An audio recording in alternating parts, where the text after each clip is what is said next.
households with 3 bedrooms or more. Millennials of kids own just 10%.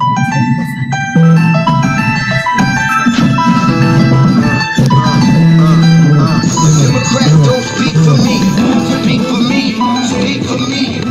Republicans can't speak for me, speak for me, speak for me. A bitch ass nigga can't speak for me, speak for me, speak for me. You coon ass niggas can't speak for me, speak for me, speak for me.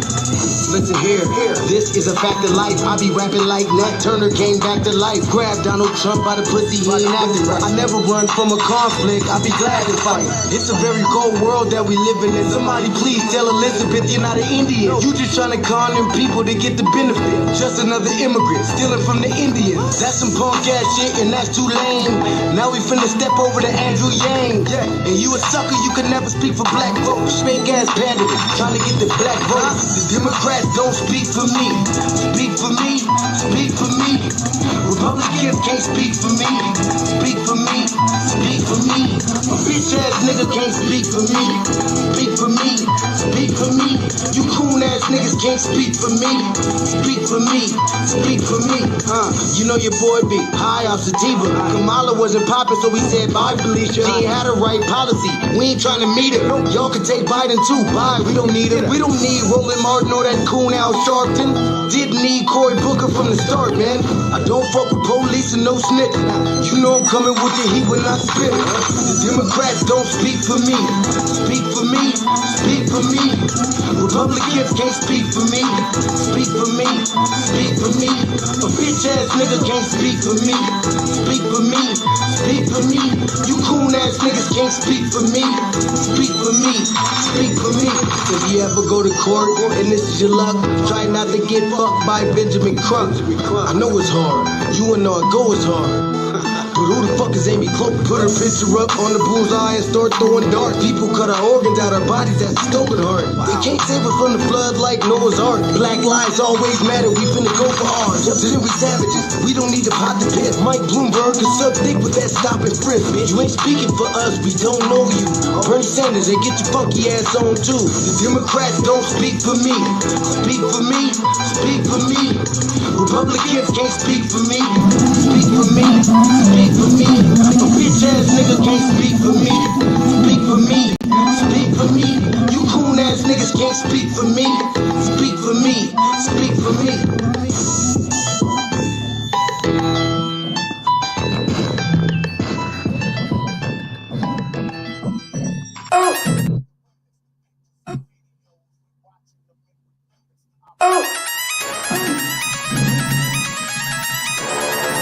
I'm talking about shout to my man. You gonna be crazy in this motherfucker. Run that shit back.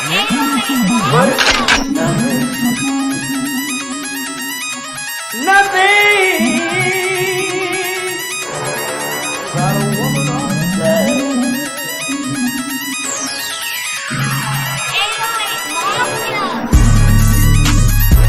Man made the car.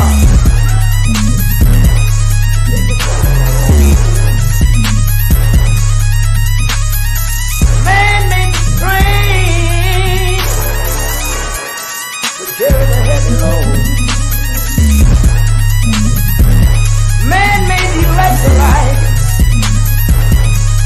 Take the light on the door. Man made the boat for the water. Like the 7 no man. Man thinks about a little bit of baby girl and a baby boy. Man make them happy because man makes them strong. But after man make everything we can, do you know that man makes money?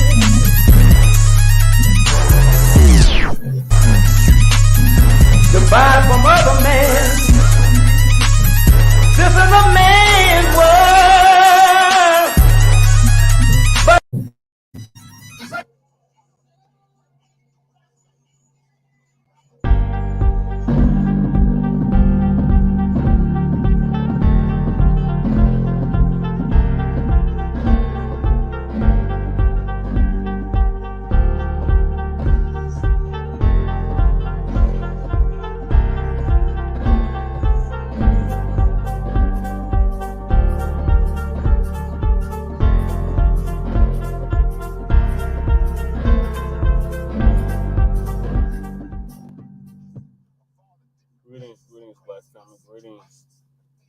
tuning in to another episode of the Frontline Black News. I'm your host, Shane Crumman, and we should be joined with our other host, Lady Che, here shortly.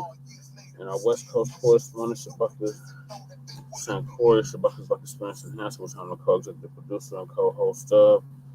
And on this season 3, we're in our third season now, episode 42. We'll be discussing several things. It's been a lot to keep up with, Black family. A lot of things have been happening in regards to Black people and politics.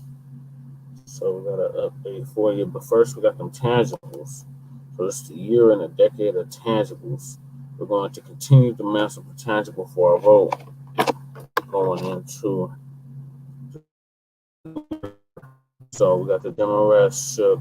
They don't know what they're going to do, and we don't give a damn. We don't care if both parties collapse. We said that previous program. So that's tangible 2024.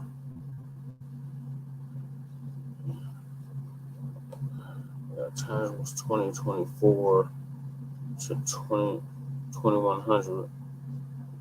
Then we got the Democrats. We're gonna crumb bomb heavy on the Democrats tonight. So hopefully the connection holds.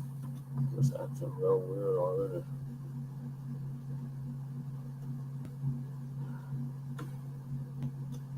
So yeah, we got that. So we got them shook.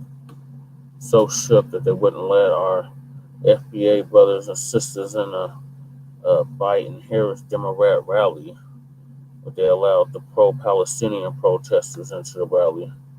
So we're going to discuss that. Then we got Biden acknowledges all of a sudden in the new year that border insecurity calls for massive changes, ready to take action. Now we're ready to take action. Then we got Democrats may lose Georgia. New poll shows Black voters would vote 20% Trump, the dump as inhuman shit. I want to make that perfectly clear. And 10% the couch. Then we got the entitled Democrats are growing concerned that they are losing the Black vote. And they should. They should be growing concerned. Yeah, you're damn scared because we're demanding something now for our vote. The days are over of you just putting a Black face in a high place. What good is that representation if it doesn't represent your best interest? So we're definitely going to go in on that. And we got his wife, Sleepy Jim Crow Biden's wife, is trying to convince us that he is still good for another term. And then we got Baracc and Michelle Sambo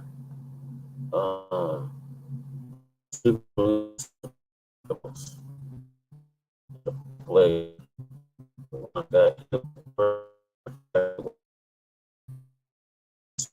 general.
go from there?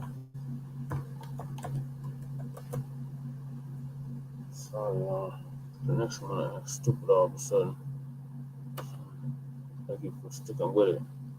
So then we got that. Then we got the Obamas is trying to fearmonger us to vote blue no matter who. Not happening.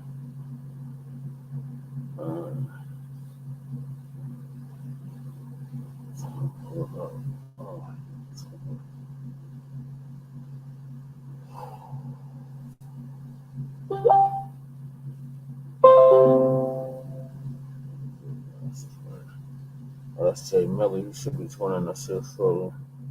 Yep, so that's it for the topics. But thank y'all for sticking with us. Like I said, I am your host, Chan Krumah. Jesse Paris ran for mayor of Denver last year. Didn't win, but it did run on an all-black first agenda. So it's been $15 million against me to make sure I didn't win. And now the white boy copping pleas, doing budget cuts, and allowing the migrants, the illegal immigrants, to come here and still expecting federal dollars. So it's wild, y'all. So we so start us off with the tangibles. So this is the year and a decade of tangibles. Continue to demand something tangible for your vote, like them going into the new year. The days are over of us just voting just to be voting. Or because our ancestors supposedly died for us to have the right to vote, and our ancestors died for us to have liberation and freedom. They thought voting was going to be the mechanism toward that, and you can clearly see the past 60 years of voting blue no matter who. The Democrats have not benefited us one iota. So we're going to get into all of that tonight. Make sure y'all hit that like and subscribe button. Like and subscribe. Don't donate something to the Cash App. So, okay, Jay. It's cracking on so okay. Got you. Appreciate you tapping in, cuz. Congratulations to your Niners. So, let me pull this up. So back in 2018, our good brother Tariq Nasheed came up with the hashtag Tangibles 2020. And in it, he was detailing everything that we, in the foundation of Black Americans, the descendants of American chattel slavery, were going to demand from the political system. This malign neglect policy mandates that we lumped into broad and ambiguous terms such as people of color, minorities, BIPOC, etc. So we're not going to take it no more. So since 2019, we've been pushing this hashtag Tangibles 2020. I'll pull that up on the screen. I'm waiting on our guests to get in here. And I'm going to read it aloud like I've been with for 3 years. So everything remains the same.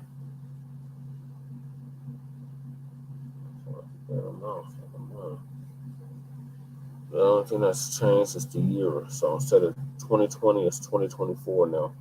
Everything else remains the same. 24. The 2024 presidential elections are coming up, and foundational Black Americans are going to reject the 50-year-old malign neglect policy that has been implemented by this political system. This malign neglect policy mandates that Black Americans should be ignored and only mentioned in vague and non-specific terms, lumping foundational Black Americans into groups for minorities, immigrants, people of color, etc., has only hindered the progress of Black Americans as a group while providing tangible benefits for other groups.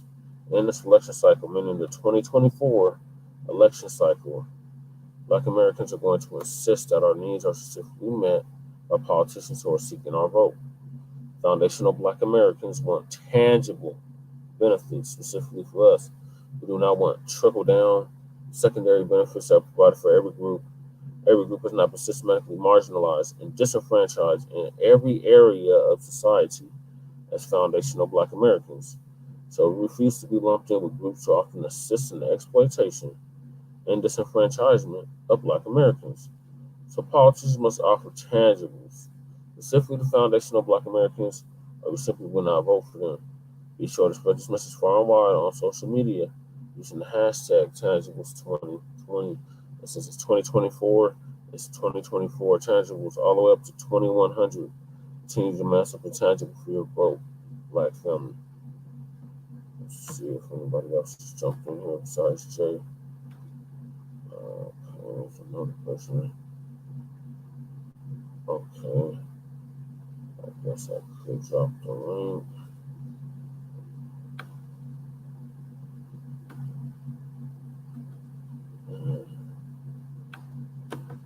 Will be screened.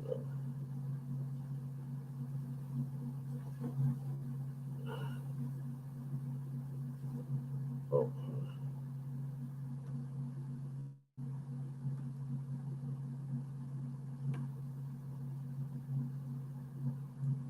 Yeah, so it's the new year, 2024, and we're going to continue to mass up intangible for our vote. The days are over of the Democrats specifically taking our votes for granted. Politics is an exchange, not a gift. So we got to let that be known, seen on in 2024, Black family. It's essential that we get our tangibles.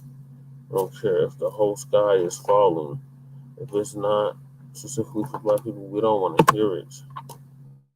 Don't come to us with that bullshit, Democrats and you shills. You already know who y'all are. I don't even have to mention your names. But yeah, those of you that may tune in now or tune in later, just know the fear-mongering tactics are not working in the new year. So I can get on with that madness.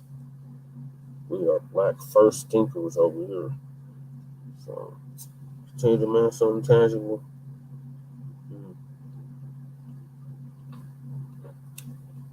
The Black vote is for sale to the highest bidder.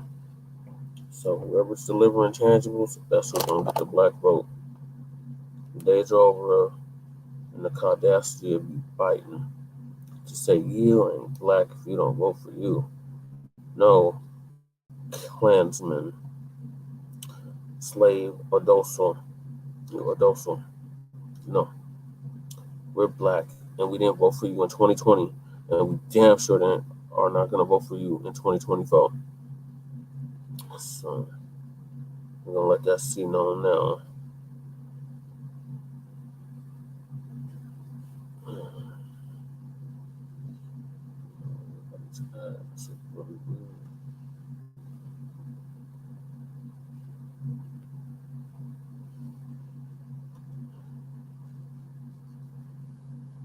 All right, well, I guess I'll fast forward to the rally.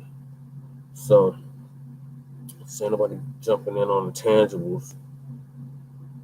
That's something real, something with substance, something you can count, measure, meaning reparations. Cut the check. That's what Martin Luther King Jr. wanted in 1968, and we're going to get it fulfilled in 2024. So we coming to Washington to get our goddamn check, cut the goddamn check, 100. To attach or leech ourselves. 100 or $300 trillion for past, present, and future atrocities that have been brought against our people and continue to be brought against our people in 2024. All the way up to 2100, Black family, continue to demand something tangible for your vote.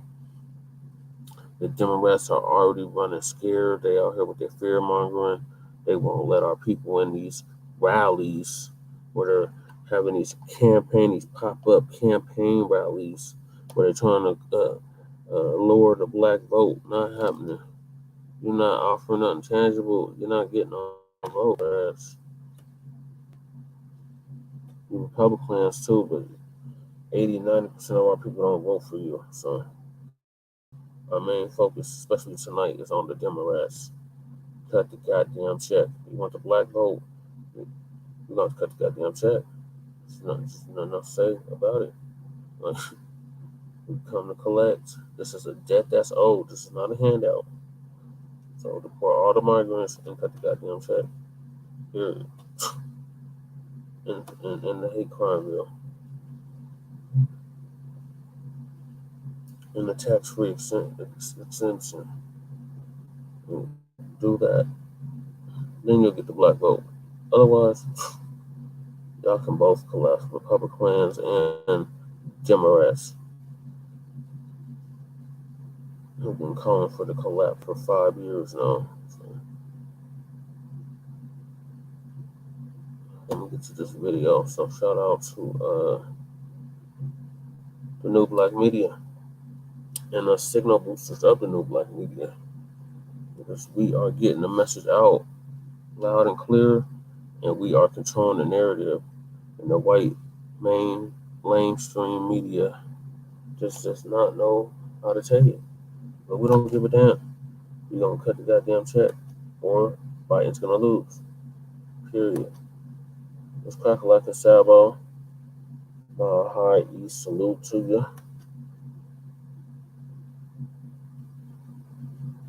I don't know where Shabak is at. I had just talked to him too. I have to do a wellness check on him.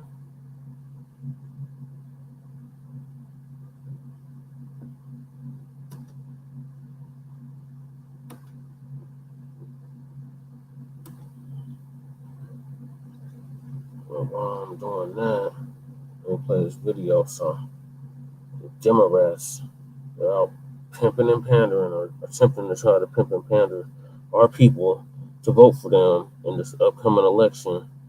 And the brothers and sisters that are on code, codified, certified, the FBA, Freedman, get the mouth is back up. I am being terrorized by motherfucking mice and roaches. It's really bad over here. Getting back to this video though, they kicked them brothers and sisters out, because they have reparations now signs, and it was telling the truth about Dr. King, and they got kicked out because they were agreeing with the speaker. Like, it's just ridiculous. So shout out to Black Alpha Network for this footage, and touring and randomly loaded for allowing this to be displayed on this platform. And there are two of the voices of the new black media. There's at least 100 of us, son, that I know of online. So it might be even more, it might be thousands of us, millions of us. But either way, we are controlling the narrative now. So I'm gonna let this video play while I try to contact Shabaki. To anybody else's plight. Y'all gonna have to fight that battle on your own. We still got our issues, and even if we didn't have anything on our plate, we still wouldn't go over there, because we not about to allow your problems to become our problems. Because what ends up happening is, when we attach ourselves to you, you back off, and then we have to take all of the load. No, we ain't doing that no more. That's been done. That's over with. We are moved past that. So we're going to go ahead and show another video, because it's another video that you sent me, ironically, involving another woman. I'm assuming it's a different woman this time. And I played a little bit of it, and I'm sitting here saying to myself, what the hell is she talking about? So let me go ahead and close that one out and open up this one. The federal budget is spent on military, police. Copyright up. Stupid-ass picture this. That mouse is active.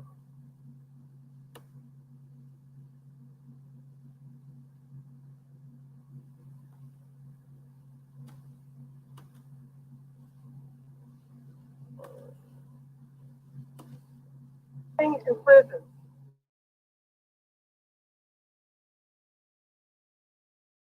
Right now we're trying to spend $13 billion, send it to genocide in Israel. We spent years. It should be spent for reparations to Black Americans. Their families built this country, built on their backs, and our tax dollars are just squandered. And then they create this fake division with a two-party system. It's a one-party system. They all take money from the same people. They don't represent any of us. We need to work together. They try to divide us, divide and conquer. I totally agree with what you're saying. All right, so elaborate on that one. Oh, brother. they be slick. They be real slick. Because when we came in and we started talking about reparations, the first thing they tried to do was, one, drown us out. There was two sides of them, okay? You had the Palestinians, but they had two different kind of versions. And typically, this is the type of versions that you see amongst all these foreign or outside of us groups. You had the ones who try to pretend to be our friend, and then you had the ones who ain't really trying to pretend, and they just coming after us. So we came out speaking about reparations. A whole group of them started to say, you know, ceasefire, ceasefire. They took the aggressive approach. And then you had the other ones who started saying, well, no. Let me maintain this friendship. And let me start talking about them. That woman was the one who's coming more deceiving. It's kind of like the overt and covert, right? Yeah. It's the same tactics of the Democrats and the Republicans, where one says, I'm going to be your friend, one says, I'm going to be your enemy, one says, I'm going to be good cop, the other says, bad cop. She was playing good cop. So she starts talking about, oh, no, we're on your side and y'all should get reparations. But liberal talking point, Democrat talking point, ceasefire. So she didn't really go into detail about this fake solidarity with us. Yeah. Started dropping a whole bunch of liberal tactics. Lady Sarah, gonna say anything to the people? What? Lady Sarah has entered the building. Sorry I'm late. I'm in the back. Not really well. Just sorry I'm late. Just listening. Not really, I don't know what you're talking about. So I just came up. I'm in here. Barely woke up, so I can't keep myself awake. Sorry about that.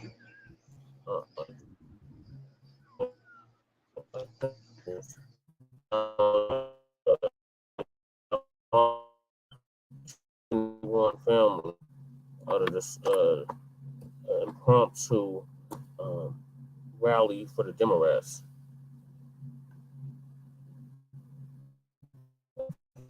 I didn't catch any of that. Then she came in all choppy and robotic, so I don't know what you said.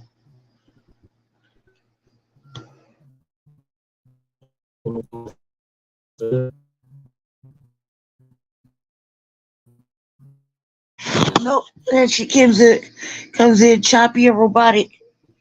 So I don't know what you said or what you're saying or what you're. It just sounds like it's this robotic sound. It's not really full sentences. I don't know what's happening over there.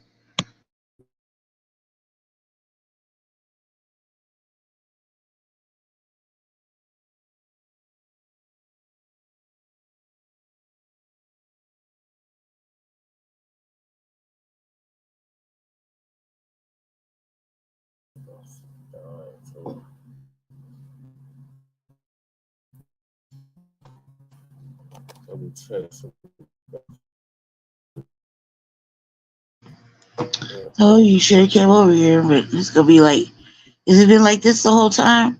It's really robotic sound, but very frustrating. It just started, so get the people. Huh? What are your thoughts on the tangibles? Why we start this? What about them? You know what it is? It's something you can feel. You read the thing? If the message changed, it's still that's what it is. And what about them? I don't really have much to say on the subject. They know what it is about tangibles. She really just motivated what's gonna suit you. Huh? I need you to talk while we speak the Wi-Fi. I need you to get your audio together, because I can't even hear you. You're like all over the place robotically. Tangibles. Well, Jersey read it, so it's pretty simple. Obviously, hold your vote. There really isn't anything to vote for if you've been paying attention. Considering that Trump's ahead by like a landslide. So that really is that's the dynamics of it all. It's not really anybody showing up front showing. So unless you have a favorite already, the likelihood you're gonna see them debate or anything comes very fucking slim. I don't know. I say casual. Are they gonna do something specifically for you as a black person? FBA, You know what I mean? Foundational Black American here in the United States. Is anybody gonna cut the check? Are you gonna see anything like that tangible in your future of this next presidential race? Then you know that's something to vote for. Um, other than that, I mean, it's pretty self-explanatory. I think as far, especially now that we are the third season of this show, and I don't know what 8 seasons of Chewbacca's, and like the third season of mine, it should be pretty fucking self-explanatory right now. Like the likelihood of us telling you what to do and what not to do, that's gonna be pretty fucking simple. Not doing it. You know, a lot of people either gonna be paying attention, already know what's going on, know what they're looking for in a candidate. They've already explored those options. You are limited right now. You have no real choice, based on what I understand. And it don't take much. Like I've been paying attention to the news for about 4 days now. Message ain't changed, still the same. So I would think that as far as voting or whatever is concerned, vote in your best interest. What is specifically going to be beneficial to you, it's going to speak to you. Other than that, as foundational Black Americans are concerned, they ain't cutting no check. Really ain't got nothing for them. They're not really speaking to actual foundational Black Americans. They don't ask us what we want. They just assume they're not really talking to us. We're talking to each other. They just sitting idly by. So, tangibles. What are you ask the right tangible question for yourself and what you're looking for? I mean, that's pretty much it. That's how I think about it at this point. Because if us continuously to tell you what that means, that's just wasting a good half hour where we can dedicate it to something else. You know what I mean? You should know exactly what that means. Especially if you're on the new Black media thought process. It should be like let's not waste our time. We got serious shit going on in the United States. What is going on here? So I have to wait. Oh no, here he goes. There he is. All right, cool. Take over your own show. Can you hear me? Yes, it's much better now. Go ahead, carry on whatever you were doing. I'll go back and sit in the back. With our West Coast correspondent about the story. Can you hear me? Where's he at? Barely. Yeah, I can hear you. He's about to log on. Cool. I'm gonna just sit in the back. Okay. Cool. Yeah, I don't have much to say. Just What did you say? We were talking about. I don't have nothing to say, guys. Just sitting here. I got shit to say. I mean, I answered your question. I'm just sitting in the back. Just whatever you're talking about. I mean, interrupt. Carry on. Okay, well, Huh? It's like fucking what? I don't know what you just said, man. Now you're pinwheeling. Told you should have just came over. It'd be like this the whole show, huh? You've been doing like the usual like 3 hours like that. It's crazy. I don't even know what you're talking about. So what did I interrupt, man? Yeah, this is frustrating. What did I interrupt? Stop. Okay, I see it. Black Alpha. And what's he talking about? They don't understand that in this generation, particularly, we're very, very astute on knowing that tactic, so it doesn't necessarily work like it used to. She was faking, brother. Big. I can hear. I can hear it. Yeah. And then she had a sidekick. Be like basically a yes woman, agreeing with what she was saying. She had brought up about. Oh, that's somebody else's shit, man. You're like doing a recap of a recap. Oh man, I gotta go. It's all weird and audio sounds all weird.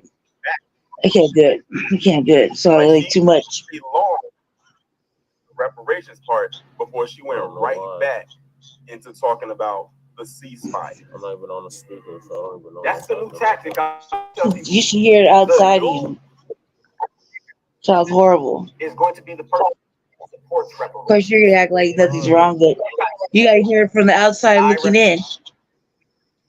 That shit's like just started giving me a headache. In terms of how much money, in terms of where the money's coming from, why we deserve it. We're past that state of explaining why, what, when, and where.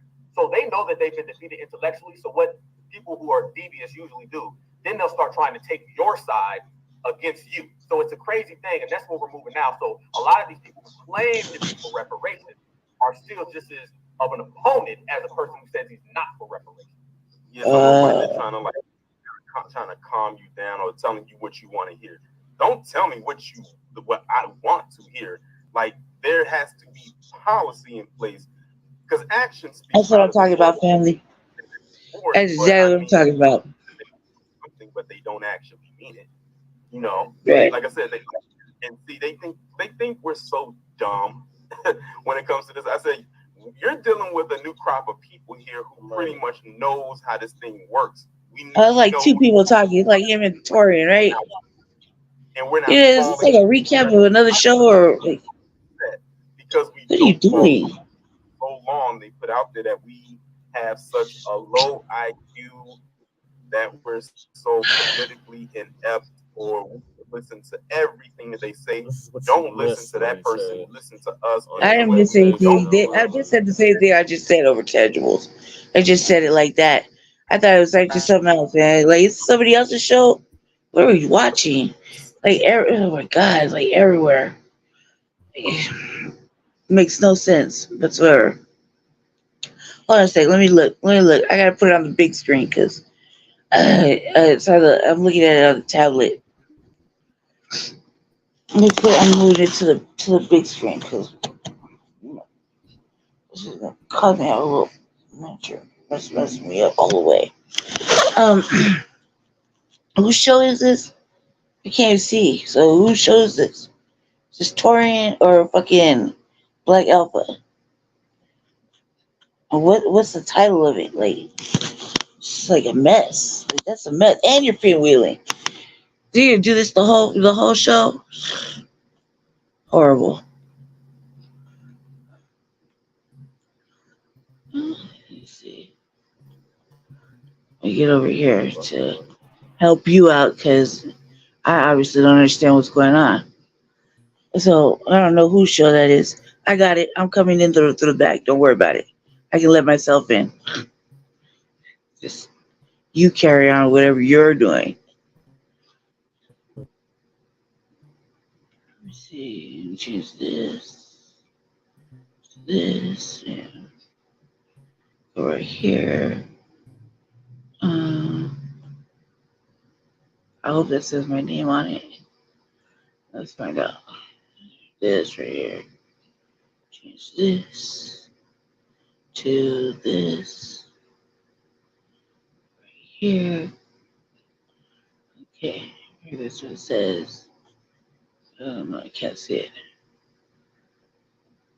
Okay, I'm in it.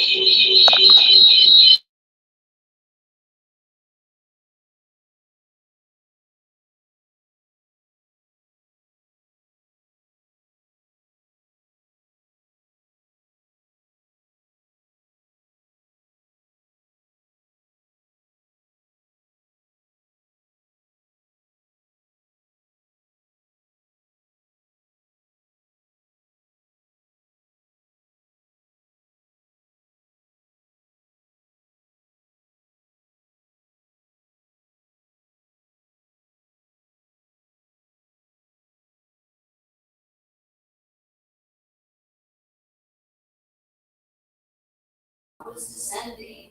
And so what better way to get into the good graces of the president than to infiltrate his opposition campaign and help him to win the presidency? CIA planted to spy in our campaign headquarters And she, the secretary, made sure that all advance copies of the speeches were provided to a team working where? In the White House. In the White House. All kinds of background Office. What do you mean it's not It's not so bad. We were making crucial, critical calls and exchanging information out of a telephone outside our headquarters. You're watching history. You got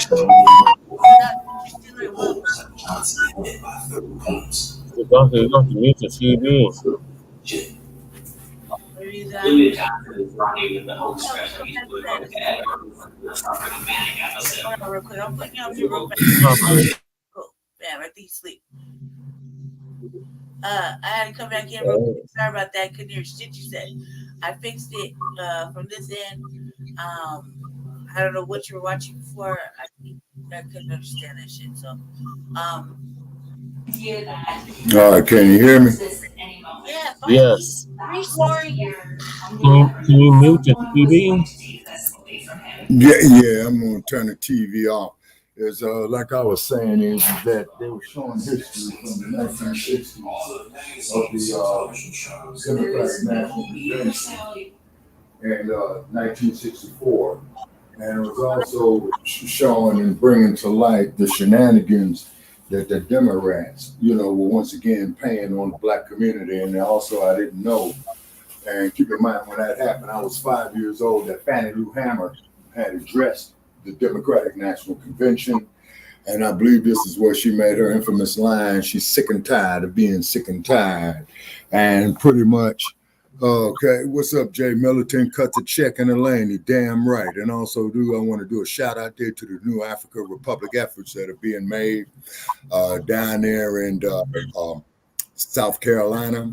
Okay, so we most definitely wish our people the best on that, as well, too. It's because you see, black family, we need our own everything. And also, too, ladies and gentlemen, this StreamYard is being put on the Facebook like page of Shabaka's Blacc Experienced Enhanced as well. Okay, so what we're trying to do, we're trying to get our Wi-Fi communications back up.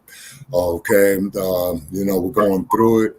Then on Tuesday, we'll be doing our normal show on Shabaka's Blacc Experienced Enhanced.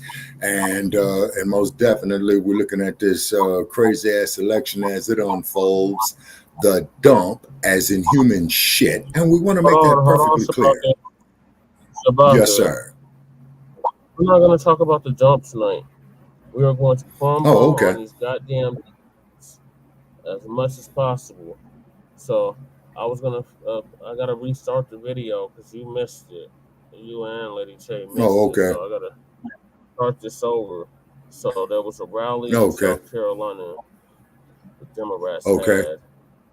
The Capitol in Columbia, and the NAACP wouldn't let the FBA brothers and sisters in the event, but they let the Palestinian protesters in the event. Okay, so okay, all right. So then that proves our point even further on that there, Brother Che. These house niggas got to go, and I hate using that term, but fuck them motherfuckers. As far as I'm concerned, they are worshiping in that. Shabaka, you sound like really far away. Because he's walking and talking, man. He's walking and talking. Okay, hold on. Clearly. After Shabaka finishes what he gotta say, I'll just sum it up. Make it really easy because okay. Day, so I already have my. All right, how's the acoustics now? Okay, much better. You sounded really distant, like you were going away and then came back. Okay, so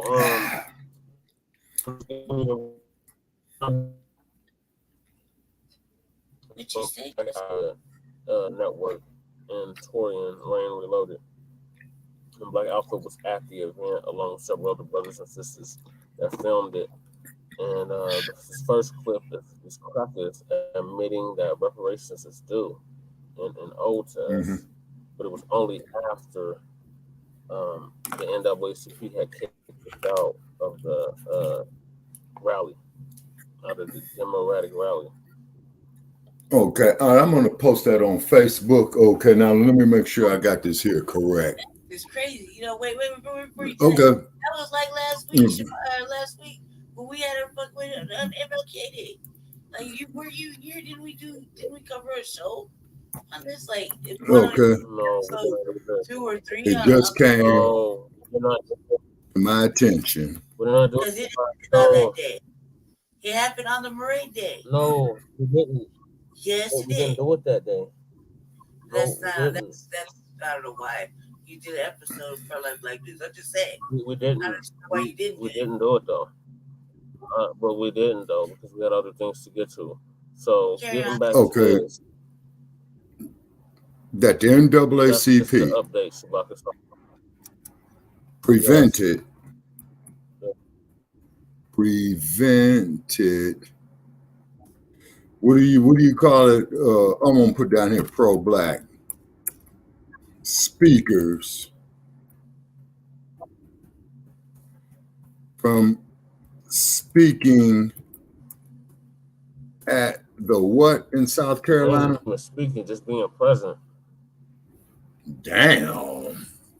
It was a Democratic Okay. Shield rally for Kamala Harris and Sleepy Jim Crow Biden. Oh, you telling us the topics now? Probably want to cry. No, Lady Shay. I'm trying Play the to video. what he's The asking. other people talking anyway. We're like a reaction to a reaction. Let's play the video. Okay, so it just came to my Yes, attention but that the NAACP prevented pro-black speakers from speaking at the what now? oh my God, at the Democratic rally, Shabaka, at the Democratic rally Okay, that they had for Jim Crow Biden okay, and Kamala Harris. Democratic rallies. Okay, But they allowed the for Palestinian protesters in.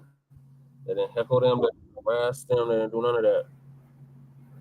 Oh, we'll play the video. I'm gonna sit back and just let you do your thing. Cause I'm trying to play the video, Lady Shay. I'm trying to to make sure that Shabaka is up to hopefully speed it's not a on long what it is reaction. that we're talking about. Reaction.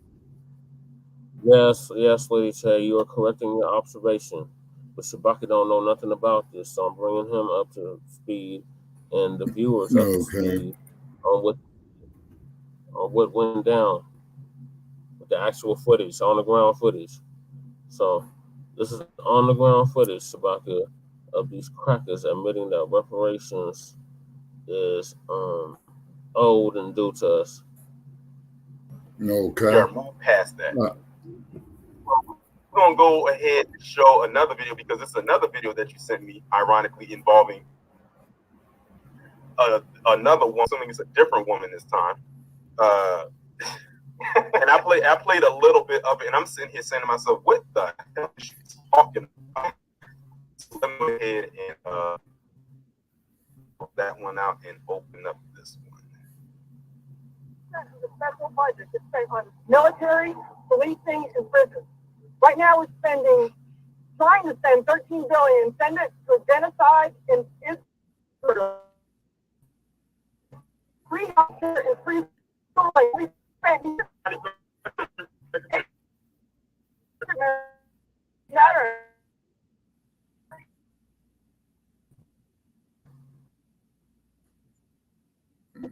Okay, we're having a problem here with the acoustics. We need to work together.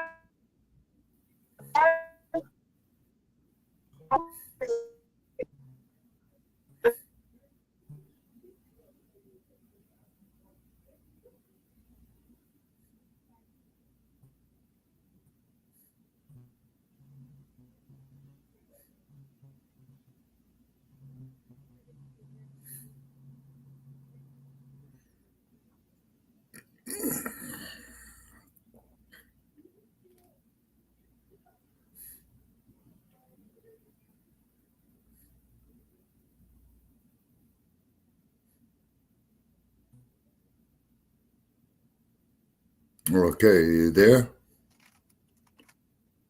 I'm present. All right, okay, so we're having some technical difficulties. Okay.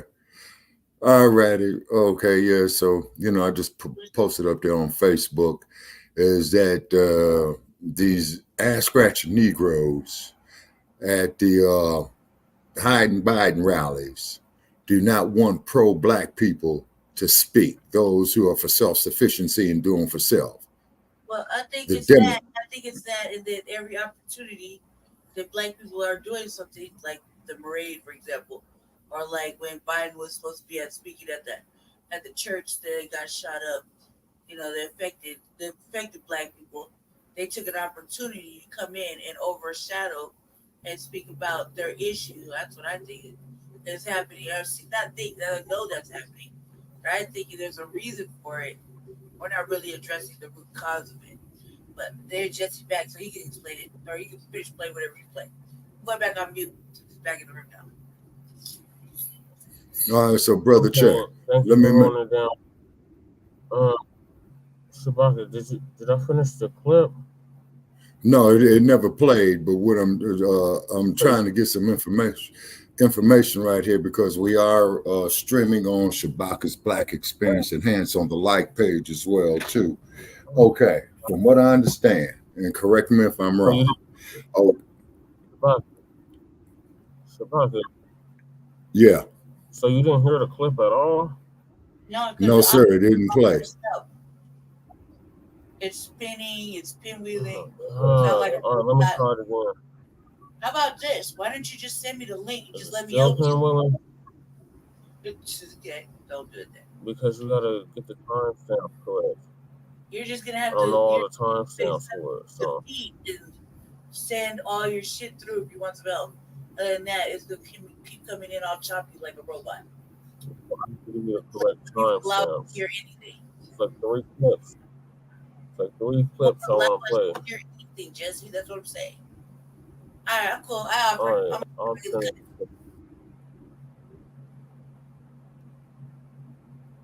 Shabaka, can you hear me? Yeah, can you hear me?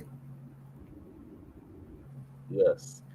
So the clip I was hoping that you were able to hear was these 2 crackers talking about their support reparations is owed to Black people, foundational Black Americans, and it's blowing our tax money on these migrants and pay reparations.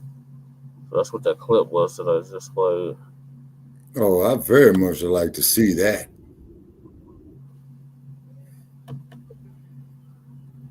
Well, let's see if Jay can pull it up. Okay, and shout out there to Black Alpha Network, and shout out there to Jay Militant. Yeah. Okay, so in the meantime, while you pulling that up there, Brother Chad, as I was stating, I was looking at Cartoon News Network. Okay. I already have it pulled up. I'm waiting on you, Shabaka. I already have it pulled up. I'm just gonna press play. Just let me know if you can hear it or not. Okay. The hell is she talking about? So let me go ahead and close that one out and open up this one. Can you hear it? Yeah. Budget is spent on military, policing, and prisons. Right now, it's trying to spend $13 billion, send it to genocide in Israel, the Zionists, in a country that has free healthcare and free schooling. That money should be spent here. It should be spent for reparations to Black Americans. Their families built this country, built on their backs, and our tax dollars are just squandered. And then they create the state division with a 2-party system. It's a 1-party system. They all take money from the same people. They don't represent any of us. We need to work together. They try to divide us, divide and conquer. I totally agree with what you're saying. All right, so elaborate on that one. Oh, brother. They be slick. They be real slick. Because when we came in and we started talking about reparations, the first thing they tried to do was, one, drown us out. There was 2 sides of them, okay? You had the Palestinians, but they had 2 different kind of versions. And typically, this is the type of versions that you see amongst all these foreign or outside of us groups. You had the ones who tried to, and then you had the ones who ain't really trying to pretend, and they just coming after us. So when we came out speaking about reparations, a whole group of them started to say, you know, ceasefire, ceasefire. They took the aggressive approach. And then you had the other ones who started saying, well, no. Let me maintain this friendship and let me start talking about this. That woman was the one who's coming more deceiving. It's kind of like the overt, the covert, right? Yeah. It's the same tactic. Yeah, that passive aggressive bullshit. Yeah, well, he's right about overt, covert, you know.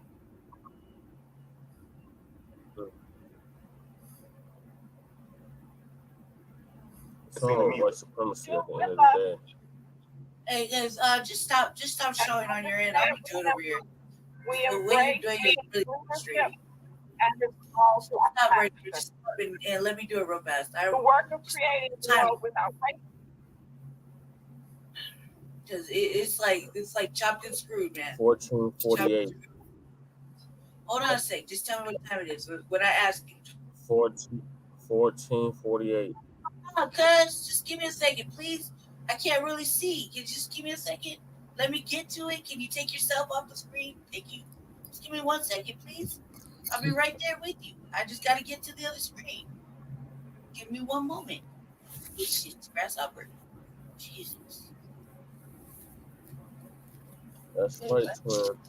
I hate you guys. I hate that you won't even Oh, you're right on time. Yeah, twin. Yeah. Peace to y'all too, twin. Yeah, tangibles 2024 all the way up to 2100. Now you're talking And about then, okay, and what it is, black people. I'm just gonna be I'm late too, twin. It's all good, man. I'm late too. 1 minute. How long, Jesse? Yeah, standing on black first business.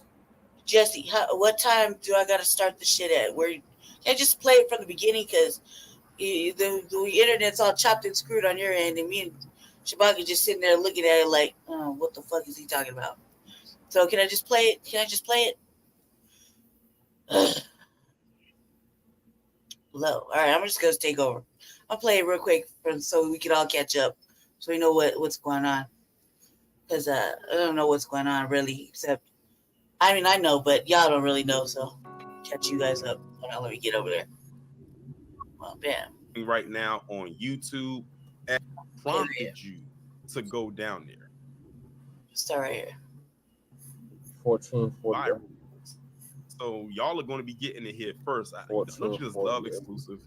We don't know what's going on, so but yeah. How was that? Like, what was the experience like? You know, being down there. Like, what prompted you? Sorry, Shabaka. I tried to do us the solid of getting us caught up, but he don't care about us. For the hills. But you actually did, like I said, you sent me some videos, and I'm gonna play one of them right quick. Let me go ahead and share my screen right quick. CJ Militant on and pull this one up right here, and I'll play it out, and you can go ahead and explain to the audience about it. Because again, y'all, this is exclusive. These videos that I was sent, I haven't seen them. The only one who has seen them was Black Alpha. Y'all haven't seen them either. Okay, I'm gonna let it ride. I'm gonna go on. Remembrance, we embrace King's leadership and his call to action.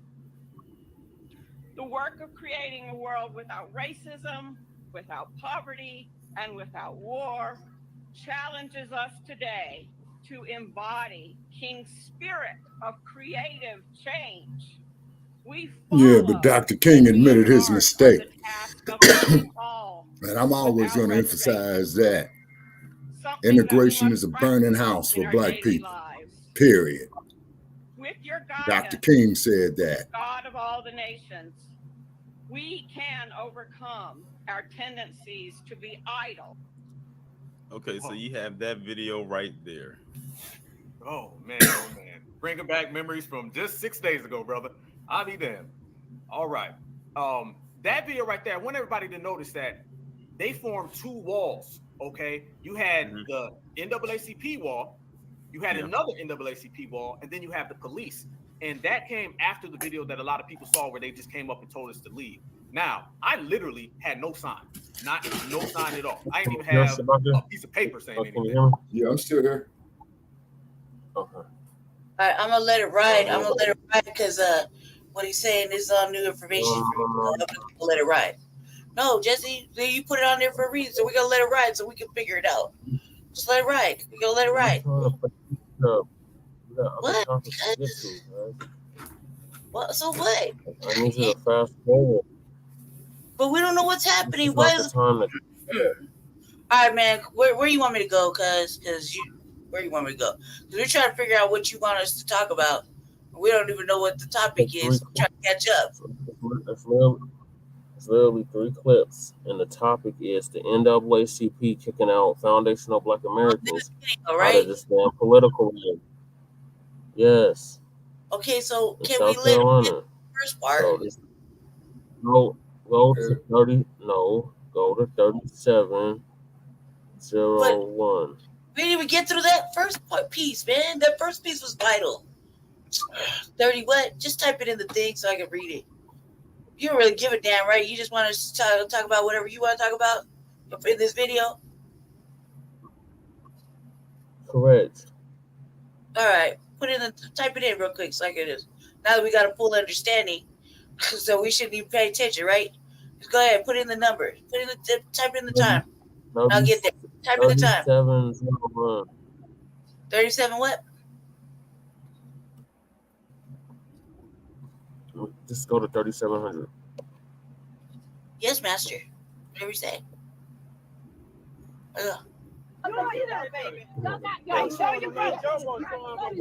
Vote.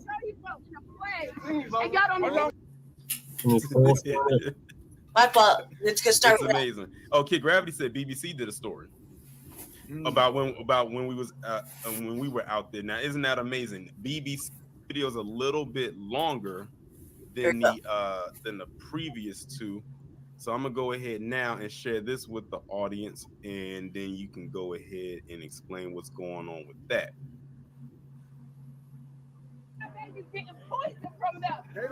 Tell me about it, brother. Tell me about it. Before she get on, they don't want her to see that. No reason at all. Let's keep that a buck. Yeah.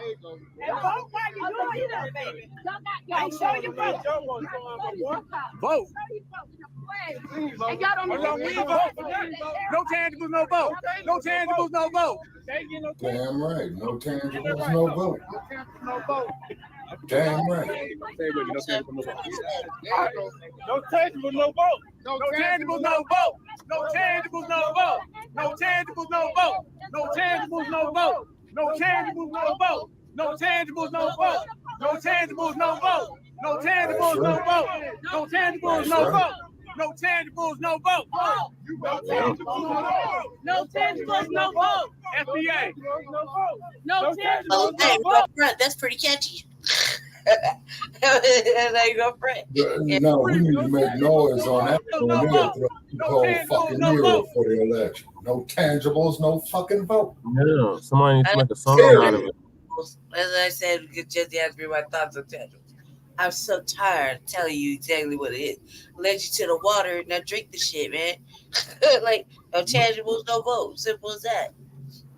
That's the No tangibles, no vote. No tangibles, no vote. Motherfucker. No tangibles, no vote. No tangibles. Look at this president, y'all. Look Get at that this. drum out. Black Alpha Network, we out here. That's right.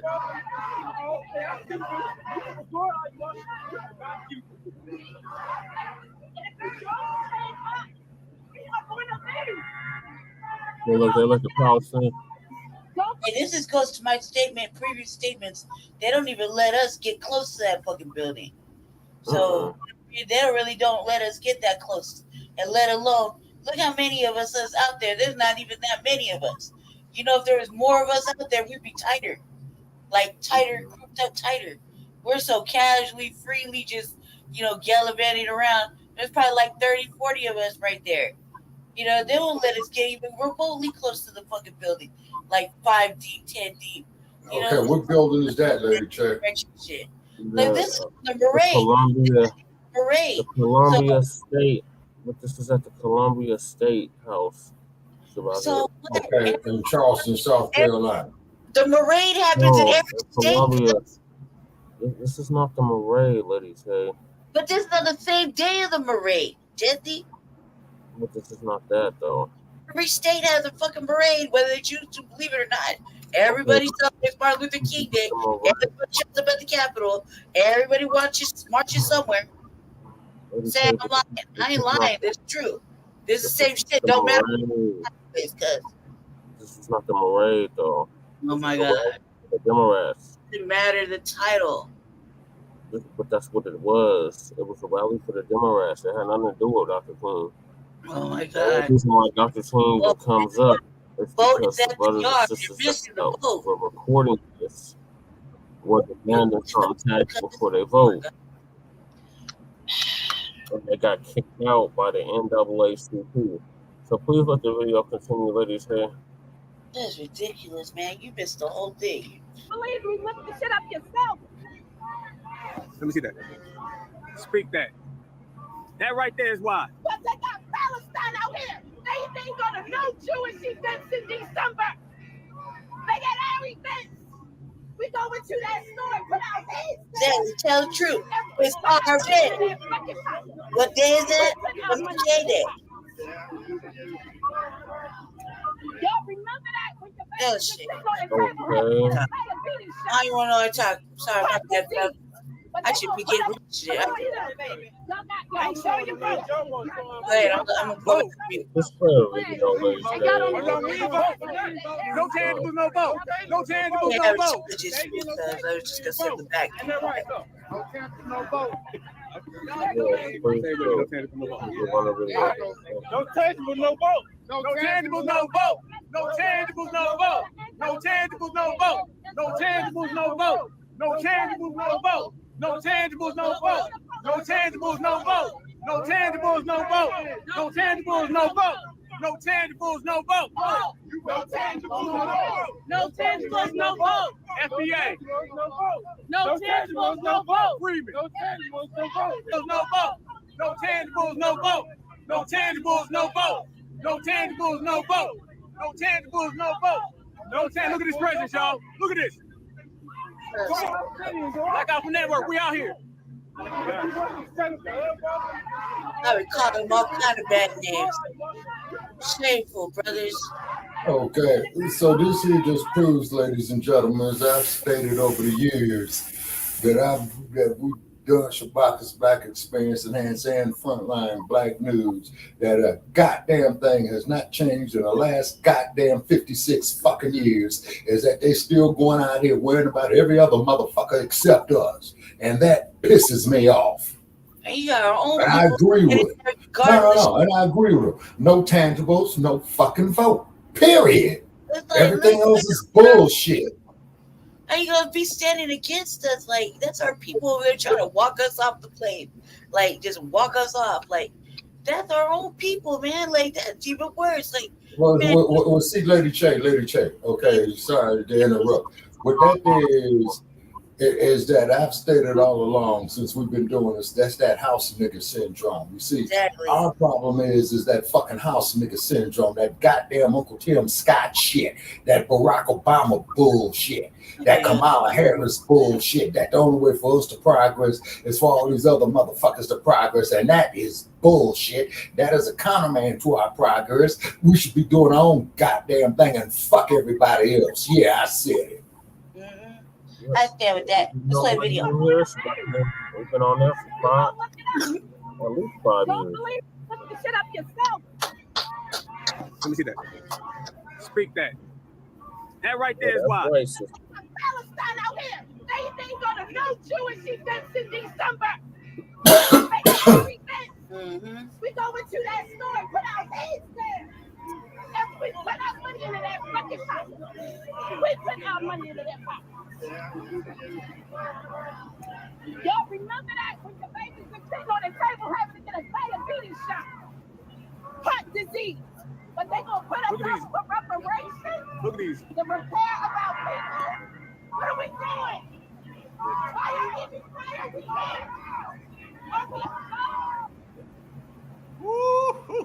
here? That was intense. That was very intense. And shout out to Giselle. That was the young, for those of y'all don't know, she was the young lady at next number, Jesse.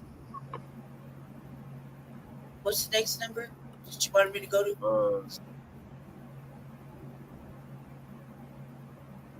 think that's just gonna have to come up next. Okay, so I can't let it I'll ride send there. you the next video. It's already No. it's you said it too. I have a whole queue. Okay, I didn't get nothing, but I didn't get anything except for that. So you done with this video? Is that what you said?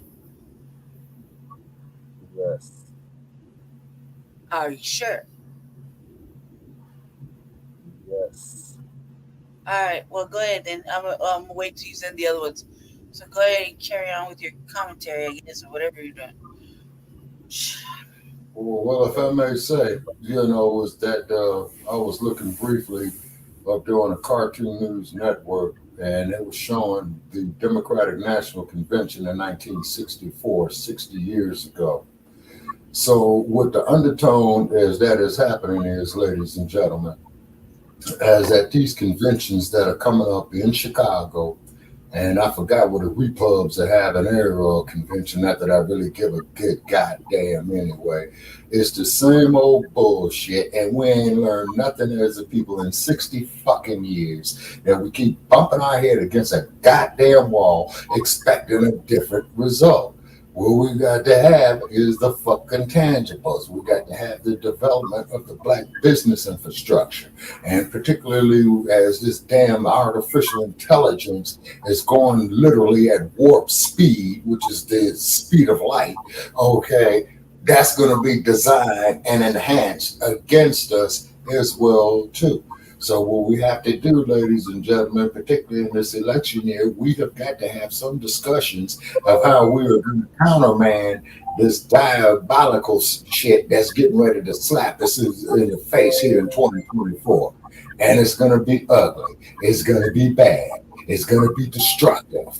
You see? So therefore, we got to get these black ass politicians who are not conscious to get their head out their motherfucking asses and realize, look, motherfucker, don't you see, that a damn train is coming and this car is stalled on these two railroad tracks that we're sitting on, and here come this motherfucking freight train. Yes. But you getting all these sleepy-minded ass motherfuckers out here with that bullshit, like old Al Sharpton and Jesse Jackson. Oh, well, we still gotta depend on Master.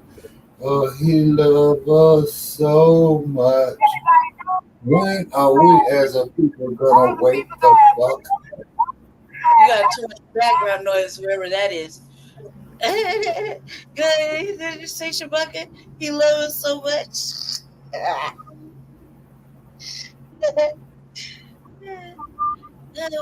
Shabaka, what'd you say? Okay, no, I was just saying it's up to us, Lady Chair, as a people, to shore up our own shores. Okay, we got to circle our own wagons. Okay, it's because none of these motherfuckers out here mean us any goddamn good. None of them. And they sending all that money there to Israel. They sending all that money, for the border patrol and all that shit. And you mean to tell me you motherfuckers can't cut a check to repair our people? So this here just goes to show what the fuck we've been saying in the last 8 goddamn years. They don't give a fuck about us. It's up to us to take care of ourselves. And if Mad Dr. D was here, he would emphasize the same thing. Yeah. I was glad because what you said. I was glad because what you said. Yeah, you're right. You're right. And I feel like this too, like, ooh, shit. I feel like this too, walking to my neighborhood. All this is happening for a reason, and we're seeing it right up close and personal. They're not saying nothing about it. They're not making no excuses for it. They're not saying they're sorry. They're doing this shit right in front of us. So they're letting other people leapfrog in front of us. They're giving this old okie doke shit that they got going on. They don't even care. You hear that shit that's right there. I'm saying is that we shouldn't vote anyway. I mean, look how they're responding. Like, they don't give a damn. So why the fuck should we? And why the fuck should we keep giving a damn? And to explain to people what's right and exact and what we should be doing, what is the right thing to do. in this election cycle. The right thing to do, Lady J, is to vote for that man, Jesse Parrish, right there with the Black First agenda. The right thing to do is to support Jesse Parrish with the Black First agenda. You say we need some momentum to catch up on that. It's because, like I said, for all you Democratic motherfuckers out there with your brain dead asses, man, you motherfuckers are sinking, and I'll be goddamn if you're gonna take me with you. You regurgitating the same bullshit that you've been doing for the last goddamn 60 years. Same song, same script, same stage. Only thing that changes the motherfucking players, you know. The vote for Bill Clinton in 1992, like I was sitting up there looking at CNN. Vote for Bill Clinton. Look what the fuck happened in 1992. You see what I'm saying? No justice, no peace. You see what I'm saying? Hey, if Bill Clinton wants to go get his dick sucked by some ragged ass bitch, that's his business. I could care the fuck less. You see what I mean? And then you get this Sambo ass Rambo Obama. Oh, well, I'm for the alphabetized agenda. Nigga, you the president or was the president of the United States. And the goddamn police agencies is killing your own motherfucking people. And you mean to tell me, Mr. Obama, that you cannot have done as the president to order the motherfucking National Guards, if not the whole goddamn U.S. military, to go in there and to preserve the lives of black people from these murdering ass police officers? Very disappointed in you, Baracc, but you more worried about a homosexual getting a dick up his ass. Come on. I'm just being it real. And all the last comments I made is for those 18 years of age and over. I'm just keeping it real. Because I'm getting old, I'm getting cranky, I'm tired, and I'm sick and tired of this bullshit that you motherfuckers keep saying again and again and again when it comes to us. But you're worried about every other motherfucker.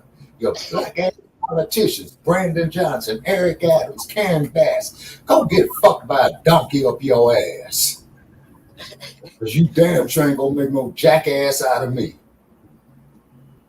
Yeah. Exactly. That's exactly how I feel. And I approve of the goddamn that shit pissing me the fuck off. Jesse, how long is this clip? So let me step away for 2 seconds. It's long. It's like 5 minutes. It's like 5 minutes Okay, cool. long. At least 5 minutes. I'm gonna let it ride. I'm gonna let it ride real fast. Like Karen right here. Okay. Yeah, okay. I'm gonna let it ride for a few minutes. Oh shit! Hold on a second. My fault, family. Something's I'm trying to dilute it. Oh no, that's trying just to keep it outside. And then you put it on mute for a second and you watch it move. And then you see somebody turn around and say, "Let him talk, baby. Let him be good." No, he done talked enough, and we done listened too long. Now it's time. That's right, brother. People of color. Old-minded person that we talk about was there, and there was a few foundational Black Americans in the building. My brother EJ was one of them. My brother EJ was the guy who was with me when we went to the reparations task force, when I pressed that in Cobra dude, all right? But my brother was there and he stood up. So certified salute to him. It's a GA thing. He stood up and he started to press Barack Obama. And I want y'all to see, Barack Obama looks at him and starts stuttering. He's like, we will pray. We won't ask for anything. Hallelujah. We just gonna be people of color. EJ said, well, what about reparations? He go, we'll kind of pray and wait a minute. Then he started looking for security. This man is proving my point here. Exactly. I'm trying to bring these black That's folks exactly back. what the fuck I'm talking about is what this man is saying right here. Cut the goddamn check. Everything else is bullshit. This is the thing. Period. I'm laughing over here quietly. I'm having a check because that's exactly what he's talking about. I'm like, he did do that, man. He did do that. Every time you bring up reparations, motherfuckers want to look like they need security all of a sudden because they know you're about to get hyped up and they gotta have to arrest us. You know? Well, you see, Lady Che, going back to 1992. Personal one time with Jesse. But we're the uniform thing. Okay, and then to prove his point, my point, and your point even further, brother, Lady Che, and Brother Chad, is that when Uncle Tom Bradley was the mayor of Los Angeles, and the black community would go out there and tell him, well, hey, Mr. Mayor, you know, your police officers is out here beating us and they killing us and all this old type of shit. And you sitting up here talking about some other group, man, about some irrelevant, useless information. Just like what this brother right here is talking about what old Obama was out there doing. Oh yeah, we're gonna turn on Sam and his place soon enough. We have to. Oh man, yeah, we have to. He's up front right now. Yeah, let's get through it, man. I'm gonna stop talking and laughing about this shit in the back. Well, Lady J, you gotta laugh to keep from crying. I know. Believe me, I got little tears in my eyes already. It's a sad state of affairs, family. Oh, it's a big Lady J, it's an extremely sad state of affairs.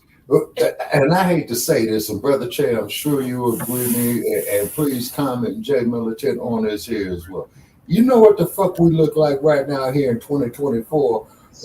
Worshiping worse than stupid. We look like a fucking deer out in the middle of the highway in the middle of the night, looking at the headlights of a damn Mack truck getting ready to smash his ass. I said, like. That's exactly what the fuck we're looking at, like a damn deer in the headlights. Oh man.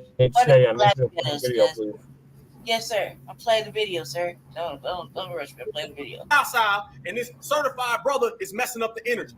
And then you see somebody turn around and say, let him talk, baby. Let him be good. No, he done talked enough. And we done listened too long. Now it's time that we're going to interrupt.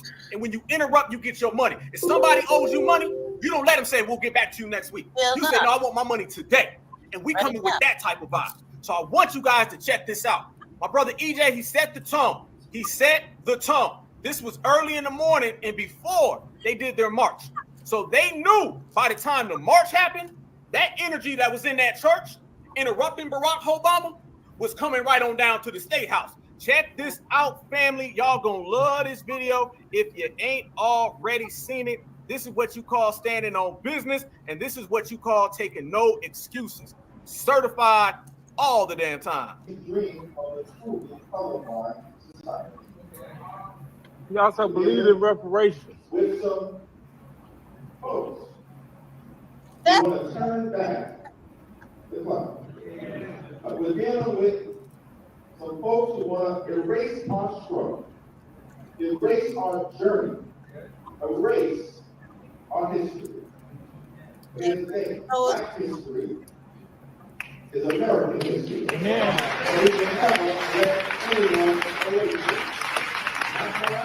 Man, motherfucker, our history has started with the beginning of time. What the fuck is he talking about? Black history is American history. Our history started with the beginning of time. To you all for the longest, and y'all will not answer. My thing is, what you gonna do to make them make that move? Cause you know, everybody depend on the black church. Black churches that making motherfucking politics. But what you gonna do? So they're making excuses for them and shit. Hard question on the black grassroots about how that we can get our reparations between you having the 6th district in the country right now and you not speaking on our reparations. Sir, ma'am. They're not. That was good, brother. Is we need him as a guest on and we haven't got our checks yet. What was that, Clever? We need to reach out to him. What was that? What was that? We got a whole fucking platform. We got a whole fucking platform for that brother to speak on. And I ain't got to worry about them mumble ramble ass Negro minded. What did you say? How was it, Brother Che? Mumbo jumbo Negro ramble shit. Plebiscite babble. Now, what'd you say? That's all what that motherfucker is doing. Is up there babbling, sounding like a fucking idiot. What'd you say was that old church talk? She was doing that, sir. Just let him talk. Jesse, what'd you call it? I think he called it Sambo Ramble. Bullshit years ago. That's the church babble. Yeah, the church babble. Yeah. You know what I'm saying? And we ain't crumb bumming on nobody's faith or whatever they do. But why are we still making the same goddamn mistake, Lady Che, that we did 60 years ago? As Fannie Lou Hammer said, is goddamn it, we are sick and tired of being sick and tired. And it's been 60 fucking years, and you're still talking that same bullshit that you did in 1964. Oh, Master Child, yeah, Master did so good to us. Yeah. You sound like you're getting fucked in your ass, because that's exactly what the fuck is happening to us on a political front. That's off top. The black church is corrupt like a motherfucker. They're showing their ass right there. I wouldn't even be in there because they're not even remotely interested in preserving anything. They're the same motherfuckers that advocate for a motherfucking case study versus land and fucking cash payments. So they're for everybody. They're like the NAACP, and obviously the NAACP ain't really gonna ever be for black people. It's like thoughts. You know what I mean? It's not even like it. That is the NAACP. Yeah, thank you, Jesse. Thank you for hearing that. And what did you say? You gotta do the impression, Jesse. Do the church impression, because that shit is funny as hell. Don't be asking the church. Don't be asking the pastor for money, or why the pastor asking you for money. And why is it that pastors, pay your tithes, and pastors up there driving in a Cadillac, fucking all the young women in the congregation? You know what I'm saying? Don't ask why you're tired of money, then go to fixing the AC in the church. Don't ask why the pastor got to have a fun. Don't ask none of those questions. Just believe. Right. Well, see, those are the questions to ask that motherfucker. And then the cold part, and even more so now, is particularly when a son of a bitch like Dylan Roof goes into a black church there in Carolina. In the same state. Yeah, this happened in the exact same state. Yeah. And then our people go to him, Dylan Roof, to say, come pray with us. And then this son of a bitch comes up there and he kills our people. Just like this is on display. That's why I wish Lady Che could get to the video, because she's going to show all these pork chop preachers and Boule and Sambo Lambo. Okay. Well, to quote the words of Minister Malcolm X, they send prostitution in here to pacify you. They send these jackleg preachers in here to pacify you. They put alcohol in here to pacify you. And every time you break the seal on that goddamn bottle of liquor, it is a government seal that you breaking. Yep. All right, I'll play it. Security. You're like, come on now. I'm trying to give this civil rights speech. I'm trying to bring these black folks down. I'm trying to dilute them. I'm trying to keep them docile. And this certified brother is messing up the energy. And then you see somebody turn around and say, let him talk, baby. Let him be good. No, he done talked enough. And we done listened too long. Now it's time that we're going to interrupt. And when you interrupt, you get your money. If somebody owes you money, you don't let them say, we'll get back to you next week. You say, no, I want my money today. We coming with that type of money. I want you guys to check this out. My brother EJ, he set the tone. He set the tone. This was early in the morning and before they did their march. So they knew by the time the march happened, that energy that was in that church, interrupting Barack Obama, was coming right on down to the State House. Check this out, family. Y'all gonna love this video. If you ain't already seen it, this is what you call standing on business, and this is what you call taking no excuse. Certified all the damn time. You also believe in reparations. That's right. We want to turn back the clock.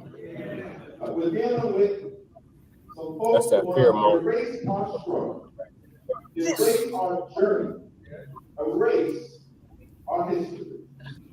Here's the thing: Black history is American history. Brain dead ass, stupid ass house nigga.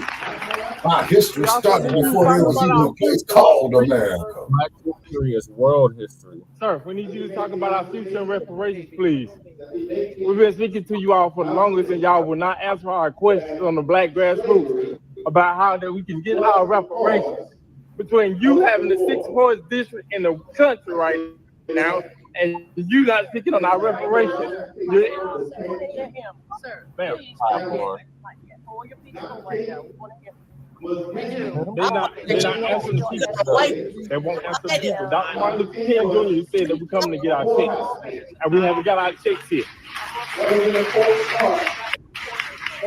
Just ignore that lady. See how them sandals looking at them now? Interrupting our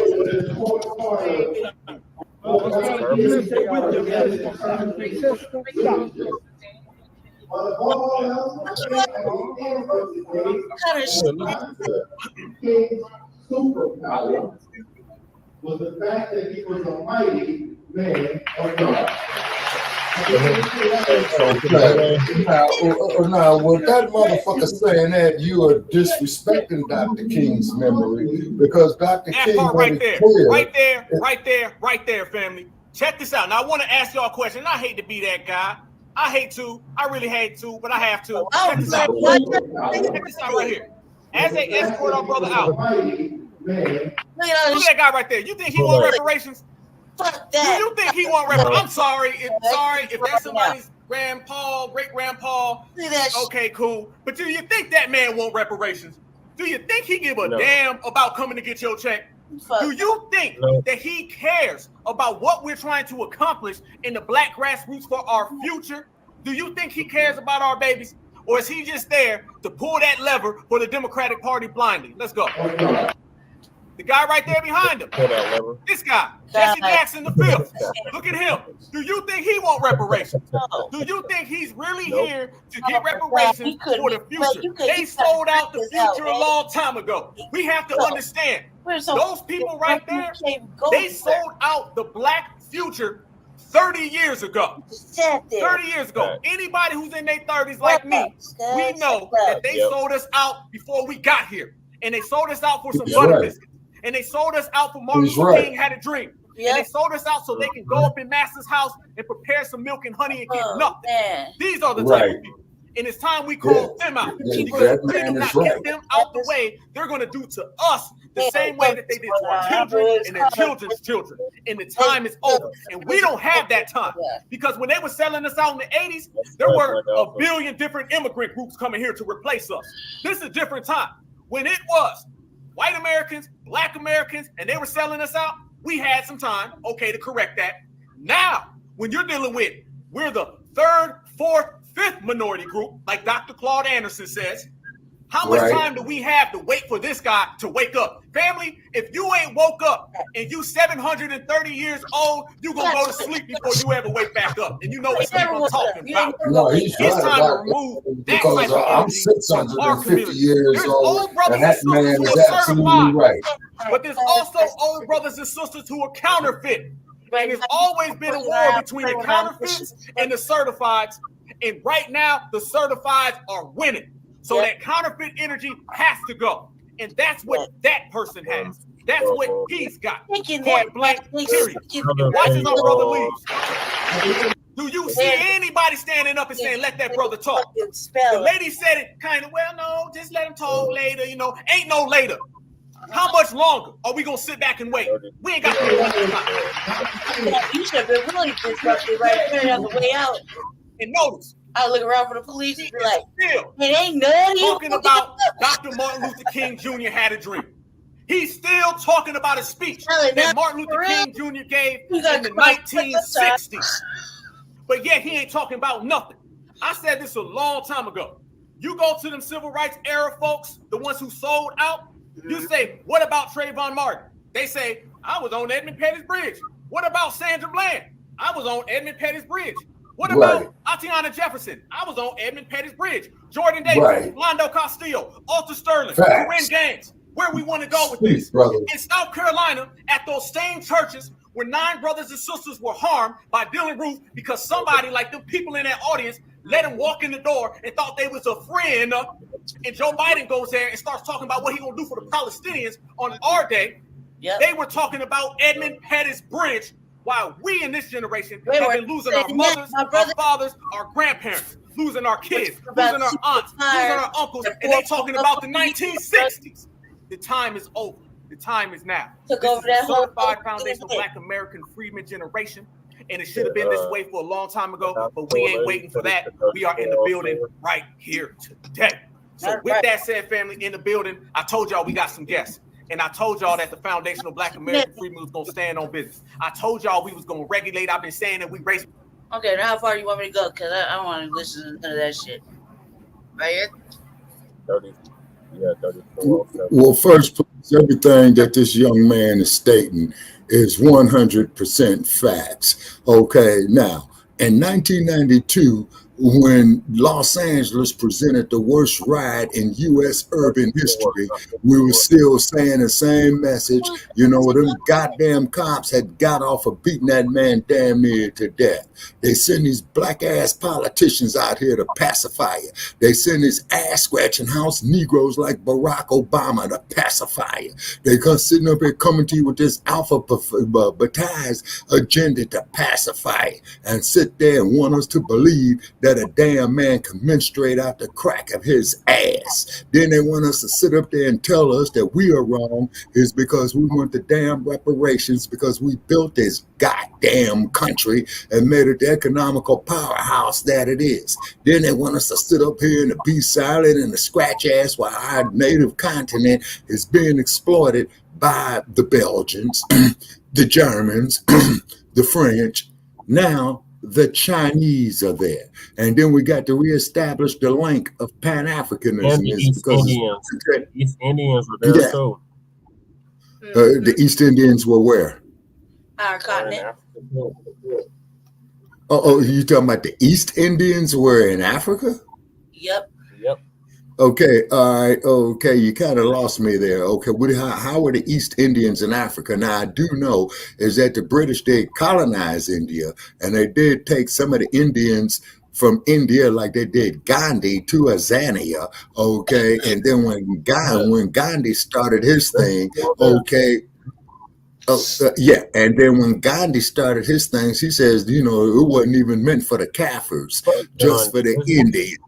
Yeah, exactly. Fuck Gandhi. Yeah, that's my point. Now, and the Kafir, in case anybody does not know, is what they refer to black people in South Africa, and that term is disparagingly as they use the word nigger here in the United States. And it's not just in South Africa, it's like that in India too, where Kamala Harris and Nimrata Haley is from, and Vivek Vasalam. Are we gonna call it by her name now? Huh? Yeah. We call it old girl Nimrata. We call it her by her actual name now. Yeah, Nimrata Raha. Yeah. Nikki Haley. She can go suck a dog's dick too. You're so embarrassed and ashamed of yourself. Be ashamed of your name like that. That's a nice name. Don't be ashamed of that. Oh, fucking weird ass pair of skinny motherfucking passing on your whiteness and shit. Don't be ashamed of Nimrata. He said, I know what the struggle's like. I was a brown girl. Man, that bitch don't know shit from Shinola, man. And I hate to use that term, but I'm getting to the point of getting so damn pissed off. It's because what I'm tired of, black family, is the insult to our intelligence. You see what I'm saying? Sir. Get in touch with her actual roots, huh? That's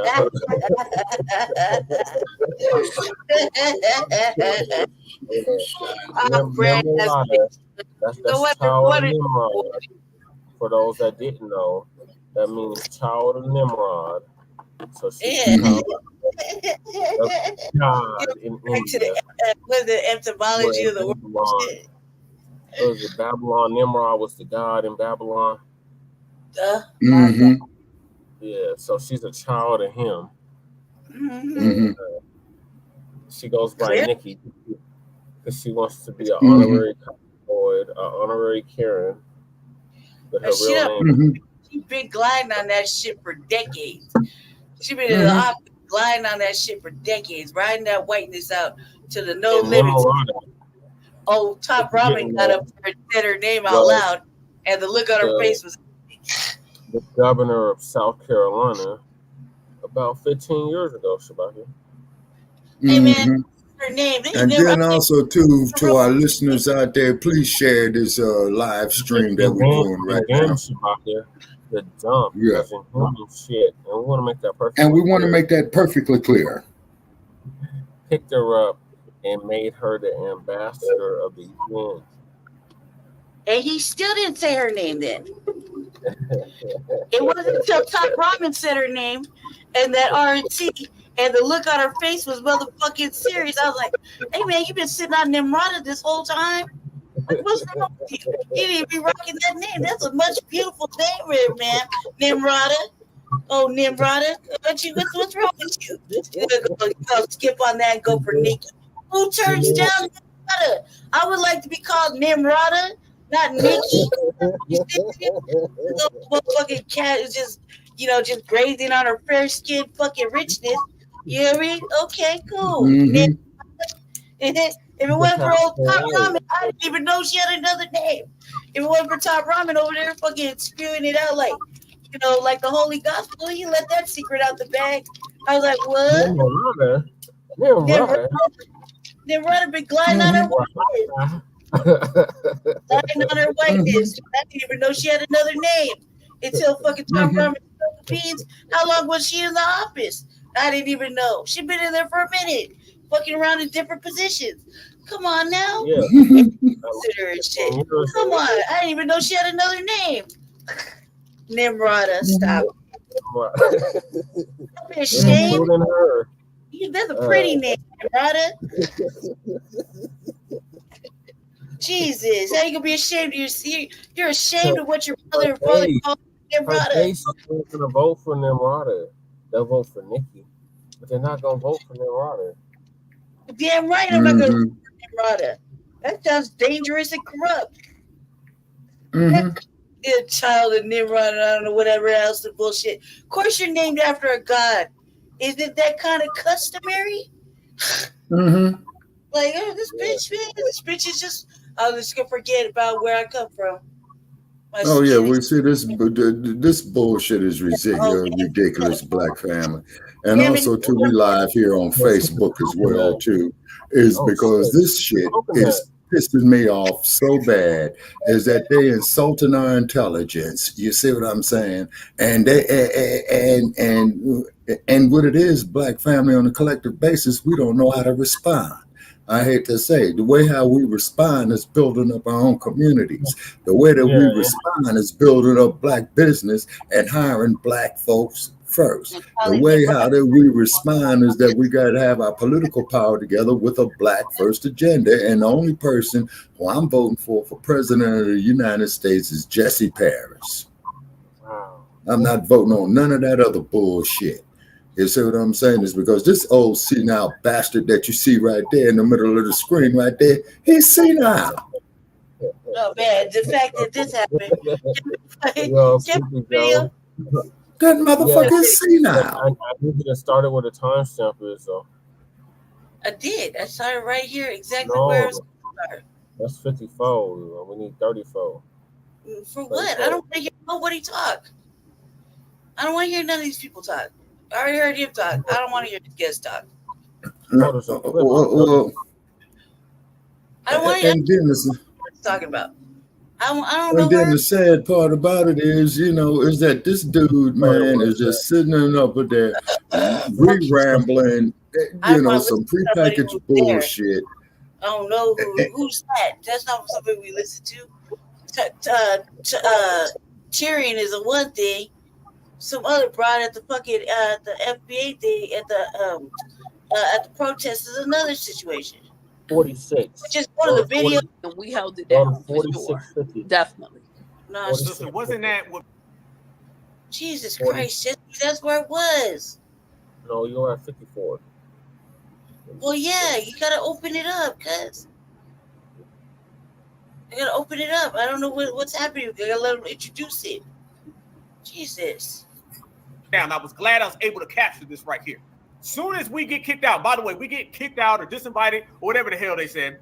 None of those Palestinians came up to us and said, "Hey, we got your back. We in solidarity." Right. They only talk solidarity when we challenge them. Ain't that right? Right. I wish you would have said that was a good point. Nobody ever even thought about. I didn't think about that.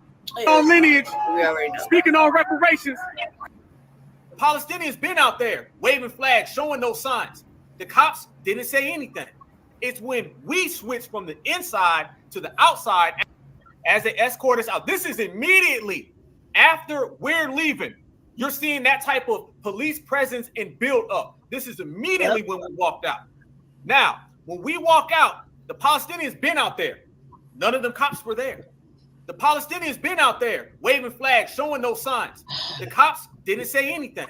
It's when we switched from the inside to the outside after we got disinvited that you seen this type of police presence. And they try to go 1952 Edmund Pettus Bridge on us, and we were not having it. Y'all check this out. Correction. Edmund Pettus Bridge is 1965.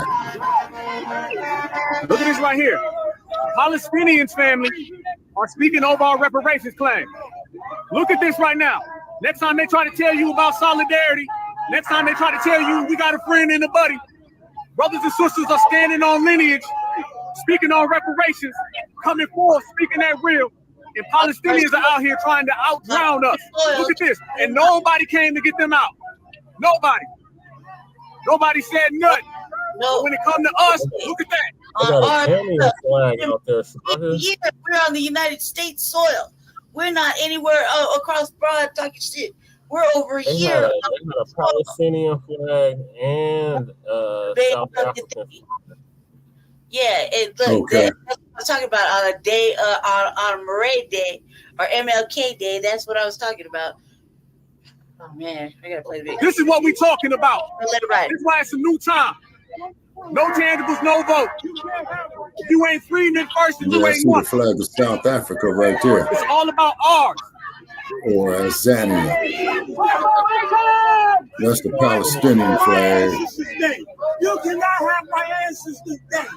This is my day. This is my ancestors' day. Go to Palestine, day. And that whole thing. We coming to get our check. Dr. Martin Luther King Jr., a foundational Black American, not a Palestinian, not a person of color. Look at this. Look right there, family. Notice that when I started saying Dr. Martin Luther King Jr., a foundational Black American, not a Palestinian, the woman directly left of me started to scream and get louder. When we say that they were trying to drown us out, you can literally see it in the footage. Y'all know Black Alpha Network, I would not show it unless we had receipts that were definitive and we could confirm it. So you see it right there. But then on top of that, as soon as I say Dr. Martin Luther King Jr., I'm going to run that back. As soon as I start clarifying, she all of a sudden starts screaming, "Cease fire now!" Why wasn't you that loud when foundational Black Americans was on the inside? Why weren't you that loud until we came to the outside? Because you want to drown us out in conjunction with the Democratic Party. Watch this. And that whole thing. We coming to get our check. Dr. Martin Luther King Jr., a foundational Black American, not a Palestinian, not a person of color. Look at this. These two are not together. They're trying to talk over us. Don't get it twisted. We are out here at Dolo. All day, baby. Like our network. Proof is in the pudding. Facts are on the table. Receipts have been dropped. Plus, we got 700 people in here, so y'all know we got to bring it all the way live, y'all. Smash that like button. I appreciate everybody for pulling up. Sister, please, please, please tell us what it was like to be in that situation and to literally be able to put receipts on the table and what we've all been talking about for a long time, how these people tether onto us, how they try to drown us out, and how they try to speak their own agenda elevated above ours. Tell everybody what it was like to be in that scenario. I just had a moment. I had to straighten up my face. I was getting ready to go back to that moment. That was so disrespectful. And then the same ones say, "Oh, we're with you." No, you're not with us. If you were with us, you wouldn't have been yelling. You would have said, you know what? Much respect. This is MLK Day. Much respect. You're not. And I feel like the Democrats position these people to come. Here it is. They're on the side of Israel, correct? But you positioning Palestinians to come to our stuff. That lady knew that she could override us as far as like in any way, if anything popped off. They even had a white male over there. He was looking like he was trying to get aggressive. They had a lot of white men on the outside surveying. And I'm not talking about military white men. We're talking about them cracker style white men who would, pop up like the ones that'll take one for the team so they can get an initiation somewhere. That's what we're surveying. We had, the good thing was, I want to give a shout out also to the black men, because when all of this stuff was going down, it was you guys who was like, y'all got to get over here. Watch out for that. Get over here. Watch this. It was like a beautiful connection while all of this stuff is going on. Our black men surrounded us, and it was like, no, we're going to move into this direction. All right, we good right here. Pay attention to these right here. That one right here is moving funny. He's packing. And we had to watch because it was guys that was ready to shoot us out there for real. That wasn't it's not a fake thing, but just being in that energy, I did go and say a couple of things, that I ain't see caught on a couple of videos, praise the Lord. But we were responding back to them. And not only that, we let the NAACP know at that point, you will never represent us. And when we left though, Black Alpha, how quiet did that audience get? The audience got quiet. Everybody looked sad, and some people left when we were leaving. Yes. It was like they went from having our energy in the place to when our energy was gone, it went away immediately off top. And how do you know? And I'm glad you said that, sister. You just gave me an alley-oop segue right here. I want to play this for everybody real quick. And we played this last week, but it's very prevalent after us seeing it face to face. We say that these people are working in conjunction with the Democratic Party. We say that the Democratic Party was putting these people in position. Y'all remember a week ago? Now, mind you, a week ago, they were at the church where 9 brothers and sisters were. Okay, sorry about that. I'm back now. Ryan, what did he say? I'm back, so. Yeah, just press play, please. Harm, and they were talking about Palestinian issues there, aka using a situation that happened to us, an anti-foundational Black American hate crime. Trust me, if anybody knows what a hate crime looks like, it's me, from seeing one in person in Jacksonville, not on video, in person. So I know what it looks like. And they literally tethered onto that situation a week ago, waits a few days, and then they tether on to Dr. Martin Luther King Day. So family, let's make this clear. We're talking about a hate crime that affected our lineage, they tethered their issue onto, and we're talking about a legend, Dr. Martin Luther King Jr., in his holiday, and they tethered onto that. They're literally following the Democratic Party everywhere, and they're getting their agenda across. So now we got to side eye that and say these people are working in conjunction. And how do you know? Not just by the way that the audience was pushed back when you were Black, but the Palestinians were allowed to say whatever they wanted. Notice how after these people interrupt Joe Biden, what happens? Joe Biden cuts a campaign speech. Don't look too real to me.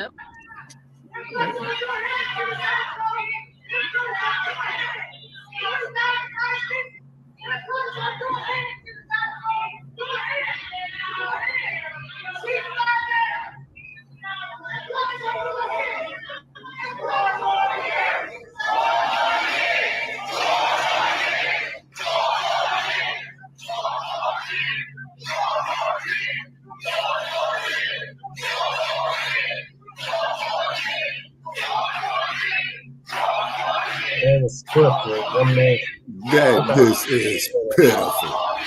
This is straight division within the Black community at a very, very crucial point in history where we need total unity for ourselves right now. This is a travesty.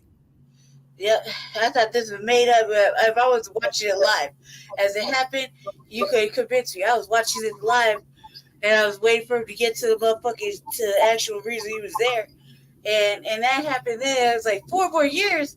Who's smoking major bass rocks in that crowd? Thank you. Look, folks. No more years. I understand that. There you go, Brother Che. Joe Biden, no more years. And I've been quietly working. Oh, what? Quietly working. That's what I would have been the shouting. Israeli government to get them They would have kicked me out too. Man, this old senile motherfucker need to go take him some goddamn Geritol, man. Shit. Right?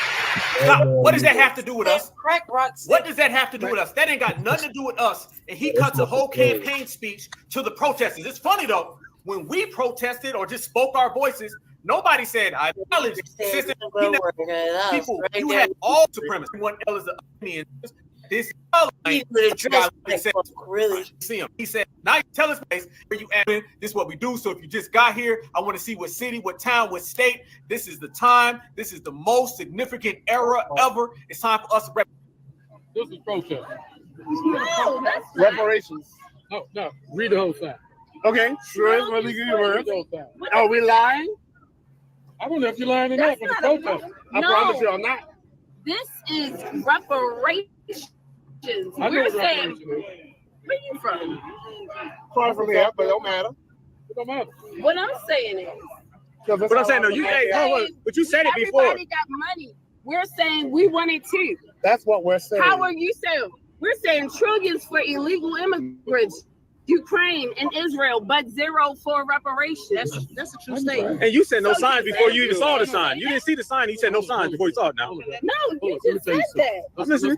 No, I'm straight all day. Let's go. I'm a member of the NAACP. Look at what? Hey, look how he's trying to get tough. Y'all know them goddamn CWAs. They try to get tough. Listen.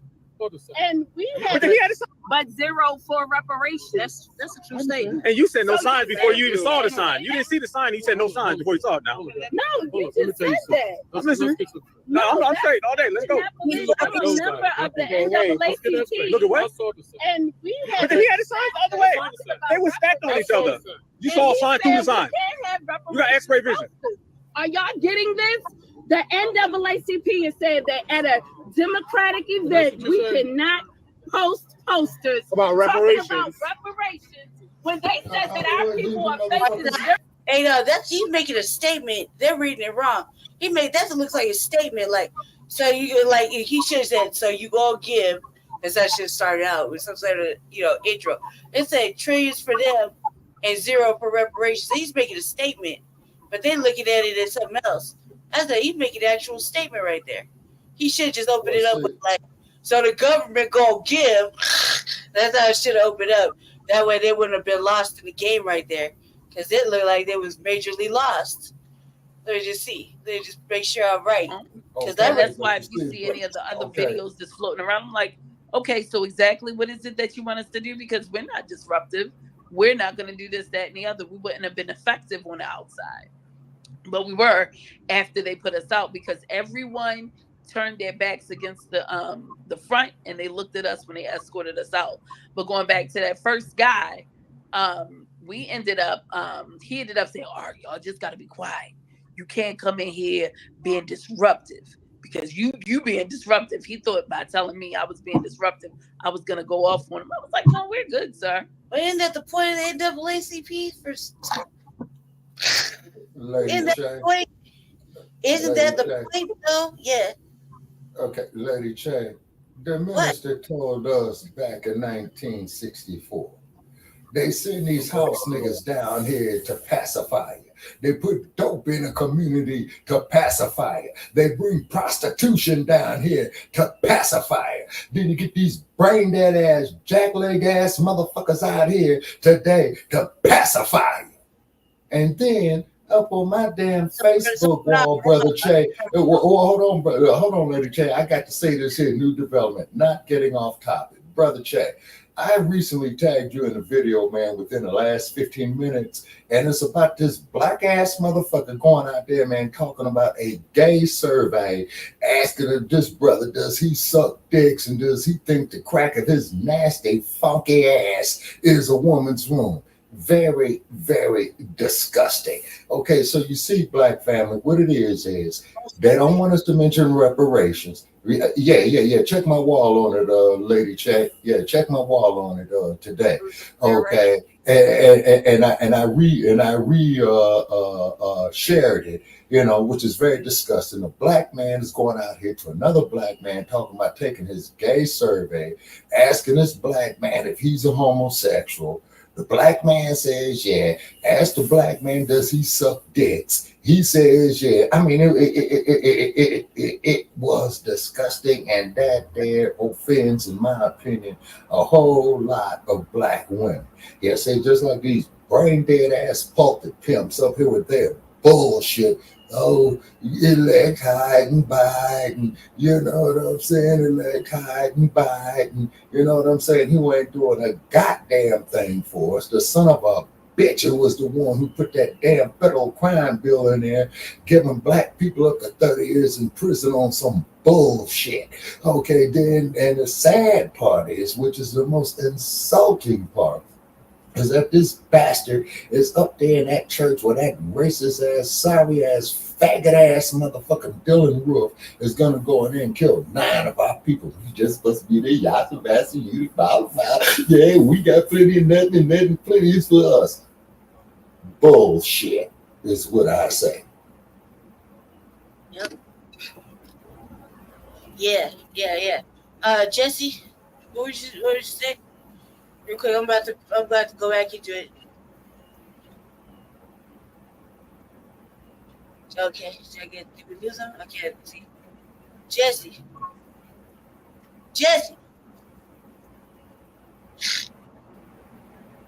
Oh, okay, cause did you I'm on mute.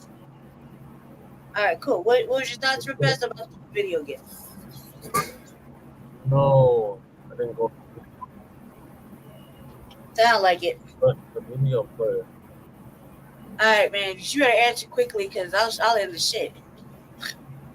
And he had to let us go because too many people were standing around and they asked him. The white woman came up to him and he looked like he was about to faint. Like, oh no, an upset master. I know what you're saying. So he was doing a master dance. I was thinking that song with Tariq. What did you see with a master? That song was in my head as soon as the white woman said, why are they getting put out? That doesn't make sense. And all of that type of stuff. They was pissed off when they saw that. When they did that. And he had to let us go. And then we walked closer to the crowd. And then after 2 speakers, they got us out before Kamala came on. And that was the main thing to get us out. That was the main thing to get us out before then. They was trying to do that ASAP. Now, you know I got the video. You know. Oh, yeah. About that. Yes, indeed. Mr. Black Alpha, a.k.a. Mr. Everywhere.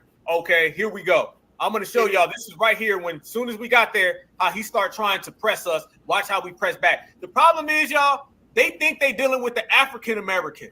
They dealing with the foundational Black American. Big difference. Check this out. This is how we got them, family. On MLK, reparations have to go. This is MLK closed. Okay, I understand. So we can't say reparations with the NAACP? He said we're coming to get our check. Yeah, there's nothing wrong with that. No reparations. Reparations. That's Dr. Martin Luther King Jr.'s MLK Day, right? This is protest. No, that's reparations. No. Read the whole thing. Okay, sure. Let me give you a word. Are we lying?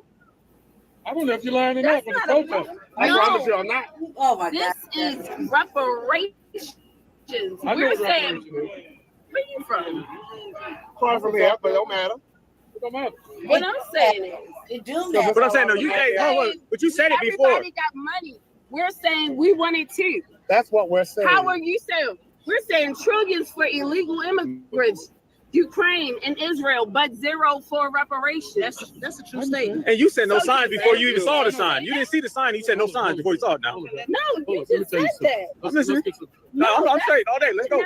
I'm a member of the NAACP. Look at what? Hey, look how he's trying to get tough. Y'all know them goddamn CWAs. They try to get tough. Listen. And we had, but zero for reparations. That's a true statement. And you said no signs before you even saw the sign. You didn't see the sign. He said no signs before you saw it. Now. No, you just said that. I'm listening. No, I'm straight all day. Let's go. I'm a member of the NAACP. Look at what? And we had. But he had the signs the other way. They were stacked on each other. You saw a sign through the sign. You got X-ray vision. Are y'all getting this? The NAACP has said that at a Democratic event, we cannot post posters about reparations. Black people. But they said that our people are facing zero wealth by 2053. Okay, and actually it's in the 2030. This is the NAACP. MLK I'm a member. That's what he said. He said we're coming to get our check. Like a few weeks ago, he was killed. No, guys. So this guy saw the sign through the sign. Somehow he has X-ray vision. I ain't coming here calling no one a name or nothing. The NAACP. No, I agree. Okay, he's walking away. Okay, so that's a whole. Now he just walks away, y'all. Notice he just walked away. He got served, and then he starts walking away. That's what we talk about when we say that we own business. Before, they would have tried to play us. We told him what time it was, and his ass ended up walking away. Watch him leave just like they always do. I agree. Okay, he's walking away. Okay, so that was a whole lot of nothing. I know it look like that. Ready? Okay, that's only one though. Let me go to part two. This is what our sister was just alluding to. That was part one. Now watch part two when he comes back now with that who's your leader stuff. What you're gonna see the video pick up in, he says, who's your leader and what group are y'all in? Okay, like you were saying, sister, he's very, very well trained in being a tap dancing butter biscuit COON. He's using all the talking points that they do. Calm down, you're being mad, what's your leader, who's your group? Go ahead, speak on it. Like a mug, you know how we do it in Baltimore. all day. And watch, y'all different in Baltimore. Watch how he tries to do it the second time, family, and we press him again. And you know, there's a song out there about butter biscuits. You know what I'm saying? And I happen to break out into the song. He ain't like it too damn much, but who gives a damn? My job is to piss him off. Check this out. I know that's right. Yeah, we need him. Because my job is to piss him off. Yeah, we need him. Yeah, we need to hook up with that brother. We need him. I would call him a coon. Okay, I'm just telling you. So, scale one down. We're taking pictures and talking. Because he's cooning like a motherfucker. He said scale it down. We just literally walked in. Everybody wasn't even there. That's why when you see the crowd later, there's more of us. This is before a lot of us even got in because the lines were so long. So he said, scale it down. Marcel said, scale what down? We're talking. He's going through his Democratic W supremacy puppet handbook, and we're not allowing any of those excuses to work. So why do we have to scale down? Did this reparation sign scare y'all? Yes. Okay, I say taste the biscuit. All right, y'all. That's the Black Alpha acapella version of Taste the Biscuits, because the butter biscuits was flying, y'all. So please forgive me, but it was an opportunity to go ahead and tell him that he was serving them biscuits, so I had to. He got mad. Taste the biscuit. Taste the goodness of the biscuit. Taste the biscuit. He's stupid like a woman. Taste the goodness of the biscuit. There are people protesting for Palestine. We can't protest for Black Americans to get reparations. Thank you. Where is their reparations? You know what I'm saying? We go right down to the card. Fucking personnel over there. You actually what I'm doing with it, right? Personnel ain't that toned down. not even a part of this economy or the society. Why are they doing that? Why are they doing that? Thank you, man. It's starting to get very good right now. Nice to see you, Black Out. What up, baby? Hold it down. No, I was going to show up. I was just waiting for someone to coordinate everything. That's right. That's right. Before he was killed, he made a speech about how America has billions at that time. Now it's trillions of dollars to pay on European peasants, on white Americans to get free land. He was like, at the same time, black Americans will get nothing. It will be terrorized. And he said, right, that's right. The little they had when he said that, he said, the people are telling black Americans to pull themselves up by their bootstraps while the government pulls everyone else up. So that's what literally. So to honor him, because that is what he wanted. What the fuck is that? I like right there what our brother said. He said, this is what Dr. Martin Luther King wanted. And the thing that we do, y'all, is that we use Dr. Martin Luther King against them. For years, they used Dr. Martin Luther King against us. Anytime we said we wanted something, they say, what would Dr. Martin Luther King do? He had a dream. Whenever we said that there's white, all of those other people who were there, they did not have that same type of time, that type of energy. They allowed them folks to do whatever they wanted to do.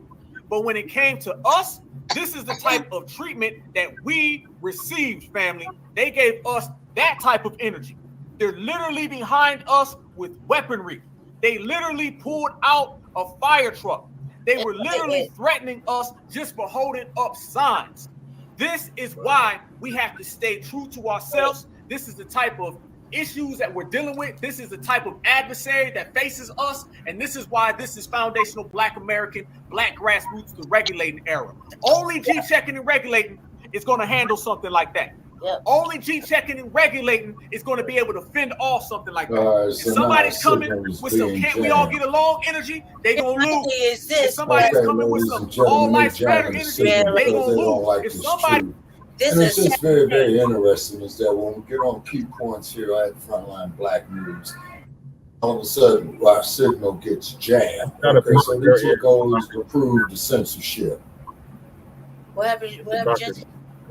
It's got to be on Shabaka's end because Lady Tech has excellent internet. Yeah, that's clear. That's why you can hear it clearly. It's on your end. And that's a true statement. And y'all gonna have to we'll talk about that offline, but the girl gonna have to run a little fundraiser. Just so we can keep it rocking like this. I would say this though, he ain't lying, man, and if y'all can't see it by now, like this is a clear anti-black fucking hate movement. Anti-black, foundational Black American, anti-Freedman fucking situation happening, playing out right fucking in front of us just last week. I mean, who knows what happened this week? I got you. This is clear anti-black, anti-Freedman, anti-foundational Black American, anti-descendant of chattel slavery movement. This is clear anti-fucking hate. And by any means necessary, you need to arm yourself.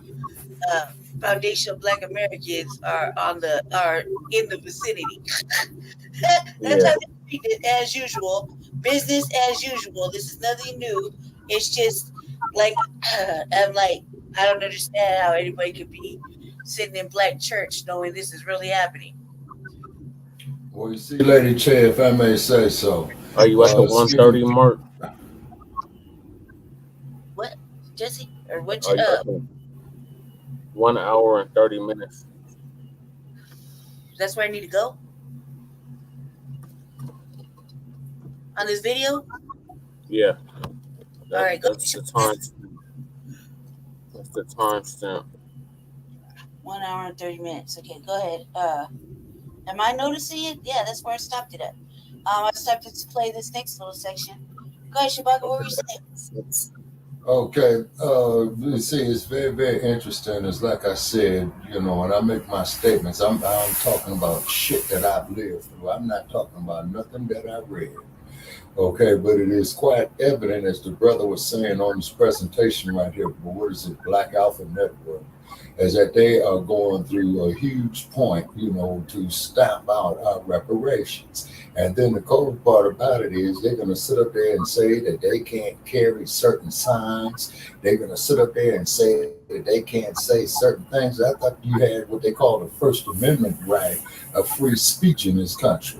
Now, anytime that we got to sit up here and listen to shit by Joe Gibson, the damn Kiccs boys, racist white supremacists, and then when we report their shit as hate mail, oh no, they did not violate no community standards. But then as soon as we get up here and talk about certain truths about our history and their horror toward us that is documented, oh no, well, we got to suspend you for 30 days and unlock your account is because you're full of hate speech. So in other words, as long as a motherfucker's beating my ass, making me look bad, and I got my teeth knocked out, my eyes swelled up, he has free speech. But as soon as I turn around and put my foot in his ass and put him on his back, now all of a sudden I got hate speech. The hypocrisy is real. Yes. Jesse, did you have anything else you wanted to do after this video? No. All right. Yes, I have more stuff I wanted to play. Yes, but not on this video. This is just it for this video. Just let it play, please. Well, I want to reach out to Black Alpha Network, man. We need him. In that type of situation with the people of color, we all friends. They are going to lose. Vote blue, no matter who, already lost. That was yesterday, family, and I wanted to take that picture because I wanted to send this to everybody. I want the whole family to see it. Those who couldn't be there, those who couldn't make it, I wanted y'all to see that it wasn't just me right there. It was all the brothers and sisters, those who were present and those who weren't. But we all represent as a family. So as you see Black Alpha, you see every foundational Black American freedman in the same picture right there with me. This ain't nothing to me. I stood right there in Jacksonville, Florida in front of a hate crime when they still had the ambulance out in front of a whole army full of supremacists. That don't mean nothing. This right here was just something I wanted to show the family on the flip side. So we do this over here. We do this. And this is just like our good brother was talking about, fearless. And you had fearless brothers and sisters. You had fearless old folks and young folks. But we were all there collectively. And I knew wasn't nothing going to happen as long as the team was there. Look at this video that went along with it. Look at the way we get treated when we demand reparations. Look at this, y'all. They're turning on the fire truck, and they're about to go full 1960 on us. They're threatening to spray us. No lie. They're probably going to pull out some goddamn dogs. They trying to go 1962. They trying to go full lynching. They're literally out here firing up the truck like they about to spray us like we in motherfucking cells. Ain't going to be none of that this time. Whole different time, whole different era. Trust me when I tell you, please believe. Brothers and sisters standing on lineage. Look at this. Look at this. That man right there. That police officer got a gun. Look at this. Both of them. He got his hand on his. The black man. Look at them. They got their hands on their weapons. We're literally in front of weapons, y'all. Look at this. So if you ask for reparations, if you demand reparations, they literally pull out weapons. This is where we are. They pull out guns for speaking on reparations. Demand reparations and they pulling out pistols. They pulling out shotties. I'm running reparations now. Got a gun. Look at this. Both of them. He got his hand on his. The black man. Look at them. They got their hands on their weapons. We're literally in front of weapons, y'all. Look at this. So if you ask for reparations, if you demand reparations, they literally pull out weapons. This is where we are. They pull out guns for speaking on reparations. Demand reparations and they pulling out pistols. They're pulling out shotties. I'm running reparations now. I'm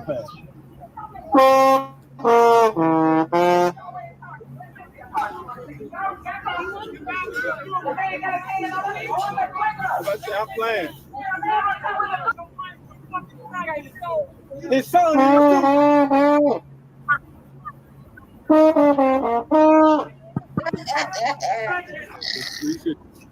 Look at that right there, family. You can't get any more evidence of how it played out yesterday, family. You can't get any more evidence. Did you send the next clip, Dusty? Keep the show, keep it going. We get the next clip, sir. Thank you, sir. Yeah, I think that Yeah, I'm still here. I think that this shit is fucking outrageous. Like, well, Lady Che, okay, true enough, it's outrageous and it's absurd. But as that brother had stated right there, with those cops putting their hands on guns, what you are is having a repeat of the civil rights movement, you know, and the Edmund Pettus Bridge situation of 1964, 60 years ago. Okay, no, I'm sorry. Yeah, no, I'm sorry, Brother Che, you're right. Edmund Pettus Bridge was 1965. I stand corrected. Okay, all right. So what's happening is right here, these pacifying ass bootlicks, as Professor Blacc Truth so well puts it, these motherfuckers here ain't made no goddamn progress. They have regressed. They went backwards. You see what I'm saying? And then, you know, you get these motherfuckers out here talking about, oh no, there ain't no discrimination and all that. But then why is it each time we try to unite black business to put our own selves to work, even what we're trying to do with this platform right here, we get all this ridicule. We get hit with hate mail. They say that you guys are spreading hate speech. How in the entire fuck are we expressing hate speech when we was talking about up here that saying that we have a right to exist, we have a right to live, and we have a right to survive? That is not hatred. Because looking at the fervor that's going on right now, I'm concerned about the generations after me now. I'm concerned about my biological family members or who are in this generation right now. You see what I mean? Yeah. And the shit ain't making me scared. The shit ain't making me scared. It's pissing me the fuck off. It's what it's doing. All right, that's the next one, like you said. Yeah, I was listening. I'm listening.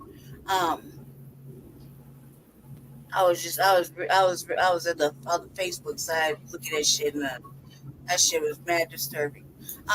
But wait a minute, Lady Che, not cutting you off, not cutting your wisdom, ma'am. But did you see up on my wall that I shared the Jess's wall? I meant to tag it, and you need to go up on my wall. And if you could show it about the homosexual up there, talking about taking a homosexual survey, going to a heterosexual man, asking him if he sucks dicks and all this other type of shit.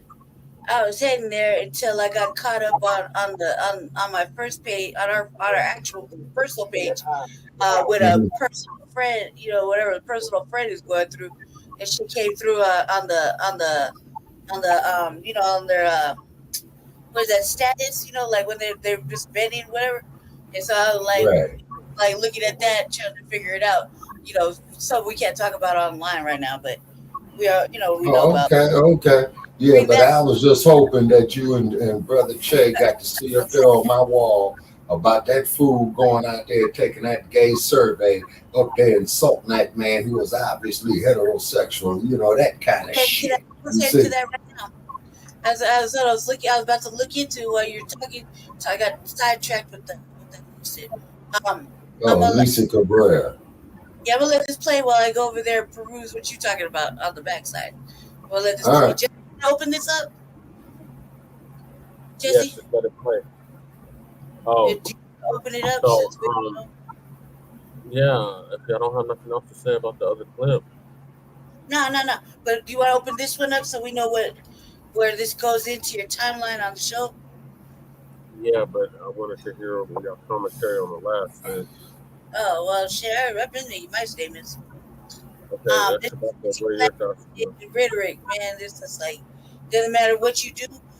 They're wrong for anybody who's up. You just clearly showing you're enemy to our people. You're enemy to us. There's no allies. There's no such thing as friendships. There's no such thing. When you come in on Martin Luther King Day, regardless where, what part of the nation you're in the United States, and you come bogarted with some other shit that's on It's a different soil, and you're you're talking about whatever needs to be talked about during the day that Martin Luther King marched for us and shit, whatever. I find that to be a full motherfucking that's a crime against us, and you're not with us. And so, later on, they'll be looking for us. Because you ain't with us. And not only that, but the audacity of black people standing on the side of white supremacy with their hand on their pistol, not taser, pistol, right? Making threats like I'm not just standing there like like you already do something, but just standing there, knowing goddamn well that you're a part of this motherfucking soil. You a foundational Black American, knowing that most of the motherfuckers that were standing against were probably FBA brothers and sisters. You know what I mean? Yeah, I just think Cyborg tipped them off. It sounds like Cyborg tipped them off. Probably did. It didn't sound like that. No, that wouldn't surprise me in the least. That's that house nigga syndrome. No, probably Claiborne did tip them off. Also, too, not even that, but they're everywhere. If it's not them, it's the migrants fucking protesting. So it's everywhere, and everybody's trying to just go ahead and push past foundational Black Americans and whatever we're talking about, so they can promote their bullshit as usual. And it's not bullshit. I'm just saying. I'm just making it just fucking commentary. Not bullshit what everybody's talking about, but it doesn't have nothing to do with what we're talking about. And especially on days, we don't do that to them. We can't even get near any buildings. You see how we can't get near nothing? So it's very pushed back, far away. They can be all up and close and personal in chambers. They can be doing a whole bunch of shit, but not Black people. I'm sorry. I apologize. Anything. You know when you're ready. Okay, Doctor, what are your thoughts on what Lady Tay just said or what we just watched? Okay, well, we just watched right there, Brother Chaz. I said it once again. This is the same brutalization that's about to come about that happened 60 years ago, okay, during the Civil Rights era. Okay, so what had happened was after the Civil Rights era, you had the Black Empowerment era, but J. Edgar Hoover, he declared the certain group public enemy #1. So nothing has changed. What has changed is how they have dummied down our youth. You see what I'm saying? Particularly, with that Hollywood shit. You see what I mean? Showing all our women up there being ratchet and all that on BET. That's why I don't even look at BET. All it's showing is our women is up there being ratchet and all this other type of shit. And these other groups is up here organizing amongst themselves. Yeah, exactly. Yeah, because I remember when Robert Johnson sold BET. Yeah, that was 1999, 2000, I think, Brother Che. So it has not been Black owned for over 20 years. It was how many years ago? 25 or 20. Okay. He sold it 25 years ago. Okay. Yeah. Okay. Because Robert Johnson thought he was going to buy United Airlines, and they told that nigga to kick rocks. And I hate to say that, but it is what it is, But what we're just seeing right there is that the fervor is coming back of what was going on 60 years ago in 1964. Okay, except that what the difference is that we get hit with white racism, white racist supremacy, but we all are on the left side, and then we get hit on the right side with this alphabetized agenda. And Lady Che, did you get to see that story on my wall I was telling you about a few minutes ago? As soon as I push play on the video, I'm going over there. Yeah, it's sad. It's really sad, yeah. So I'll push play and I'll head over there real quick. Just put the video up. Yes. Yes. So this next video, so I agree with everything else you said. So the next video is Biden back. Jim Crow Biden now wants to acknowledge that the border is insecure, the southern border, It calls for massive changes, but he's ready to take action.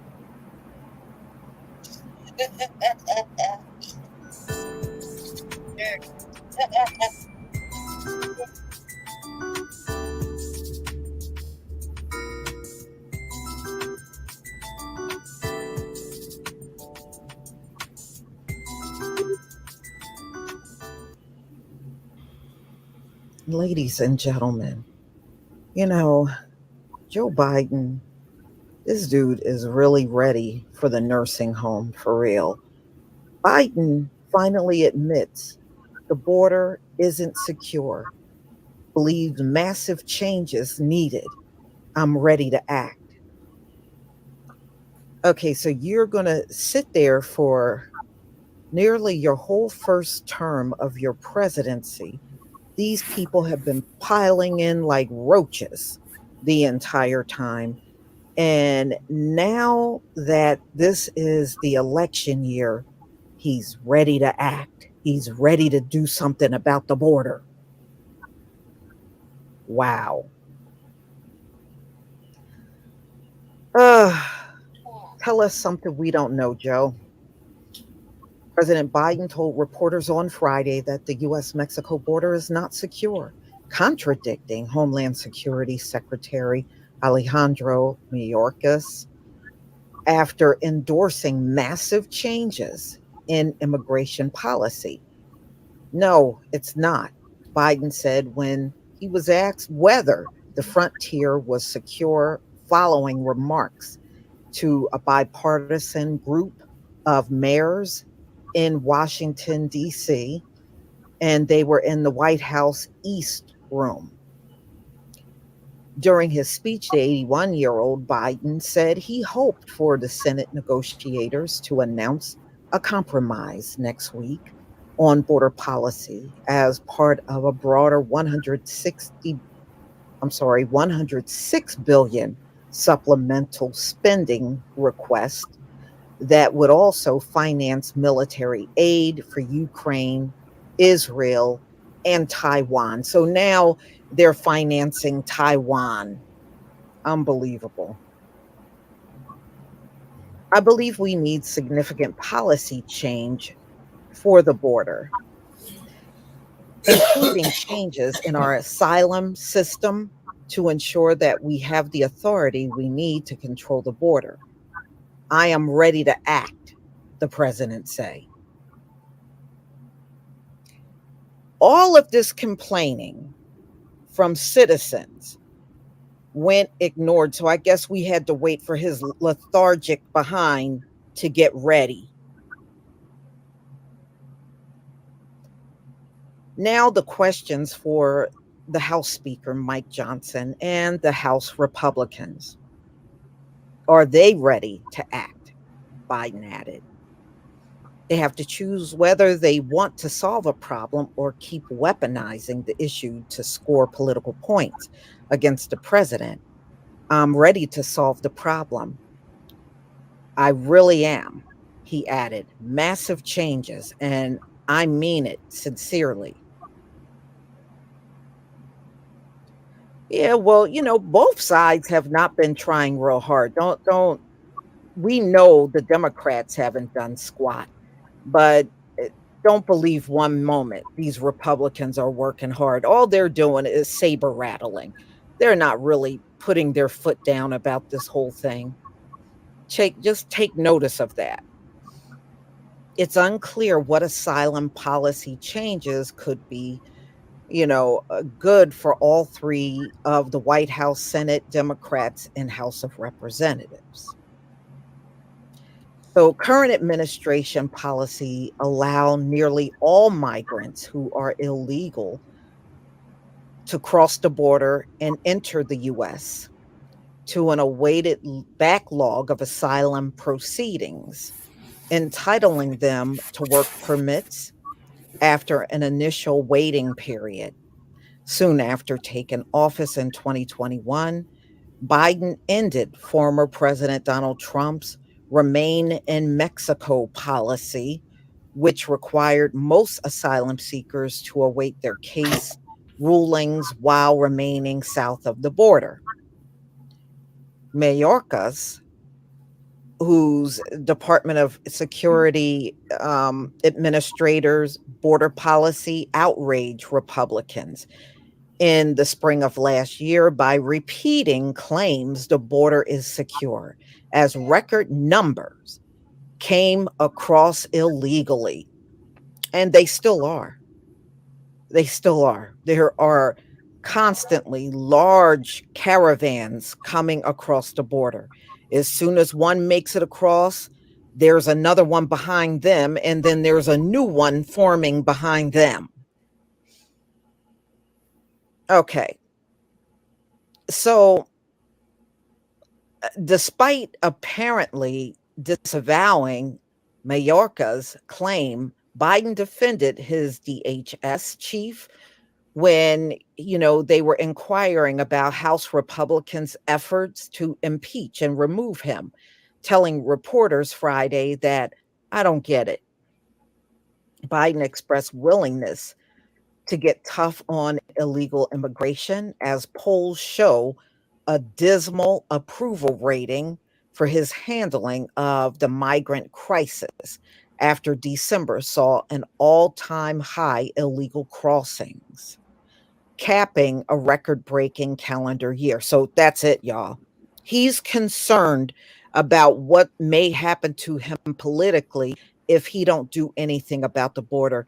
But you notice how when the public was complaining, especially in New York and Chicago and other places, they just silenced their voices because I guess they're not a big city. He did nothing this entire time. Now that he got a glimpse at the poll numbers and see that people are really upset with him over this migrant crisis, oh, I'm ready to make changes now. This man is crooked. This man is crooked. For real. Yeah, he is. So it took some poll numbers to change his mind. And now he wants to do something. Wow. I love how I turned on the TV and Biden is for a free and open border. Just tear down everything. Everybody come. No restrictions. The president sarcastically remarked during his speech. Biden also defended his record, including by citing reform legislation he sent Congress in 2021 that would legalize most migrants currently in the U.S. illegally. So he wants to automatically legalize migrants that are already here. Wow. As well as noting an October request for more border security funds for the 2023 fiscal year, which ended September 30th. Also saw an all-time record of unlawful crossings. He got money too. He ready to make changes, and he's got billions too to give away once again. Hell to the no. You know what, y'all? When he gives these billions of dollars away, it's announced. You know why? Because he exceptionally want the Black community to notice all of the money that's being given out, because he knows we're asking for we're demanding reparations, and he knows it. So every time money is given out, I want you to know they're announcing it because they really want us to be the biggest ones to notice it and be upset. Y'all, you're gonna have to tell me what you think about this one. Yeah, I'm mad now. Please leave your comment and subscribe. Don't forget to hit on the notification bell, and I'll see you on the next. It's Frontline Black News. Yeah, so Jesse,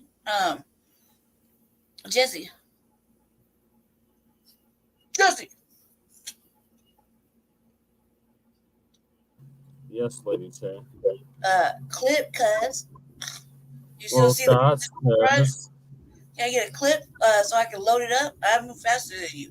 Can I at least get the clip while we're waiting on thoughts? No, can we get the thoughts and then the clip? Can I get the clip and I can give you my thoughts? I know how to multitask. That's why I asked you for the clip while we sat here and waited. Thoughts. My thoughts are simple. I'm not. We shouldn't even be mad. Nothing to be mad about. Now it's just get even. What are we mad about? We ain't mad. You're right. We ain't mad.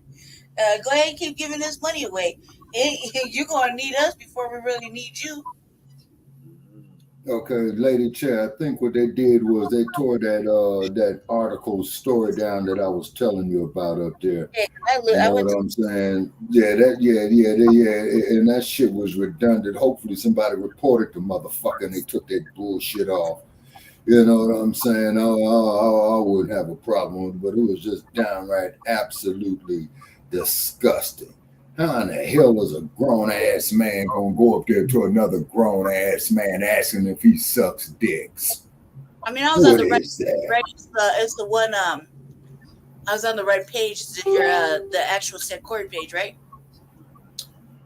Yeah, it was up there on my page, and I'm looking on my page now on my cell phone, and I think they tore it down. I think so too. I was just. Yeah, it was just downright disgusting. You know what I'm saying? It was just downright disgusting because I wasn't going to do it no justice at all. But also, too, ladies and gentlemen, keep in mind is that when they have this damn clickbait up here for you of some shit that they know that's going to piss you off, try to walk away from it, ladies and gentlemen, because I already made a mistake for you because it's clickbait to get you to get suspended and to get your page tore down. Okay. Yeah. Oh, yeah. Yeah, it's sick. And like, they just doing it so dirty. Just doing it so dirty. They just really doing it dirty everywhere we turn. Like, it's not even worth getting mad about if you ain't amused by now. Like, you should just start laughing. Because they think they doing some. At some point, you know, anger just starts turning. It's in a different state. Now you're about to go into the sucking zone, the sucking space. You know, like and what it is, Lady Chase, is this artificial intelligence that they programming with this bullshit. Oh, okay, Dr. Phil. Let's see what up with Dr. Phil. I got like two more, maybe two more little clips in me before I gotta sit on the thing and get it back on the machine again. So just letting you know. Okay, Jesse. Okay, so is there anything you want to add to that so that I could proceed forward? So now hiding by and now this election season, he want to address the border all of a sudden. After he done allowed 500,000 of these motherfuckers to flood the border, now all of a sudden it's a problem.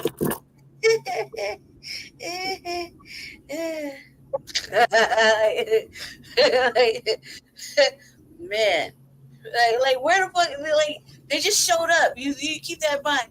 Everybody's been going through this like pre-election shit. You know, talking about stuff. And nobody knew where the fucking borders are. Where is the borders are anyway right now? Right? It's not right? Mama is on the abortion tour. They ain't even remotely talk to actual black people. They're just making, you know, these polls and shit.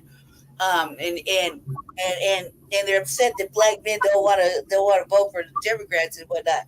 And the border and all this extra shit, and why everybody's just siding with Trump because he's saying the right shit, he's pacifying everybody like you always do, right? So now you want to get involved. You want to get involved. You only want to get involved the last time when it was motherfucking Haitians that needed to go back ASAP. Now you want to get involved again. Yeah, well, we see, Lady Che, just what you said right there, ma'am, is the reason why we created the hashtag resurrection of the mental dead. You see, it's because you got a whole lot of brain dead motherfuckers out here. And the sad part is you got a lot of the willful brain dead. That's what's really sad. When a motherfucker chooses to be brain dead, that is really sad. Well, that's the enemy. And then Right. Totally. There you go. Go ahead, Lady K. So the next video is about the Democrats. Like I said, we're gonna crumb bomb on the Democrats. Let's see what Dr. Phil's saying here. Democrats may lose Georgia. New poll shows black voters would vote 20% the dump. That's some human shit. And we want to make that perfectly clear. And I can wait to just stop them fucking Trump hats, because I really can't not wait till you find your fucking Trump hats and you start wearing them again. I can't wait till you blow the dust off the cap. I need a fuck Biden hat. Yeah. I'm looking for a fuck Biden hat too.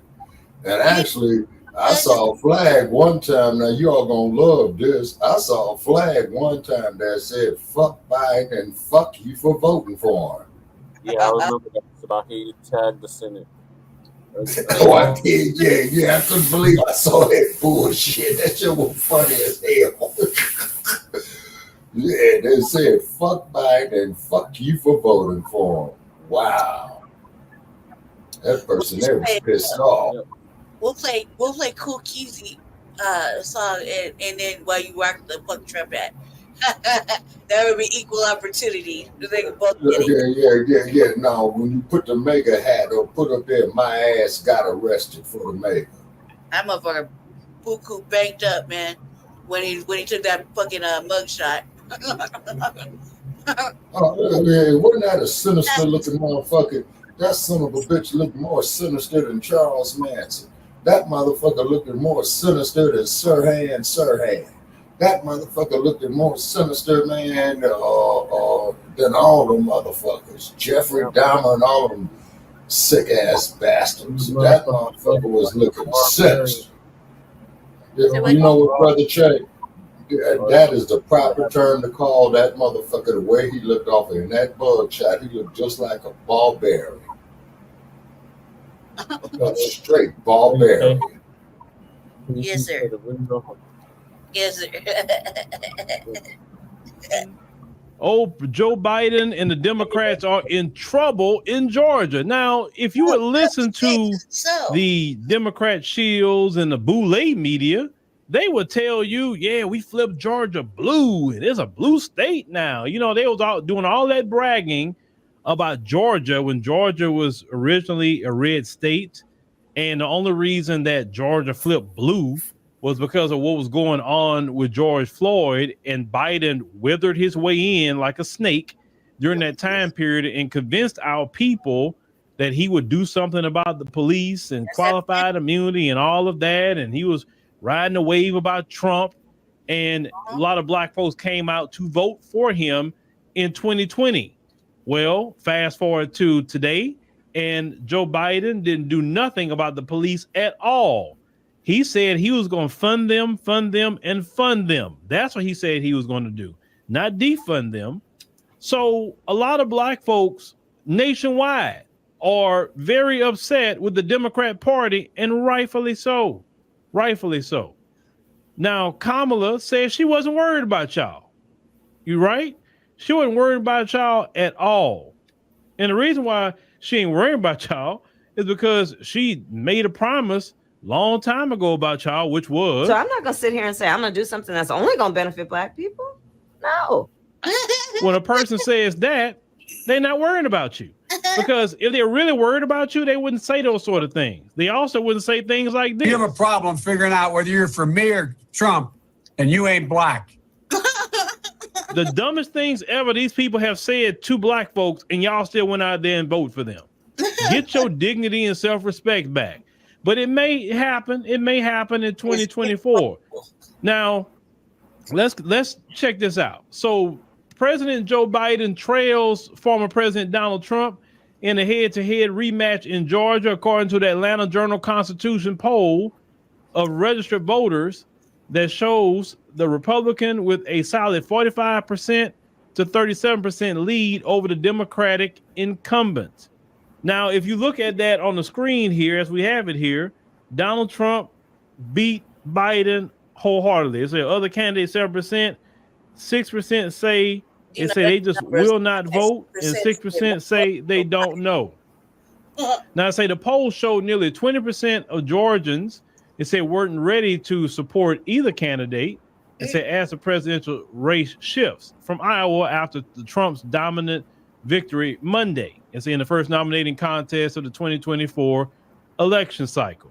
I say Biden is hurt by soft support among many Democratic and independent voters who were crucial to his narrow 2020 victory over Trump in Georgia. It's including 10% of black voters who say they don't plan to vote in the White House race at all. In other words, they're going to choose the couch. Now, continuing, they say compounding Biden's struggles in Georgia are his low approval ratings. About 62% of registered voters are critical, they say, of the president's job performance, and a slim majority say they are strongly disapprove of the Democrat.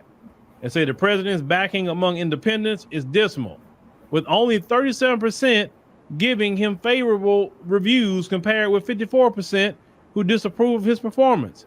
And black voters, the party's most loyal constituency, are split over his handling of the nation's top office.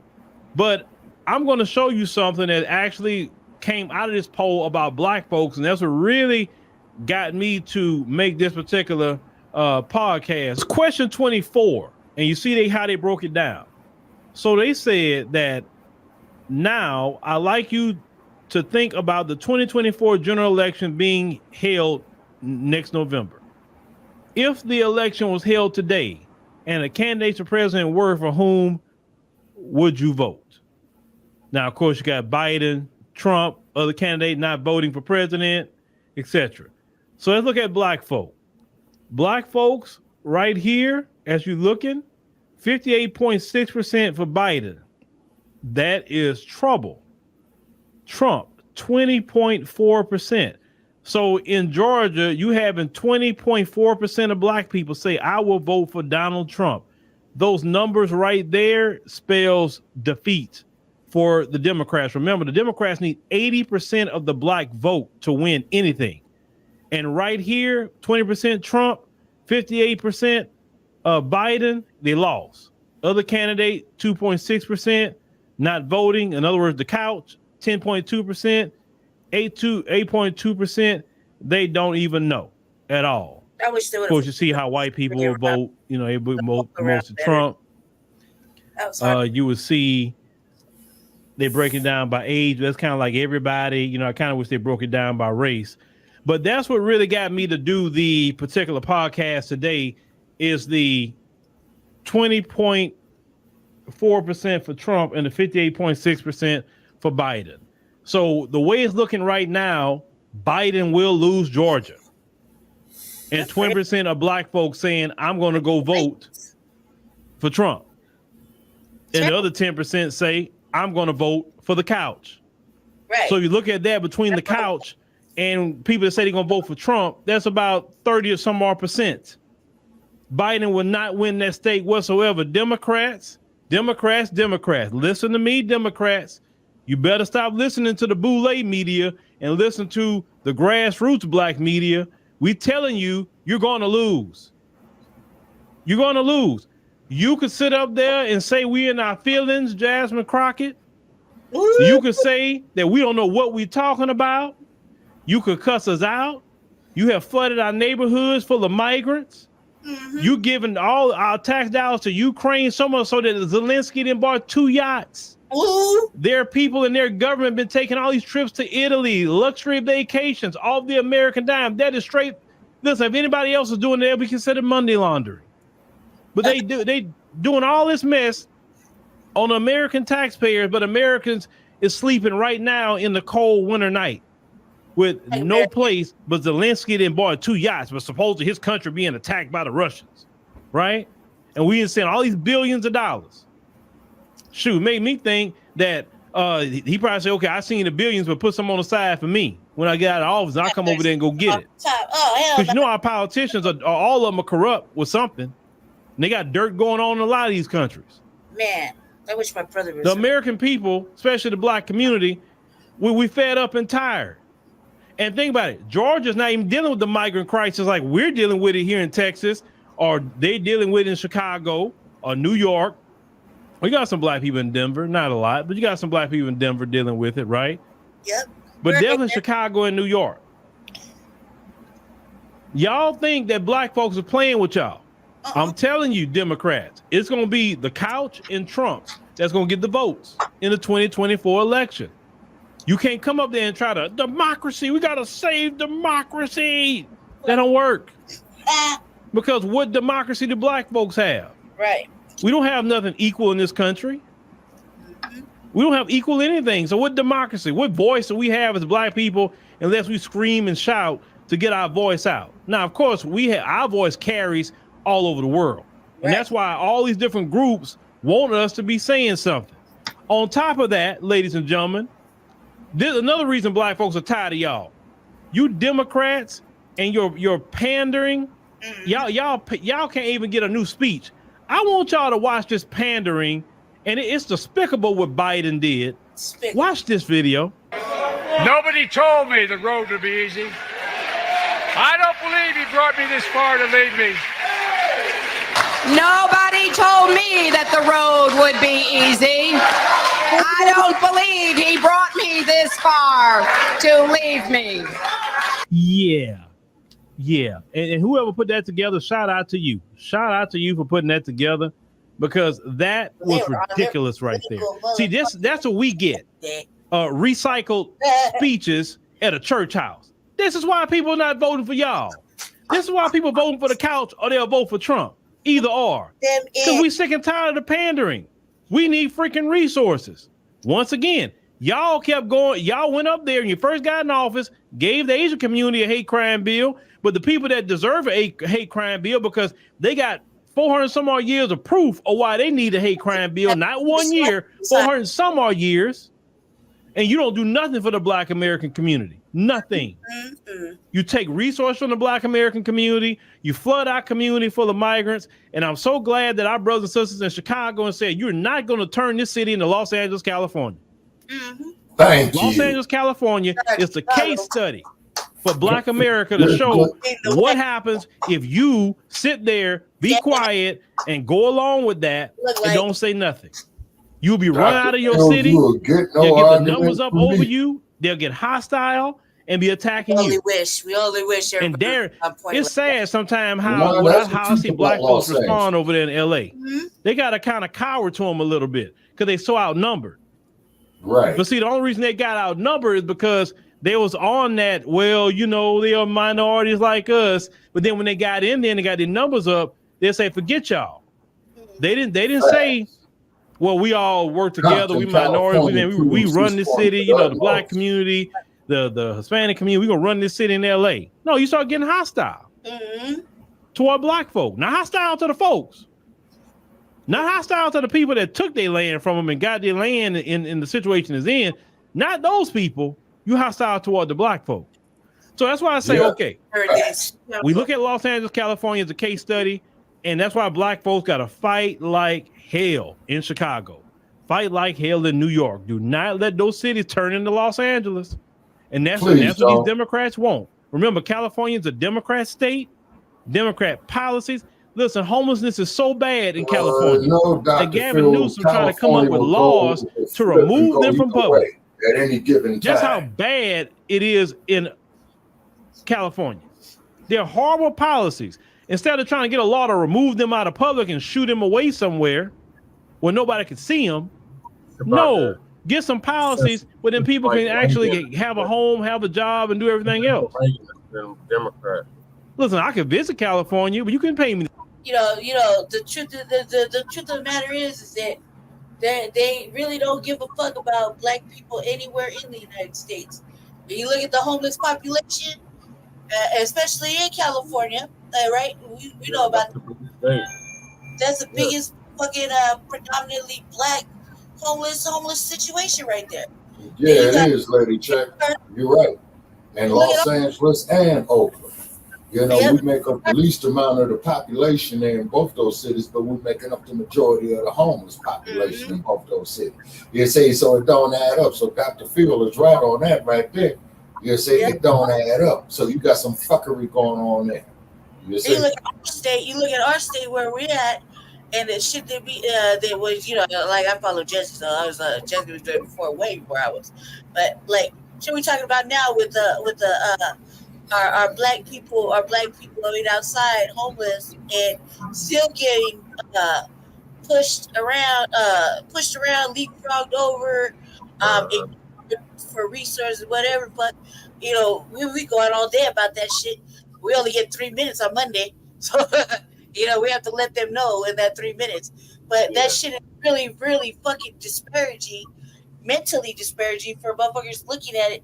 For us to live through it and continuously want to do the right thing because they don't sellouts over here. It's like it's a fucking depressing. It's a depressing state of affairs because you're seeing it right there. You're seeing it like Black Alpha showing, like everybody's showing. You're seeing other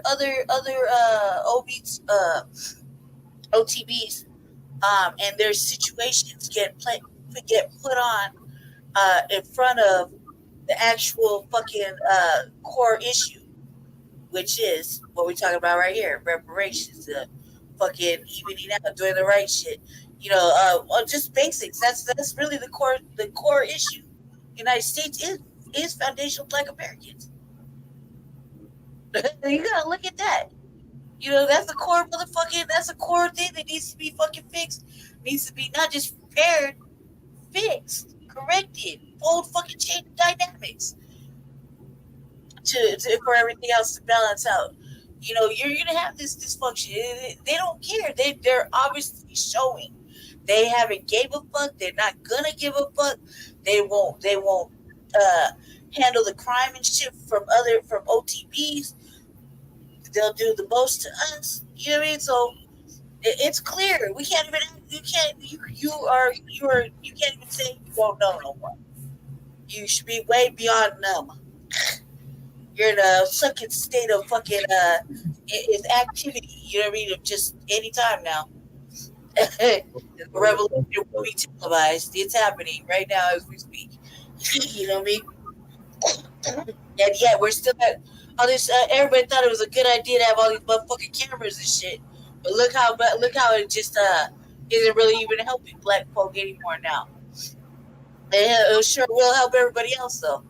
You see what I'm saying? But I'm gonna continue to play this real fast. That shit is really upsetting. To stay there. No, I don't want to be in no state where them Democrats running like no, Lord, no. I'm cool. I prefer to stay in the red state all day long. I'm really cool because the stuff they go on in a lot of these blue states, nope.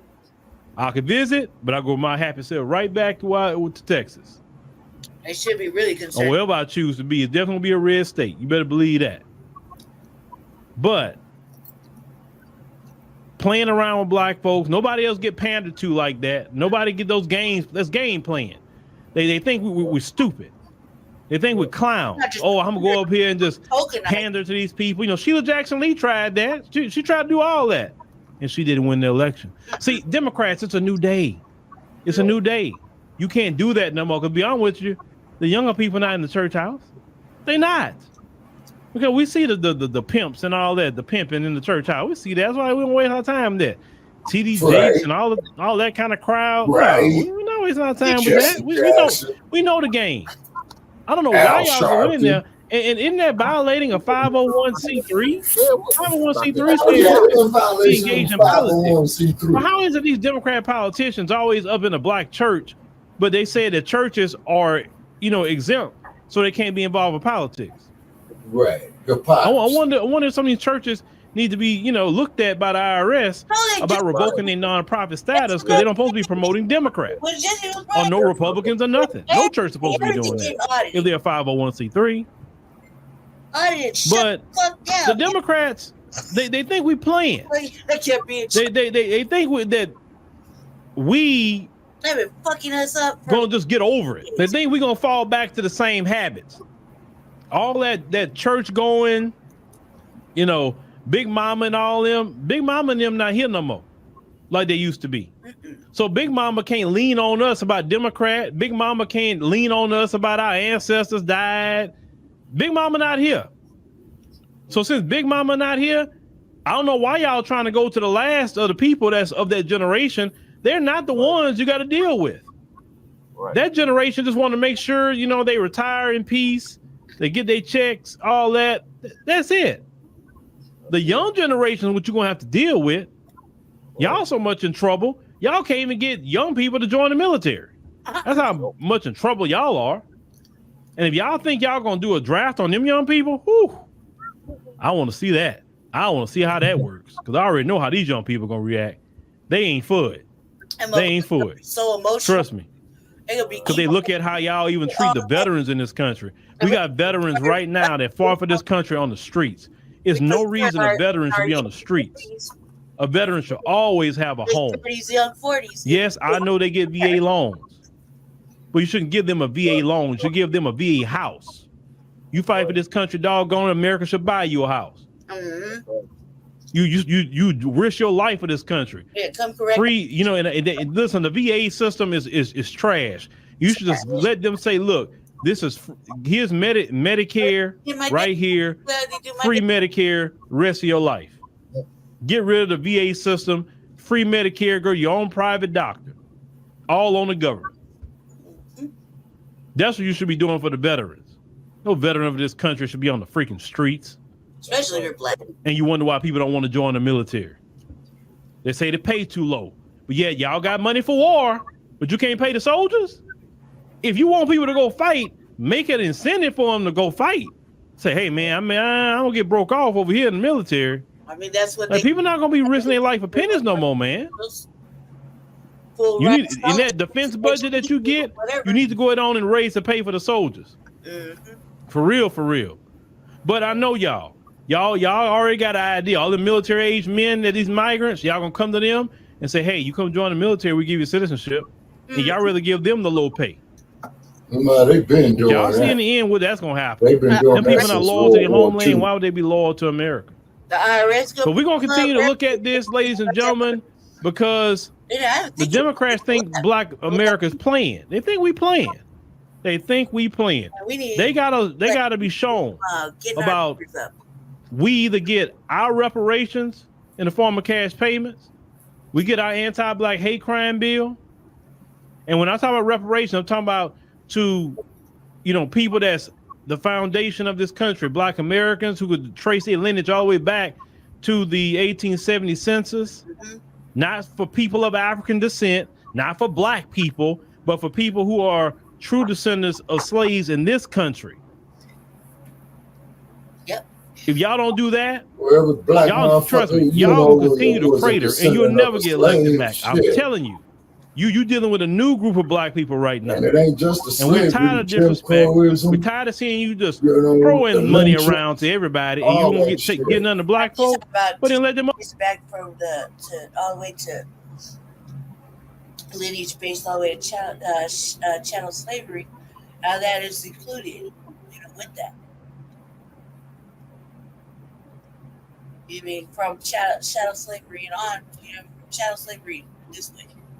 You know what I mean? Did you say the next one, Jesse? Yes. Okay. Let's see what you got. Okay, I see it.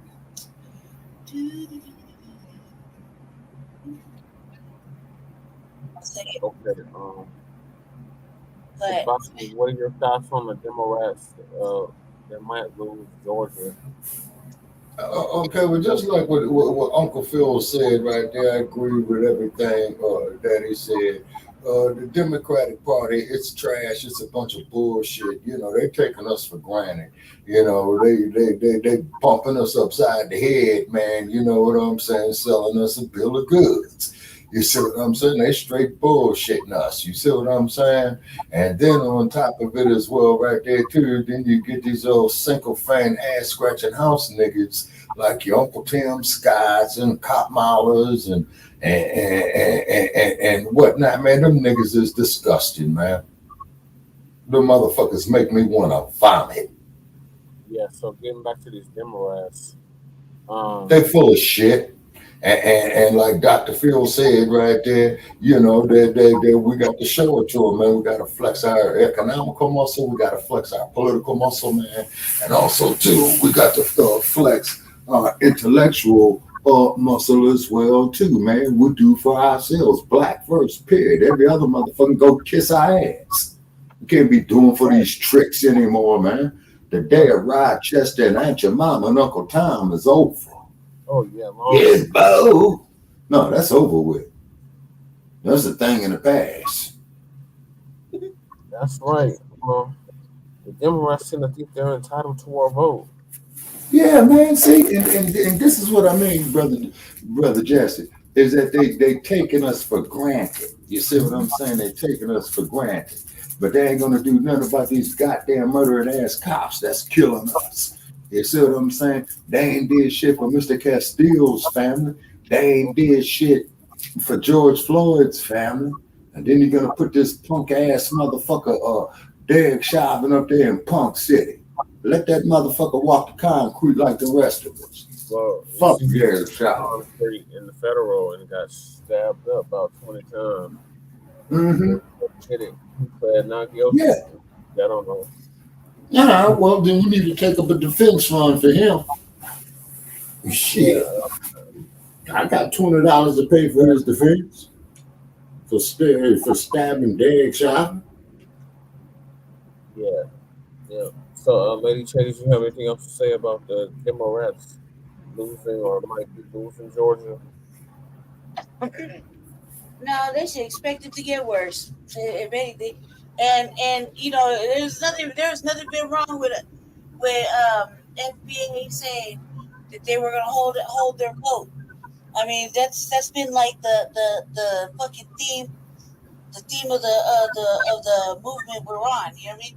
The way we're maneuvering. So this is nothing unusual. You just don't. They just thought they were thinking that it was a game, even though we know that it's a marathon, not a sprint. We know we're in a long haul. It's not gonna be easy. We know nothing ever is easy for us. So we're just gonna sit back and let it continue to apply pressure, continue to say what we're saying, because ain't nobody saying what we need them to say. They're not making no genuine effort to show and prove that they're gonna be compliant with what we actually are demanding. So, you know, sitting back, holding our vote, like I used to say, hold your vote like you hold your spilling. That's a real life statement. Sitting back, watching TV and not showing up. Yeah, they need to feel that. They need to feel it, because the more black people show up for the democratic system, you're basically committing an act against your own. You know what I mean? By doing that at this point. At this point, you know, that shit's wrong. If you want to be a sellout, do that shit on your own time, but you're really committing a fucking act against us. Like, you're committing an act against your own race. Like, this is treason. This is horrible. You're a traitor. Like, this is bad. We're in a state of war right now. There's no reason for it. And you can't fucking side with them and be like the racism, white supremacy, any of the shit that we argue all the time and fucking point out on a regular. You can't say it doesn't exist, never happened, you've never seen it with your own eyes. As you've been black in America, you have seen it. So it's not a game, and ain't nobody listening to that bullshit. Ain't nobody with fucking any kind of fucking experience of being black is not listening to that bullshit. And anybody say, "Oh, I've never seen it," you should just comply, man. Fuck all that shit. You're a sellout. You're selling out anyway. You don't act like you ain't never had a moment in your fucking entire life where some fucking tragic shit has happened in front of you, around you, to somebody you know, directly impacting you. So you can't act like it doesn't exist. And you can't act like we are living in a fucking in a state of fucking benign neglect, belligerent, consistent, benign fucking neglect, abuse. It's not malign. It's definitely manipulative. Yeah, it's benevolent. It's fucking. It's it was malicious. They did it on purpose. They've been doing it. You can't act like it's not happening. If you keep fucking saying it's happening, we're looking at you. You're fucking dumb, and we're not hearing none of that shit. Nobody in their right fucking mind is listening to anything you're selling because you're lying to us, and you know it's a goddamn lie yourself. You're just selling out for whatever fucking supports you, whatever fucking master says, and that is this act. For the gifts, remember what Jacoby, the councilwoman in Jacksonville, said. You signed up for the incentive package against your own people. Like that shit you're a sellout. Man, they butter biscuit eating motherfucking ass. You're a sellout, cuz you did that. You sold a If the governor is giving gifts, I'm gonna get my gifts, y'all. Let him talk. Let him talk. Yeah, we see this hypocritical. Double check. Yes. Double check. This hypocritical document they call the U.S. Constitution, you could just take it and wipe your ass with it, is because the motherfuckers who wrote it up were raping, slave trading pedophiles, and they clearly stated that a nigga is considered 3/5 of a human being. I mean, so what's that shit to us? You know what I'm saying? Mm-hmm. Yeah. Go ahead, full screen it and please play the video. Yeah, I'm just saying you committed treason attacks against your people. And we listen to it. We don't think that you are going to take it back later because we heard you the first time. Selling out is selling out no matter when you do it. But they are now growing concerned for obvious reasons, right? Yeah, because they are starting to lose their grasp on the Black vote. As traditionally, and this is also what the article was saying, that the Democratic Party could see upwards of 90% of the Black vote. But in the last couple of years, now we even say as of last year, we've seen a significant drop for Black voter support for the Democratic Party under the leadership of the Biden administration. And it said that the Black male voter is about 69% in love with the Democrats and about 80%-ish or so for that of the Black woman, rounding out to about 69-70% approval rating for the Biden administration. Now, some people are probably wondering, well, why? What has happened? Especially since... You're not going to get my motherfucking multiracial motherfucking ass up there fucking standing in no motherfucking line at all. I already said, made my statement clearly, Unless something changes between now and the next 7 months, where my vote is going to go, it's going to go right in the motherfucking mail. I'm a third-party candidate, every individual. However, if that shit should change in the next 7 months, my vote is staying right here in my motherfucking mind, and it's not even going to an undervote. It's just not going to the mail. Now, well, see, Lady Che, the only person I'm voting for, I'm only casting one vote in these upcoming elections for the president, is that I'm writing in Jesse Paris, Black First Agenda, period. Everything else is bullshit. Plans and agendas. Okay? I have to see his plans and agendas. I need to see it. Show me. Did I write it up? If I wrote it up, then go for it. I just that's all I'm voting for. Fuck Donald. Fuck Donald Trump. Fuck Sleepy Joe. Fuck the bad wench Kamala. You know what I'm saying? Pence, Scance, or whatever who the other raggedy ass motherfucker is. Fuck him too. Rami Salami, he can go suck a dog's dick. Yeah. Nikki Haley, she can kiss my ass. You know what I'm saying? The only person I'm voting for president is Brother Chad. And the rest of the motherfuckers can kiss my ass on both sides of the fence because, the Democrats is full of shit. And just like what Uncle Phil here said, and everything that Uncle Phil said about them no good motherfuckers, man, for the last 60 goddamn years that I know of, man, he's speaking facts. Yep. Mm-hmm. Okay, he was really running for if he was really going to run. Yeah, of course, you would want to. We'd all ask Jesse the same fucking question, and Jesse would have the same fucking answers. You know what I mean? So, that's just a of course you want a motherfucker that's gonna do the right thing. Right. We pray and everything, and we only have so much hope and prayers we can fucking dish out nowadays. Oh, it's so much anyway. tapped out, man. but right. But yeah, if he was ready for mayor, ready for the motherfucking, running for office, yeah, sure. But for sure, of course, because he had a black agenda. Or he's concurrent with the motherfucking with the black agenda that we're talking about with the new black media. I know, because I helped fucking create that shit over here. So I know. What I would say though is this. I'm gonna let this video play. I love this motherfucking blouse she got on, man. I had to say that. That is a pretty ass blouse. Is about 69% in love with the Democrats and about 80% ish or so for that of the black woman, rounding out to about 69-70% approval rating for the Biden administration. Now, some people are probably wondering, well, why? What has happened? Especially since the Lyndon B. Johnson administration, when he came up, or actually he signed the Civil Rights Act of 1964, where it seems like most black people who were voters switched from the Republican Party to that of the Democratic Party. Well, we know that was in 1960 with JFK. It actually happened for 1960. Okay, you got the freeze. I got to make a correction. Nothing.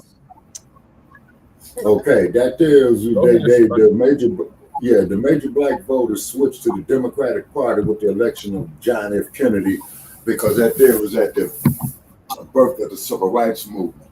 Now, what happened was when JFK got assassinated in 1963, about 1 year before the general election of 1964, the Democrats had to change their whole platform because they put Lyndon Baines Johnson up there as the 1964 candidate.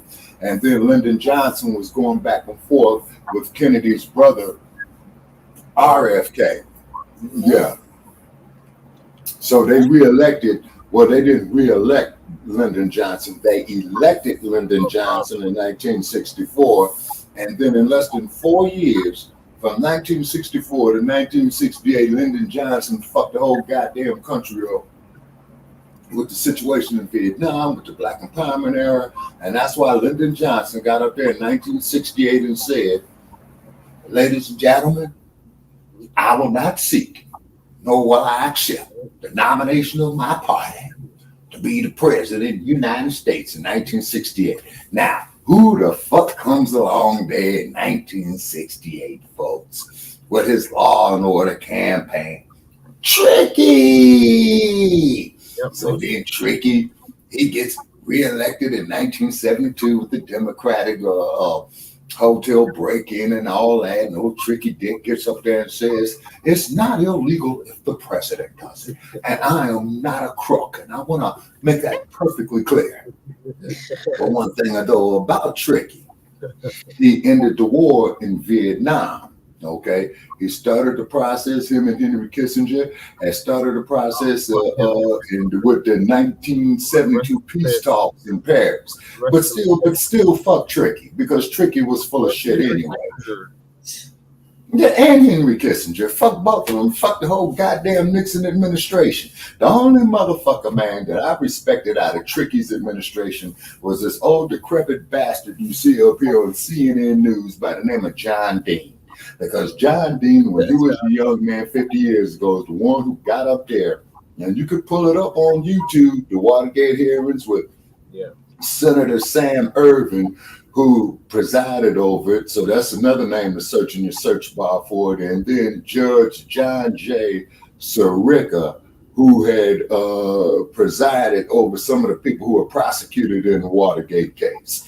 You see what I'm saying? And they had the Watergate hearings on TV, ladies and gentlemen, that lasted every bit from about January of 1973. Now, keep in mind, I'm going from memory now, and I'm an old motherfucker, and it ain't exactly as it used to be, all the way to August of 1974, because Tricky resigned in 1974. And ladies and gentlemen, as of 12 o'clock tomorrow afternoon, I will not be your president, and Gerald Ford will be taking over as your president of the United States. Now, keep in mind, Gerald Ford was a congressman from the state of Michigan with the water crisis and all that old bullshit. You see what I'm saying? And how that motherfucker went from congressman to vice president, then to the president, is beyond me. Okay, now what happened is Senator. Okay. Okay. Yeah, well, see, Kamala got that is because, you know, Kamala probably went down on the right dude or whatever, or probably got with Biden, you know what I'm saying, and whatnot, and Sleepy Joe selected her. Just say it how you always said. Say it how you always said. She was flat backing her way to the top. Basically, yes. And I hate to say that about the sister, but the research that I've done on her, yeah. Shit, the mayor of San Francisco, Willie Brown, he was fucking her when, you know, just when after she became a lawyer. You know what I'm saying? Hell, Willie Brown's wife divorced his ass and rightfully so for adultery. What her? She was 30, he was 60. Old enough to be a damn daddy, and he up there fucking. Check the San Francisco Chronicle on that. Jermaine Jackson. That's like Jermaine Jackson. Oh yeah, Jermaine Jackson. Yeah, what about Jermaine Jackson? He used to be married to Hazel Gordon. Yeah, he's married a 23-year-old. Okay, he did what now?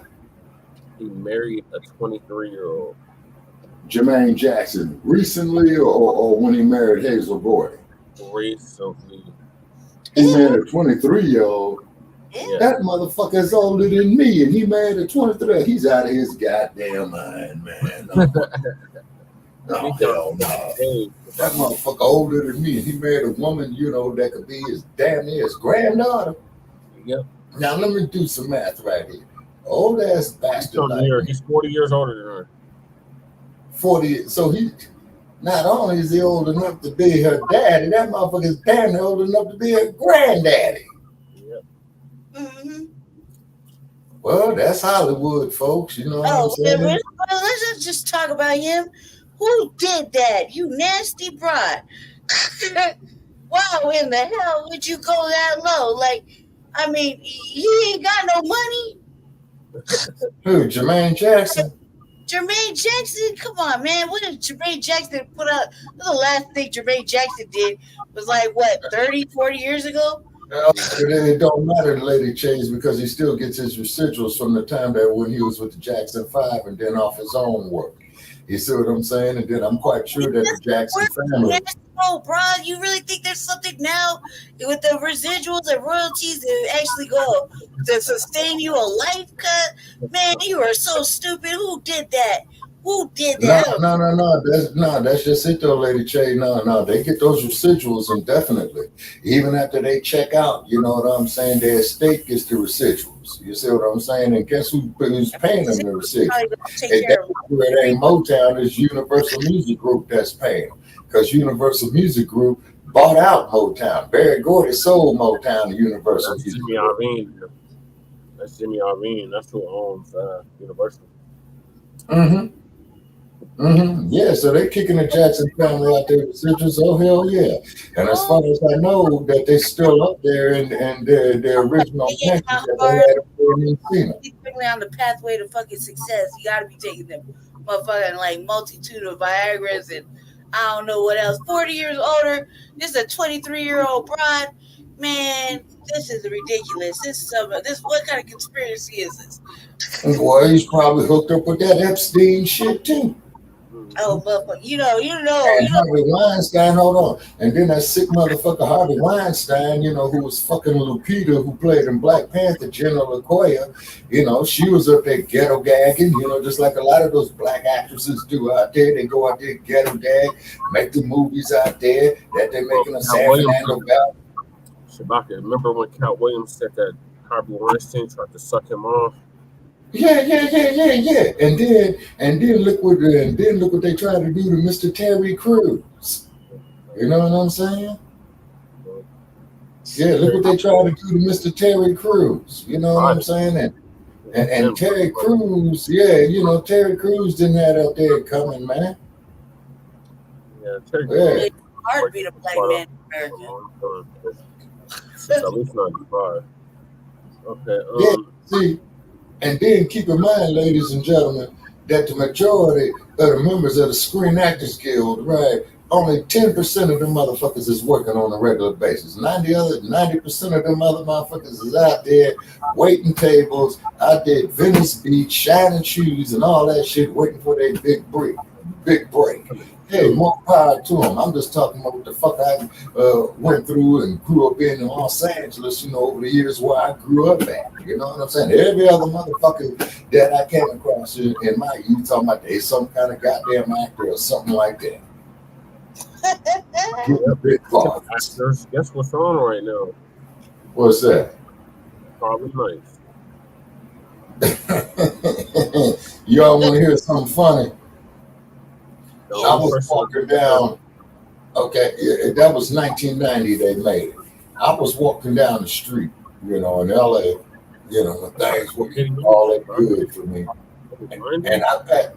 Yeah, in 1990, they made that movie because I was walking down the street and I saw a movie crew out there, right?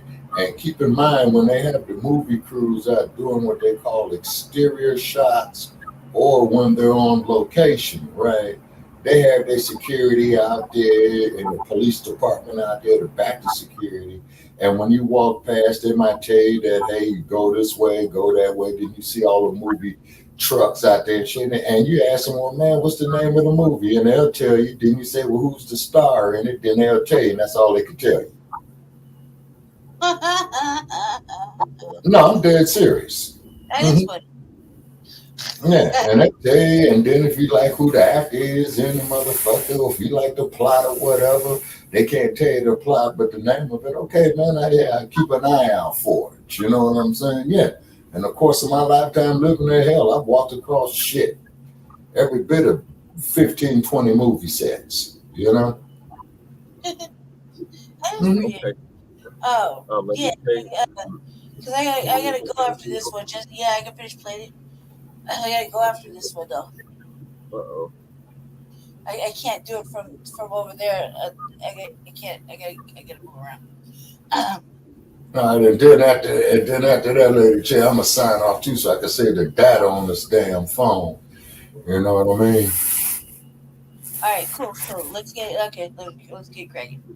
Mm-hmm. Back then, at least our ancestors, they were marching for civil rights, right? They wanted voter rights and segregation to end and all that other stuff. But we haven't seen any real significant changes for Black people since then. In fact, some people argue that we're just as bad off, or if not worse. Now, the article also pointed out how back then, again, the people who were marching for civil rights and things like that, they at least got something for it.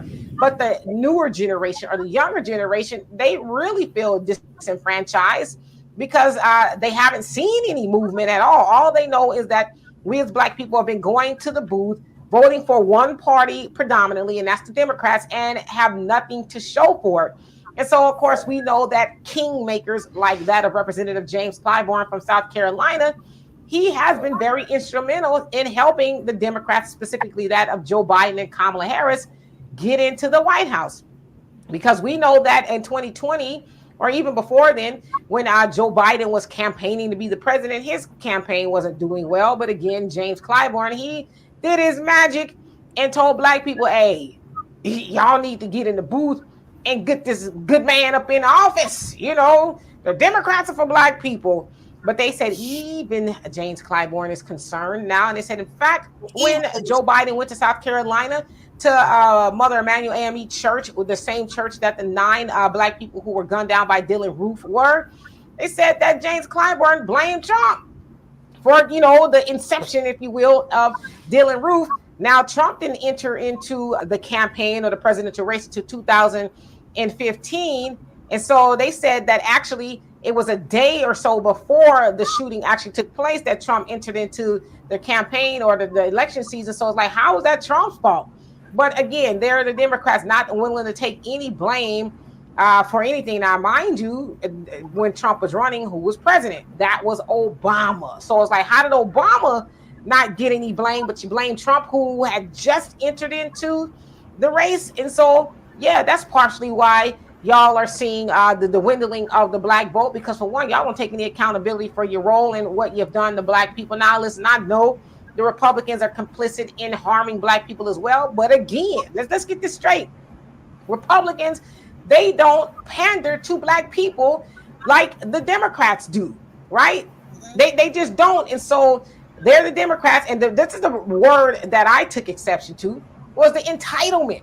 That the Democrats feel entitled to the Black vote, like they own it, right? We should get it. And we know they feel entitled because they give us very low-hanging fruit when it comes to even talking to us about anything.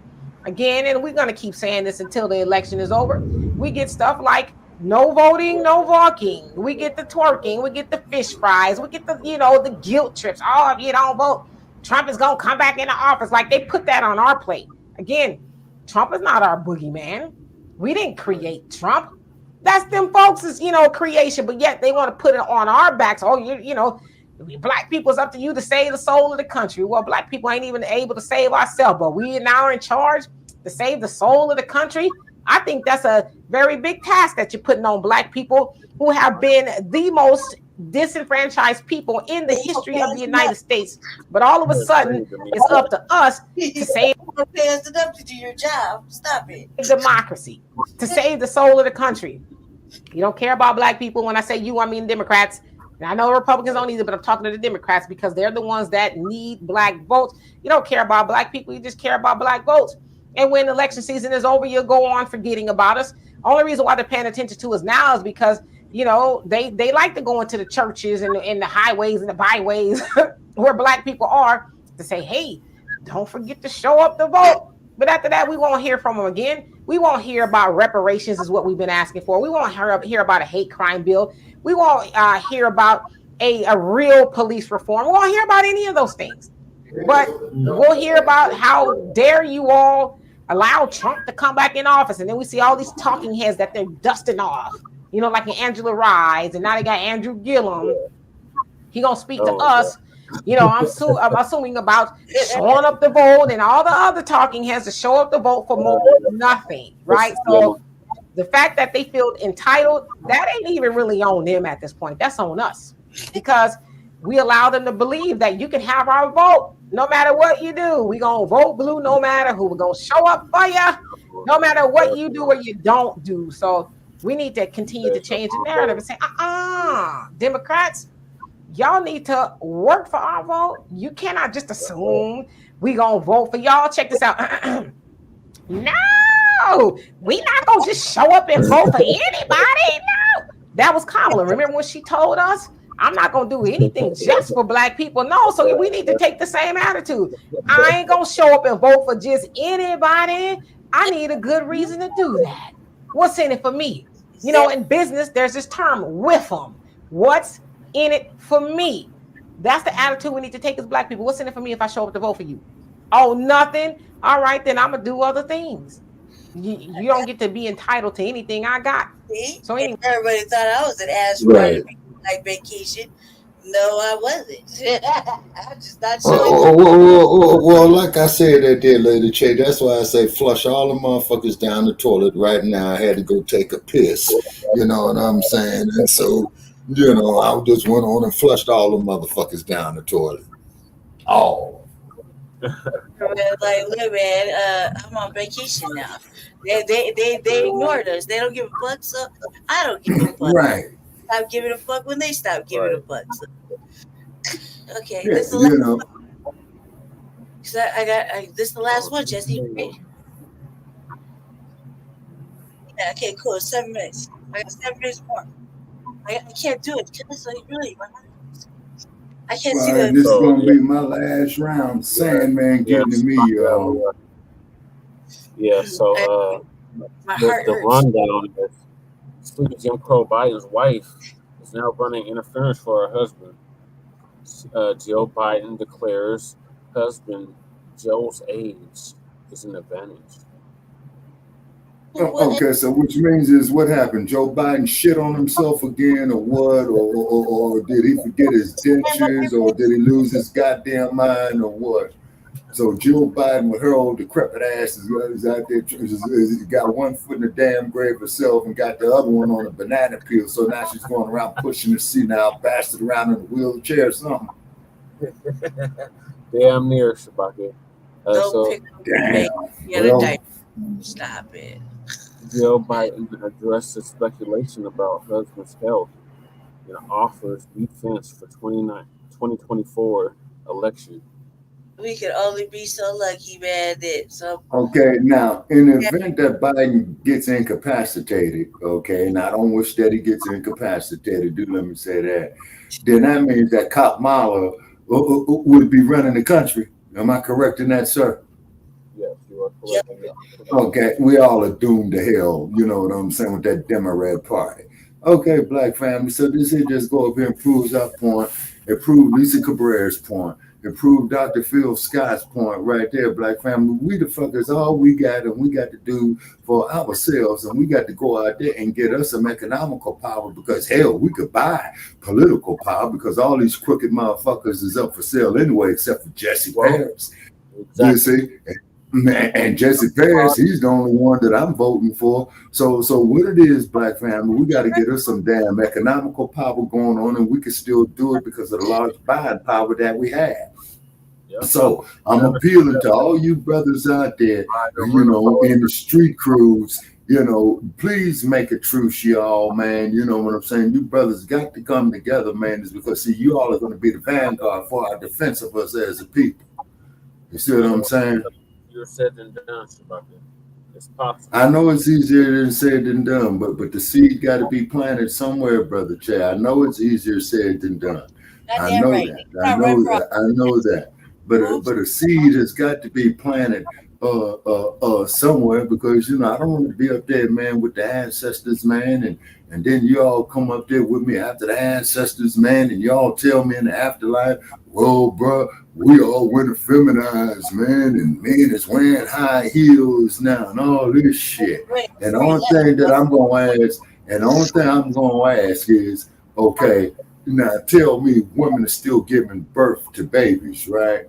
And I don't want to hear, well, man, they got some creatures out there, some that came out of a dude's ass, you know what I'm saying, that went and got all this plumbing work cut off and they injected them with some shit. Now you probably got some Godzilla looking motherfucker up over here. We showed it on the RBA that you could go to an adult store, order a motherfucking baby as in an adult store, and you could just act like the whole scenario.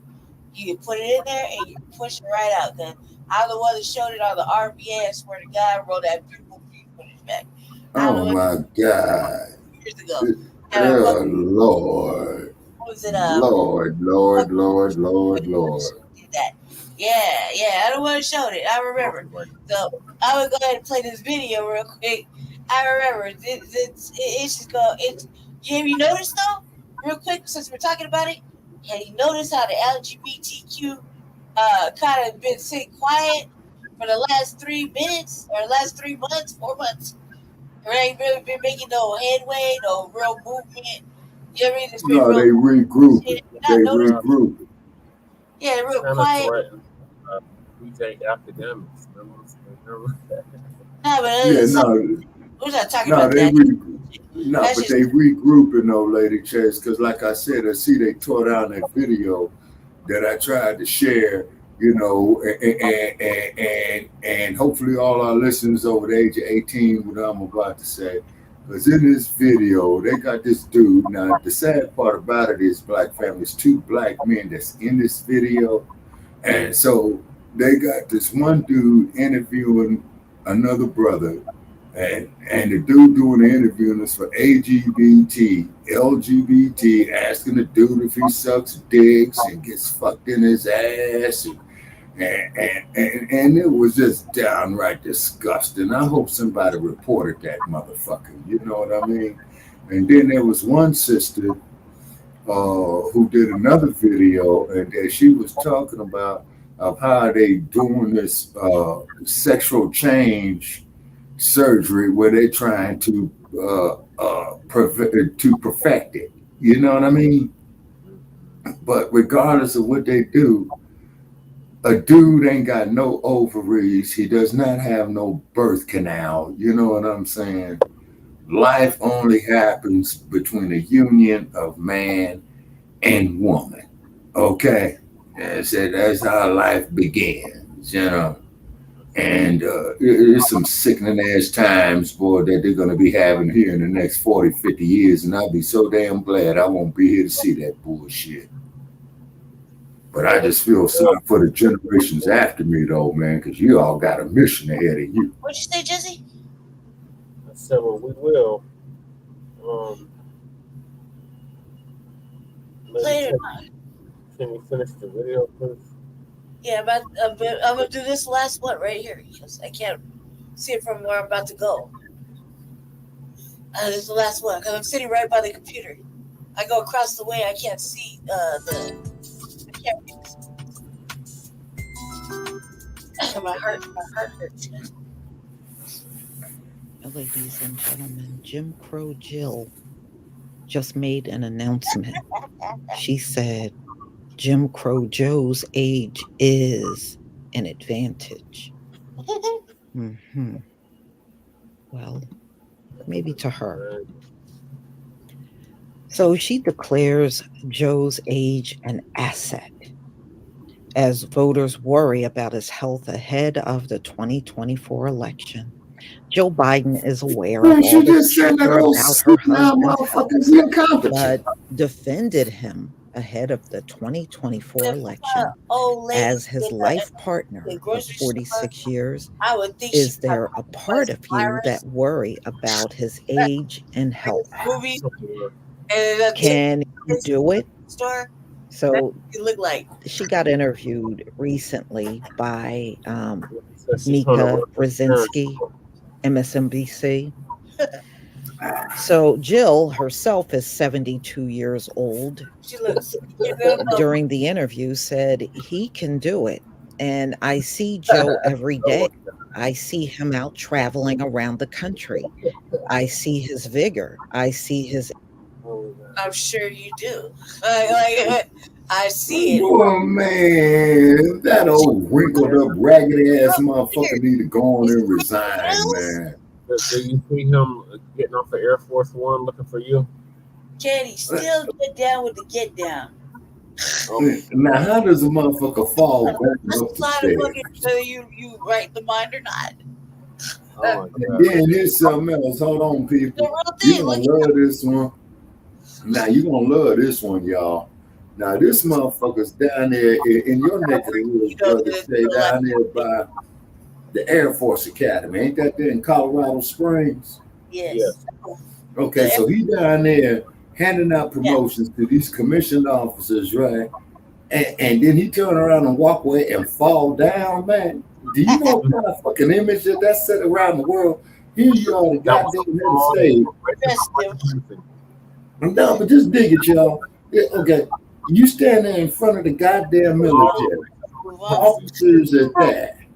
You the what they call that motherfucker in the military, commander-in-chief, right? And your old ass stumbles down there and fall in front of your boys, man, and then they got to go scrape you up off the canvas. Come on, man. That was a fall of white supremacy, Shabbat. Yeah, it was. You know, they had to scrape that motherfucker up. Like he got loose on his little legs, like when you have toddlers, little baby legs, like and he got he just fell on his ass. Well, see, Lady J, I'm going to tell you something. See, this here proves, ladies and gentlemen, that motherfucker is incompetent because Joe Biden is 20 years older than me. So do the math, right? And my legs and back has hurt me like a motherfucker. So this son bitch 20 years older than me, I know he's good and fucked up. Oh, yeah. He good and fucked up. You know what I mean? And then Cop Mala, if she get up off her back, what's she gonna do? You know what I'm saying? What Cop Mala gonna do? She can't flat back it no more, so we don't know now. We'll see. Well, hold on, though, Lady Che. Now you got a whole lot of dudes who gonna want to go get with her so they could put it up under their belt to say that they fucked the vice president of the United States. Man, don't do that. She needs tangibles, damn it. Yeah, exactly. You know what I'm saying? And Kamala, what is she, 60 now? Yeah, damn near Shabaka. Yeah, she's damn near 60. So she's all toe up. You know what I'm saying? You know what I mean, fellas? Yep. She's been around the block quite a few times. So she's a high mileage job, as I call it. If you know what I mean. You know, but however, that's the vice president's business. The public knows what the fuck she is. Joe and the hoe gotta go. Period. Look, man, she with her daddy. She ain't said nothing to the contrary, so at this point, she never said nothing to the contrary. Like, stop it! Like, I had a moment of embarrassment. No, that's what motherfuckers say. She ain't said nothing to the contrary. I never heard her say, "I never." No, you know what I mean? No, I never heard her say nothing to the contrary. She's with Doug now. She's with what now? She's with Doug now. She's with Doug now. Yeah. The husband, the white man. Who? Kamala? Yeah, the husband. That's his name. Oh, yeah. What's that trick's name anyway? Doug. Doug. Douglas. Dookie.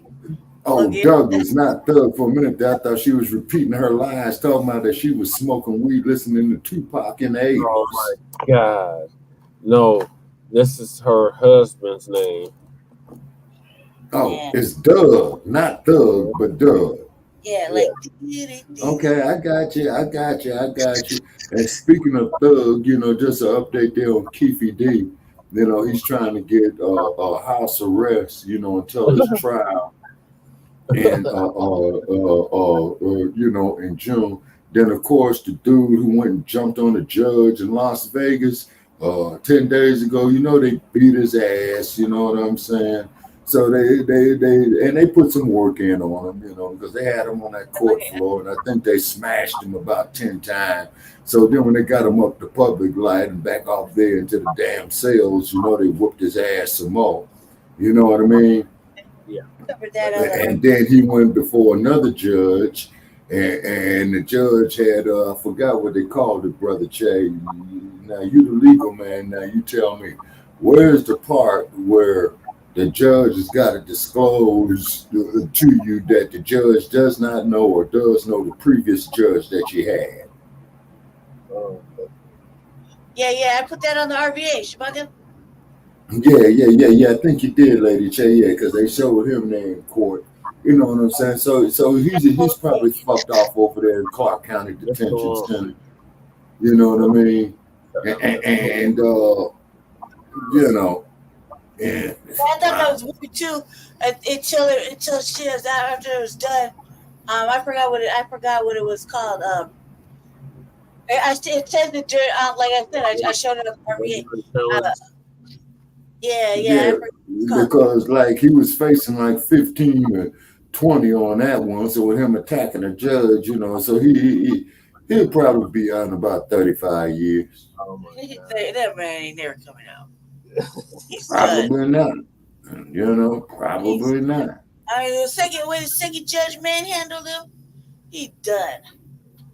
And the white lady, he done. Well, and then you can see that the damn sheriff's deputies, they hit that motherfucker with 10 blows upside his dome in the courtroom. Yeah, I showed it all on the RVA. I pulled it all up. I got everybody with the updates and everything. Because this shit was hard bodied right there. That was a hard bodied event. It was abusing. I covered it all the way from both sides. Last 2 episodes of the RVA. Yeah. But 2024, with 2024, boy, you all, man, I feel sorry for you guys when you get my age group, man, because it's gonna be like 2064. No, wait a minute. Okay, hold on. 20 more years on y'all will be in my age group. So 2044. See? And if I ain't here, I'll be so fucking out of it, you know, I'm not gonna know which way is up, you know. So hopefully I won't be like hiding by shitting and pissing on myself and all that, you know, at 95 years old, you know. I always encourage everybody at this point to start, here, hope you find a wiper so easy you go through all that by yourself. Let me get through it because I'm gonna push the play button real quick. Get situated real fast, okay? All right. And that fucking chest hurt too. Energy. I see his passion every single day. I say his age is an asset. That's what she said. His age is This is what she said about her 81-year-old You gotta husband. stand by her man moment. I can dig it. Okay, we got a comment here. Okay, we got a comment in here from Jay Milligan. What's Jay Milligan saying? He knows every leader on the world stage. He lived history. He knows history. He's What's up, Jay Milligan? decisions. He's Now, the hold right on, Jay man. He's the Milligan. I'm right trying to person read for your the comments job there, man. at I'm this old moment in blind, history. motherfucker. Hold on. Let me go find some glasses. Here's the glasses to find the glasses. So, okay. Let me see so here. Joe isn't polling well at the moment. I'm Jill back. There declared goes she Mr. feels Crime Bill confident by. things Yeah, will you're work right out about that, in Jay her Milligan. husband's favor. I know that the Old Crime campaign Bill is going Joe. to be tough, but I am confident we're 1972. going to win. You have to look at Joe and what he offers: wisdom, experience, steady. And then you look at the other side: chaos, crazy. She's talking about trauma. She's trying to talk about Donald Trump. So there She was right talking about that motherfucker right there. He's senile. That make him crazy. How many I think meds my is that greatest motherfucker joy taking a has goddamn been day? really the ability to travel around and been in lift office up for 50 people. years. I think no matter whether it's celebrating teachers or whether it's going to do some All right, Jay disaster Milligan. and people just holding on tight because there's been a tornado or a fire and they just, all hope is lost, and just trying to lift them up and give them hope. And I think that's my greatest joy, is seeing how I can make a difference in helping people. She explained of her own role as First Lady. When you motherfuckers get voted out of office, go right over there to the hospice with President Previously Carter. reported, Joe has been known to mess up in his speeches or act confused. In September 2023, he made it clear That's about right, he's Jay all Milligan. there. I I'm tell about you 20 what years younger someone than that said. old bastard. You know what? That Biden, 72. he's getting old. 1972. I tell you He what, said- the president every said bill to from members of 1972 Sheet Metal Workers until, Union at the time, 2020, well, guess what? Biden's bill, every You know, crime bill. the only thing that comes with age is a little bit of wisdom. I've been doing this longer than anybody. And guess what? I'm going to So he continue just to said do it himself. He with need to your hang it help. up. 50 years. So That old bastard Jill is needs to there hang it up. cheerleading for her husband, and I mean, are you really feeling different about Joe Biden after Jill did this interview on MSNBC? Nah. Joe Biden is slowing down. He really is. Slowing down, the he motherfuckers does at a not damn near have dead that same standstill. energy that he had, of course, Slow when he down, the was motherfuckers younger at a and standstill. a senator. He is definitely an old man at 81. And there are a lot of people, when you look at the polls that are done across America, that they are questioning his age. They want to know, or they don't feel confident at all that he's able to continue another 4 years, just looking at the state that he's in now. There's only so much Jill can say. We have seen this man fall down the steps, up the steps, on a stage, We have seen him turn around and extend his hand to people that weren't there. We have seen it all.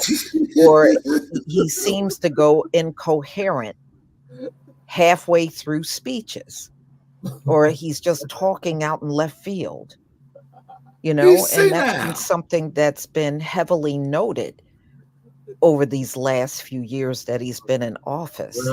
So I don't know, I don't know, Jill.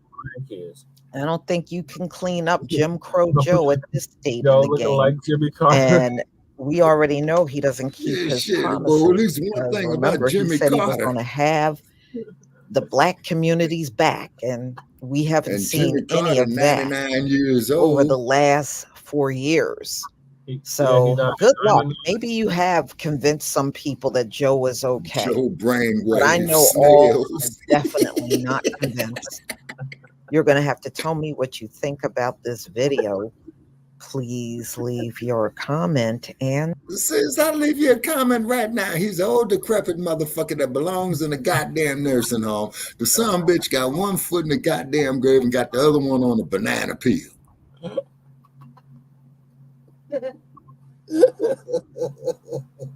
My concern if this crazy motherfucker there with his old stupid ass go up there fucking with them damn nuclear buttons, push the wrong goddamn buttons, thinking that he's pushing his damn thing to get his Geritol. Oh my God. That's what the fuck I'm worried about. Shit. And motherfuckers shitting on themselves, probably wearing diapers, falling up the motherfucking stairs. You know what I'm saying? Kamala, she's incompetent. Joe still thinks it's January 6th. That's right, Jay Militant. Yeah, he still thinks it's January 6th 3 years ago. You know what I'm saying? Oh, God. Motherfucker, see now, man, he's incompetent. You know what I'm saying? And then, Madam Vice President, he's what? And then, Madam Vice President, what I want to know about you, Kamala, and you can tell all the people out here in cyberspace right here, ma'am, why is it that when California, ma'am, had passed a law there through the initiative process to regulate these motherfuckers on this damn internet for stealing your goddamn personal information when you was the Attorney General of California, and how come you didn't put it on a fucking ballot? Riddle me this, Madam Vice President. And you didn't prosecute the killers of Mario Woods or Ezell Ford. Or Oscar Grant. Exactly. And then the next time I go through Panther Town, folks, I am going to go back to the Fruitvale station to do an updated video of where Mr. Grant, was murdered, with his mother's permission, of course, if she's out there. Okay, it's because another content creator, had went out there with Mrs. Grant, and he found the exact spot of where Oscar was murdered is because he showed that the bullet hole is still embedded there on that Bark platform. They was trying to run her, Jay. Yeah, wait a minute.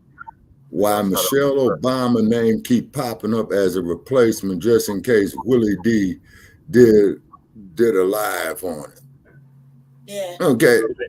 So Jay Militant, you saying is that Michelle Obama might be throwing her hat into the ring too? Yep. I think that's speculation. I think Okay, now I'm going to tell you something. They're going to replace Biden with her. Okay, now hold on a second now. Now, if Michelle Obama, gets the nomination for the Democrats, okay, so then they just make old Sleepy Joe and the hoe comfortable on their way out the door. So then that means Mrs. Obama would have to pick a running mate, put together a platform. And me personally, I think Michelle Obama will stomp Donald Trump in the general election. I think the Democrats are in desperation mode. Well, yeah. And if Michelle Obama was supposed to run for president, she should have did it, when Sleepy Joe did it. Michelle should have stepped up after the plate. Now, I think at that time is that Michelle Obama would have beat the dog. You know what I'm saying? At the time. But however, all you had was Sleepy Joe. The fervor going across the country was, you know, dump. It's because, as you so well put it, Brother Paris, he represents racist white supremacy. Well, they both do. Yeah, they both do, because actually, yeah, and then for all practical purposes, to prove your point even further, Brother Che, that both these Democrats and reptilians, both these motherfuckers are the two sides of the same coin. You know? See? Okay, so this is the last topic that the table will play on the computer. The next one is Wait, no, we closing it out. Just remember. Okay. All right, give us the closing. Okay, my closing on this here, ladies and gentlemen. All right, for the generations after me, stay vocal out there. Keep saying that Biden ain't shit, which he ain't. Also, to a shout out down there, you know, to our people there in South Carolina who went to go crumb bomb on Sleepy Joe.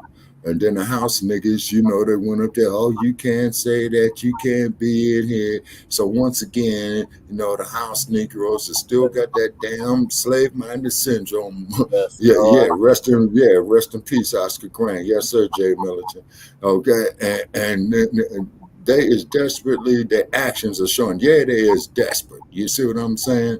And why do you think they ain't gonna let the people talk? You know, with the brother down there, what's the name of that brother's network down there? The Black Alpha Network. So definitely a shout out there to Black Alpha Network. You know what I'm saying? Gentlemen, get with us. The revolutionary agenda. Get with us here at Frontline Black News. You brothers are in the East.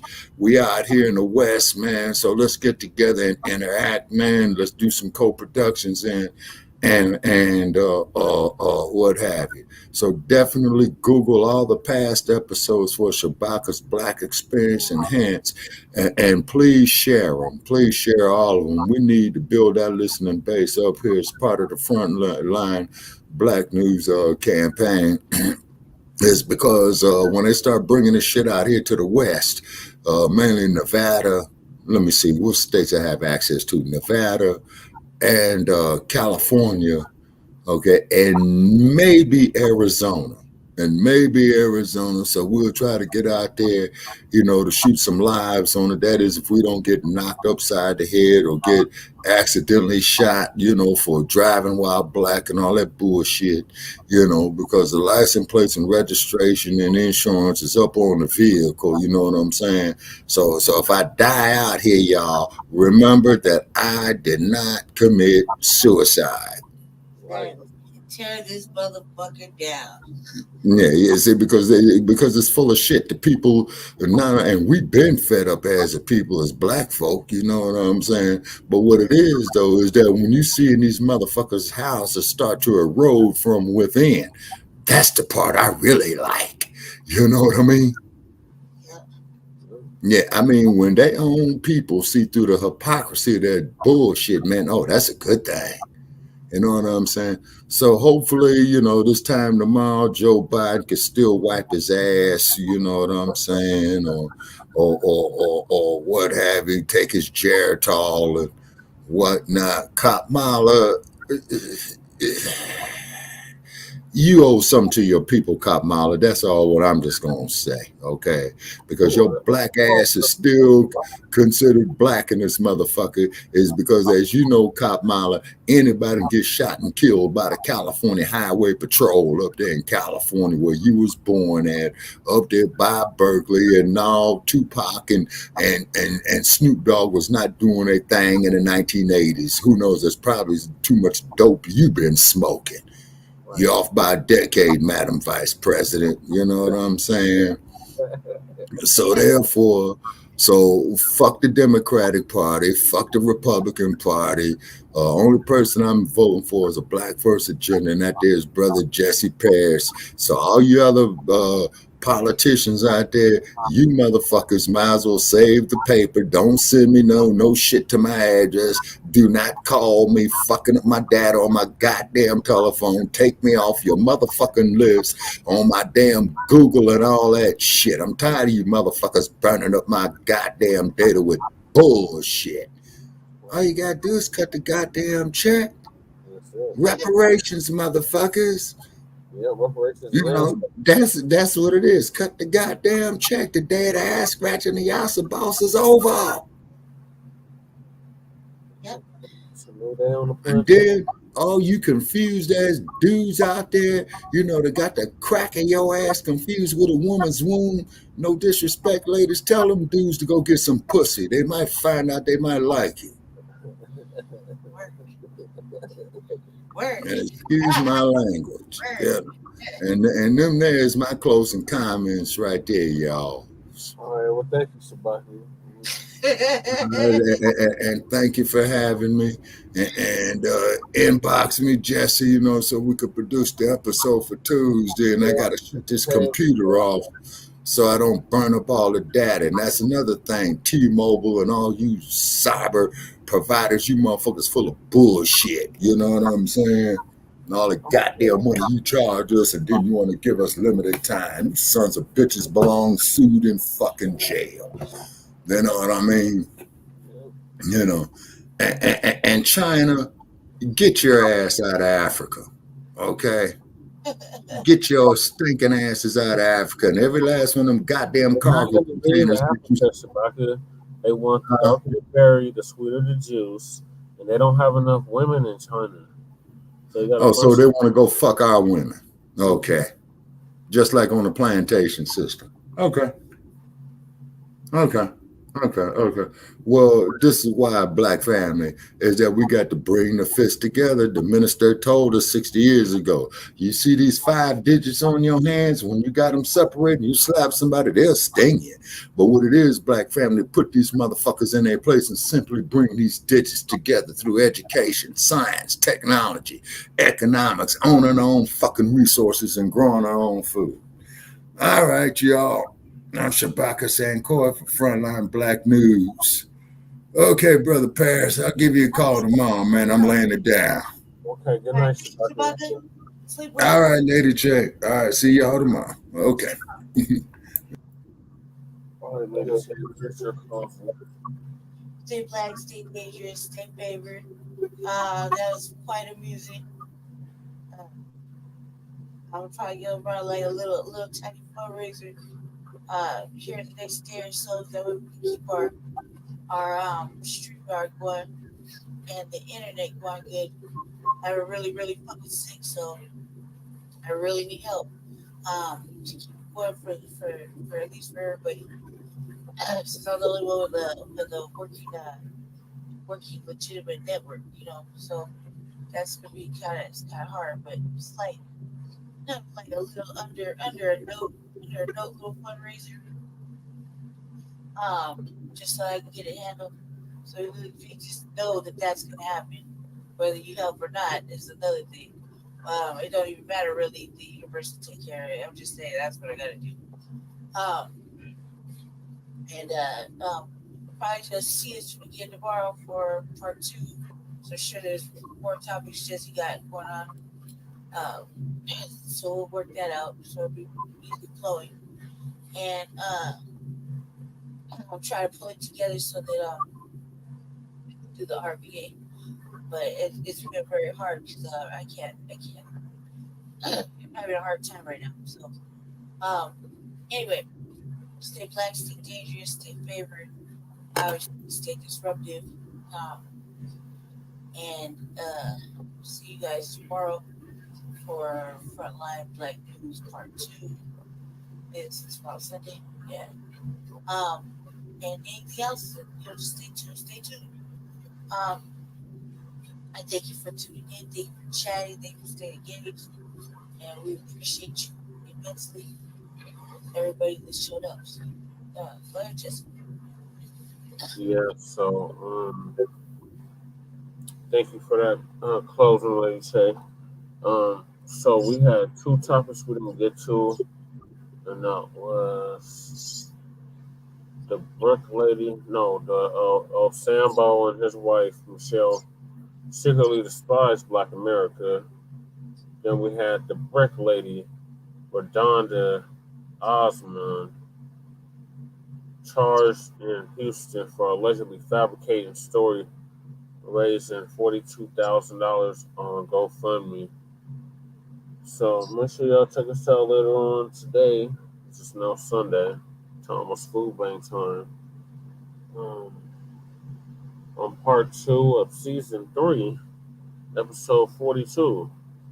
So this concludes season 3, episode 42, part 1. Join us later on Sunday evening for part 2. And in the meantime, make sure you check us out on every Tuesday and every Friday. That's Bacchus Black Experience Enhanced. It's Bacchus Black Experience Enhanced is the division of Frontline Campaign. And we are now in our 8th season. So make sure you support that on Blog Talk. And also we are simulcasting on StreamYard. So make sure you check us out every Saturday for Frontline Black News. We've been doing part 1s and part 2s and part 3s lately because there's been so much that we need to keep y'all updated on. So it's a lot to keep up with, Black women. So we'll do our best. And Lady Che will be dropping the RBA hopefully today as well before Frontline Campaign or Frontline Black News. I want to stay tuned for that. I commit to it, but fairly right. My heart, it's the pain in my chest is unreal, and the stress I go through on a daily is just not really helping me in any words. Actually, it's just kind of making it worse. So I'm trying really hard, really fucking hard to pull myself out of it. That's kind of it's been very difficult the last couple of days. To the point where all I feel is like my whole chest feels like it's on fire. And the pressure inside my chest is like ridiculous. So I'm doing my best. I would do my best to bring it to FBA. I just thought, I might as well hold my hand through it. We'll see. I don't want to commit to it because I'm letting myself down when I commit to it because I get my body can't. My body's just not allowing me to fucking go from one place in my room to the next, let alone to another room. So I'm having a very difficult time right now. So we'll see. But I definitely know that if Chess ain't here, I'll have to run the show or help run the show so that it's audibly feasible. You know what I mean? So we'll see. Either way, I'm tune in tomorrow, so we'll see what happens. Definitely tune in tomorrow night. Yeah. So make sure y'all like and subscribe to all of our platforms, Frontline Black News, the Revolutionary Agenda on YouTube and Facebook.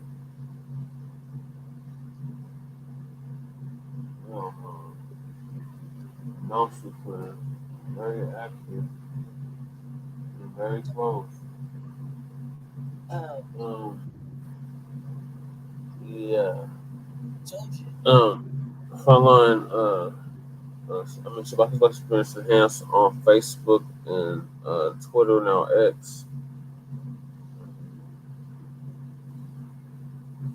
So yeah, we'll see y'all later on for part 2, season 3, episode 42 of the Frontline Black News. Thank y'all for staying up late with us. And we'll see y'all later. Peace, love, light, reparations, and separations, and Black empowerment. We'll see y'all in about 8 hours, 10 hours, something like that. Peace. Peace. And continue to demand something tangible for your vote.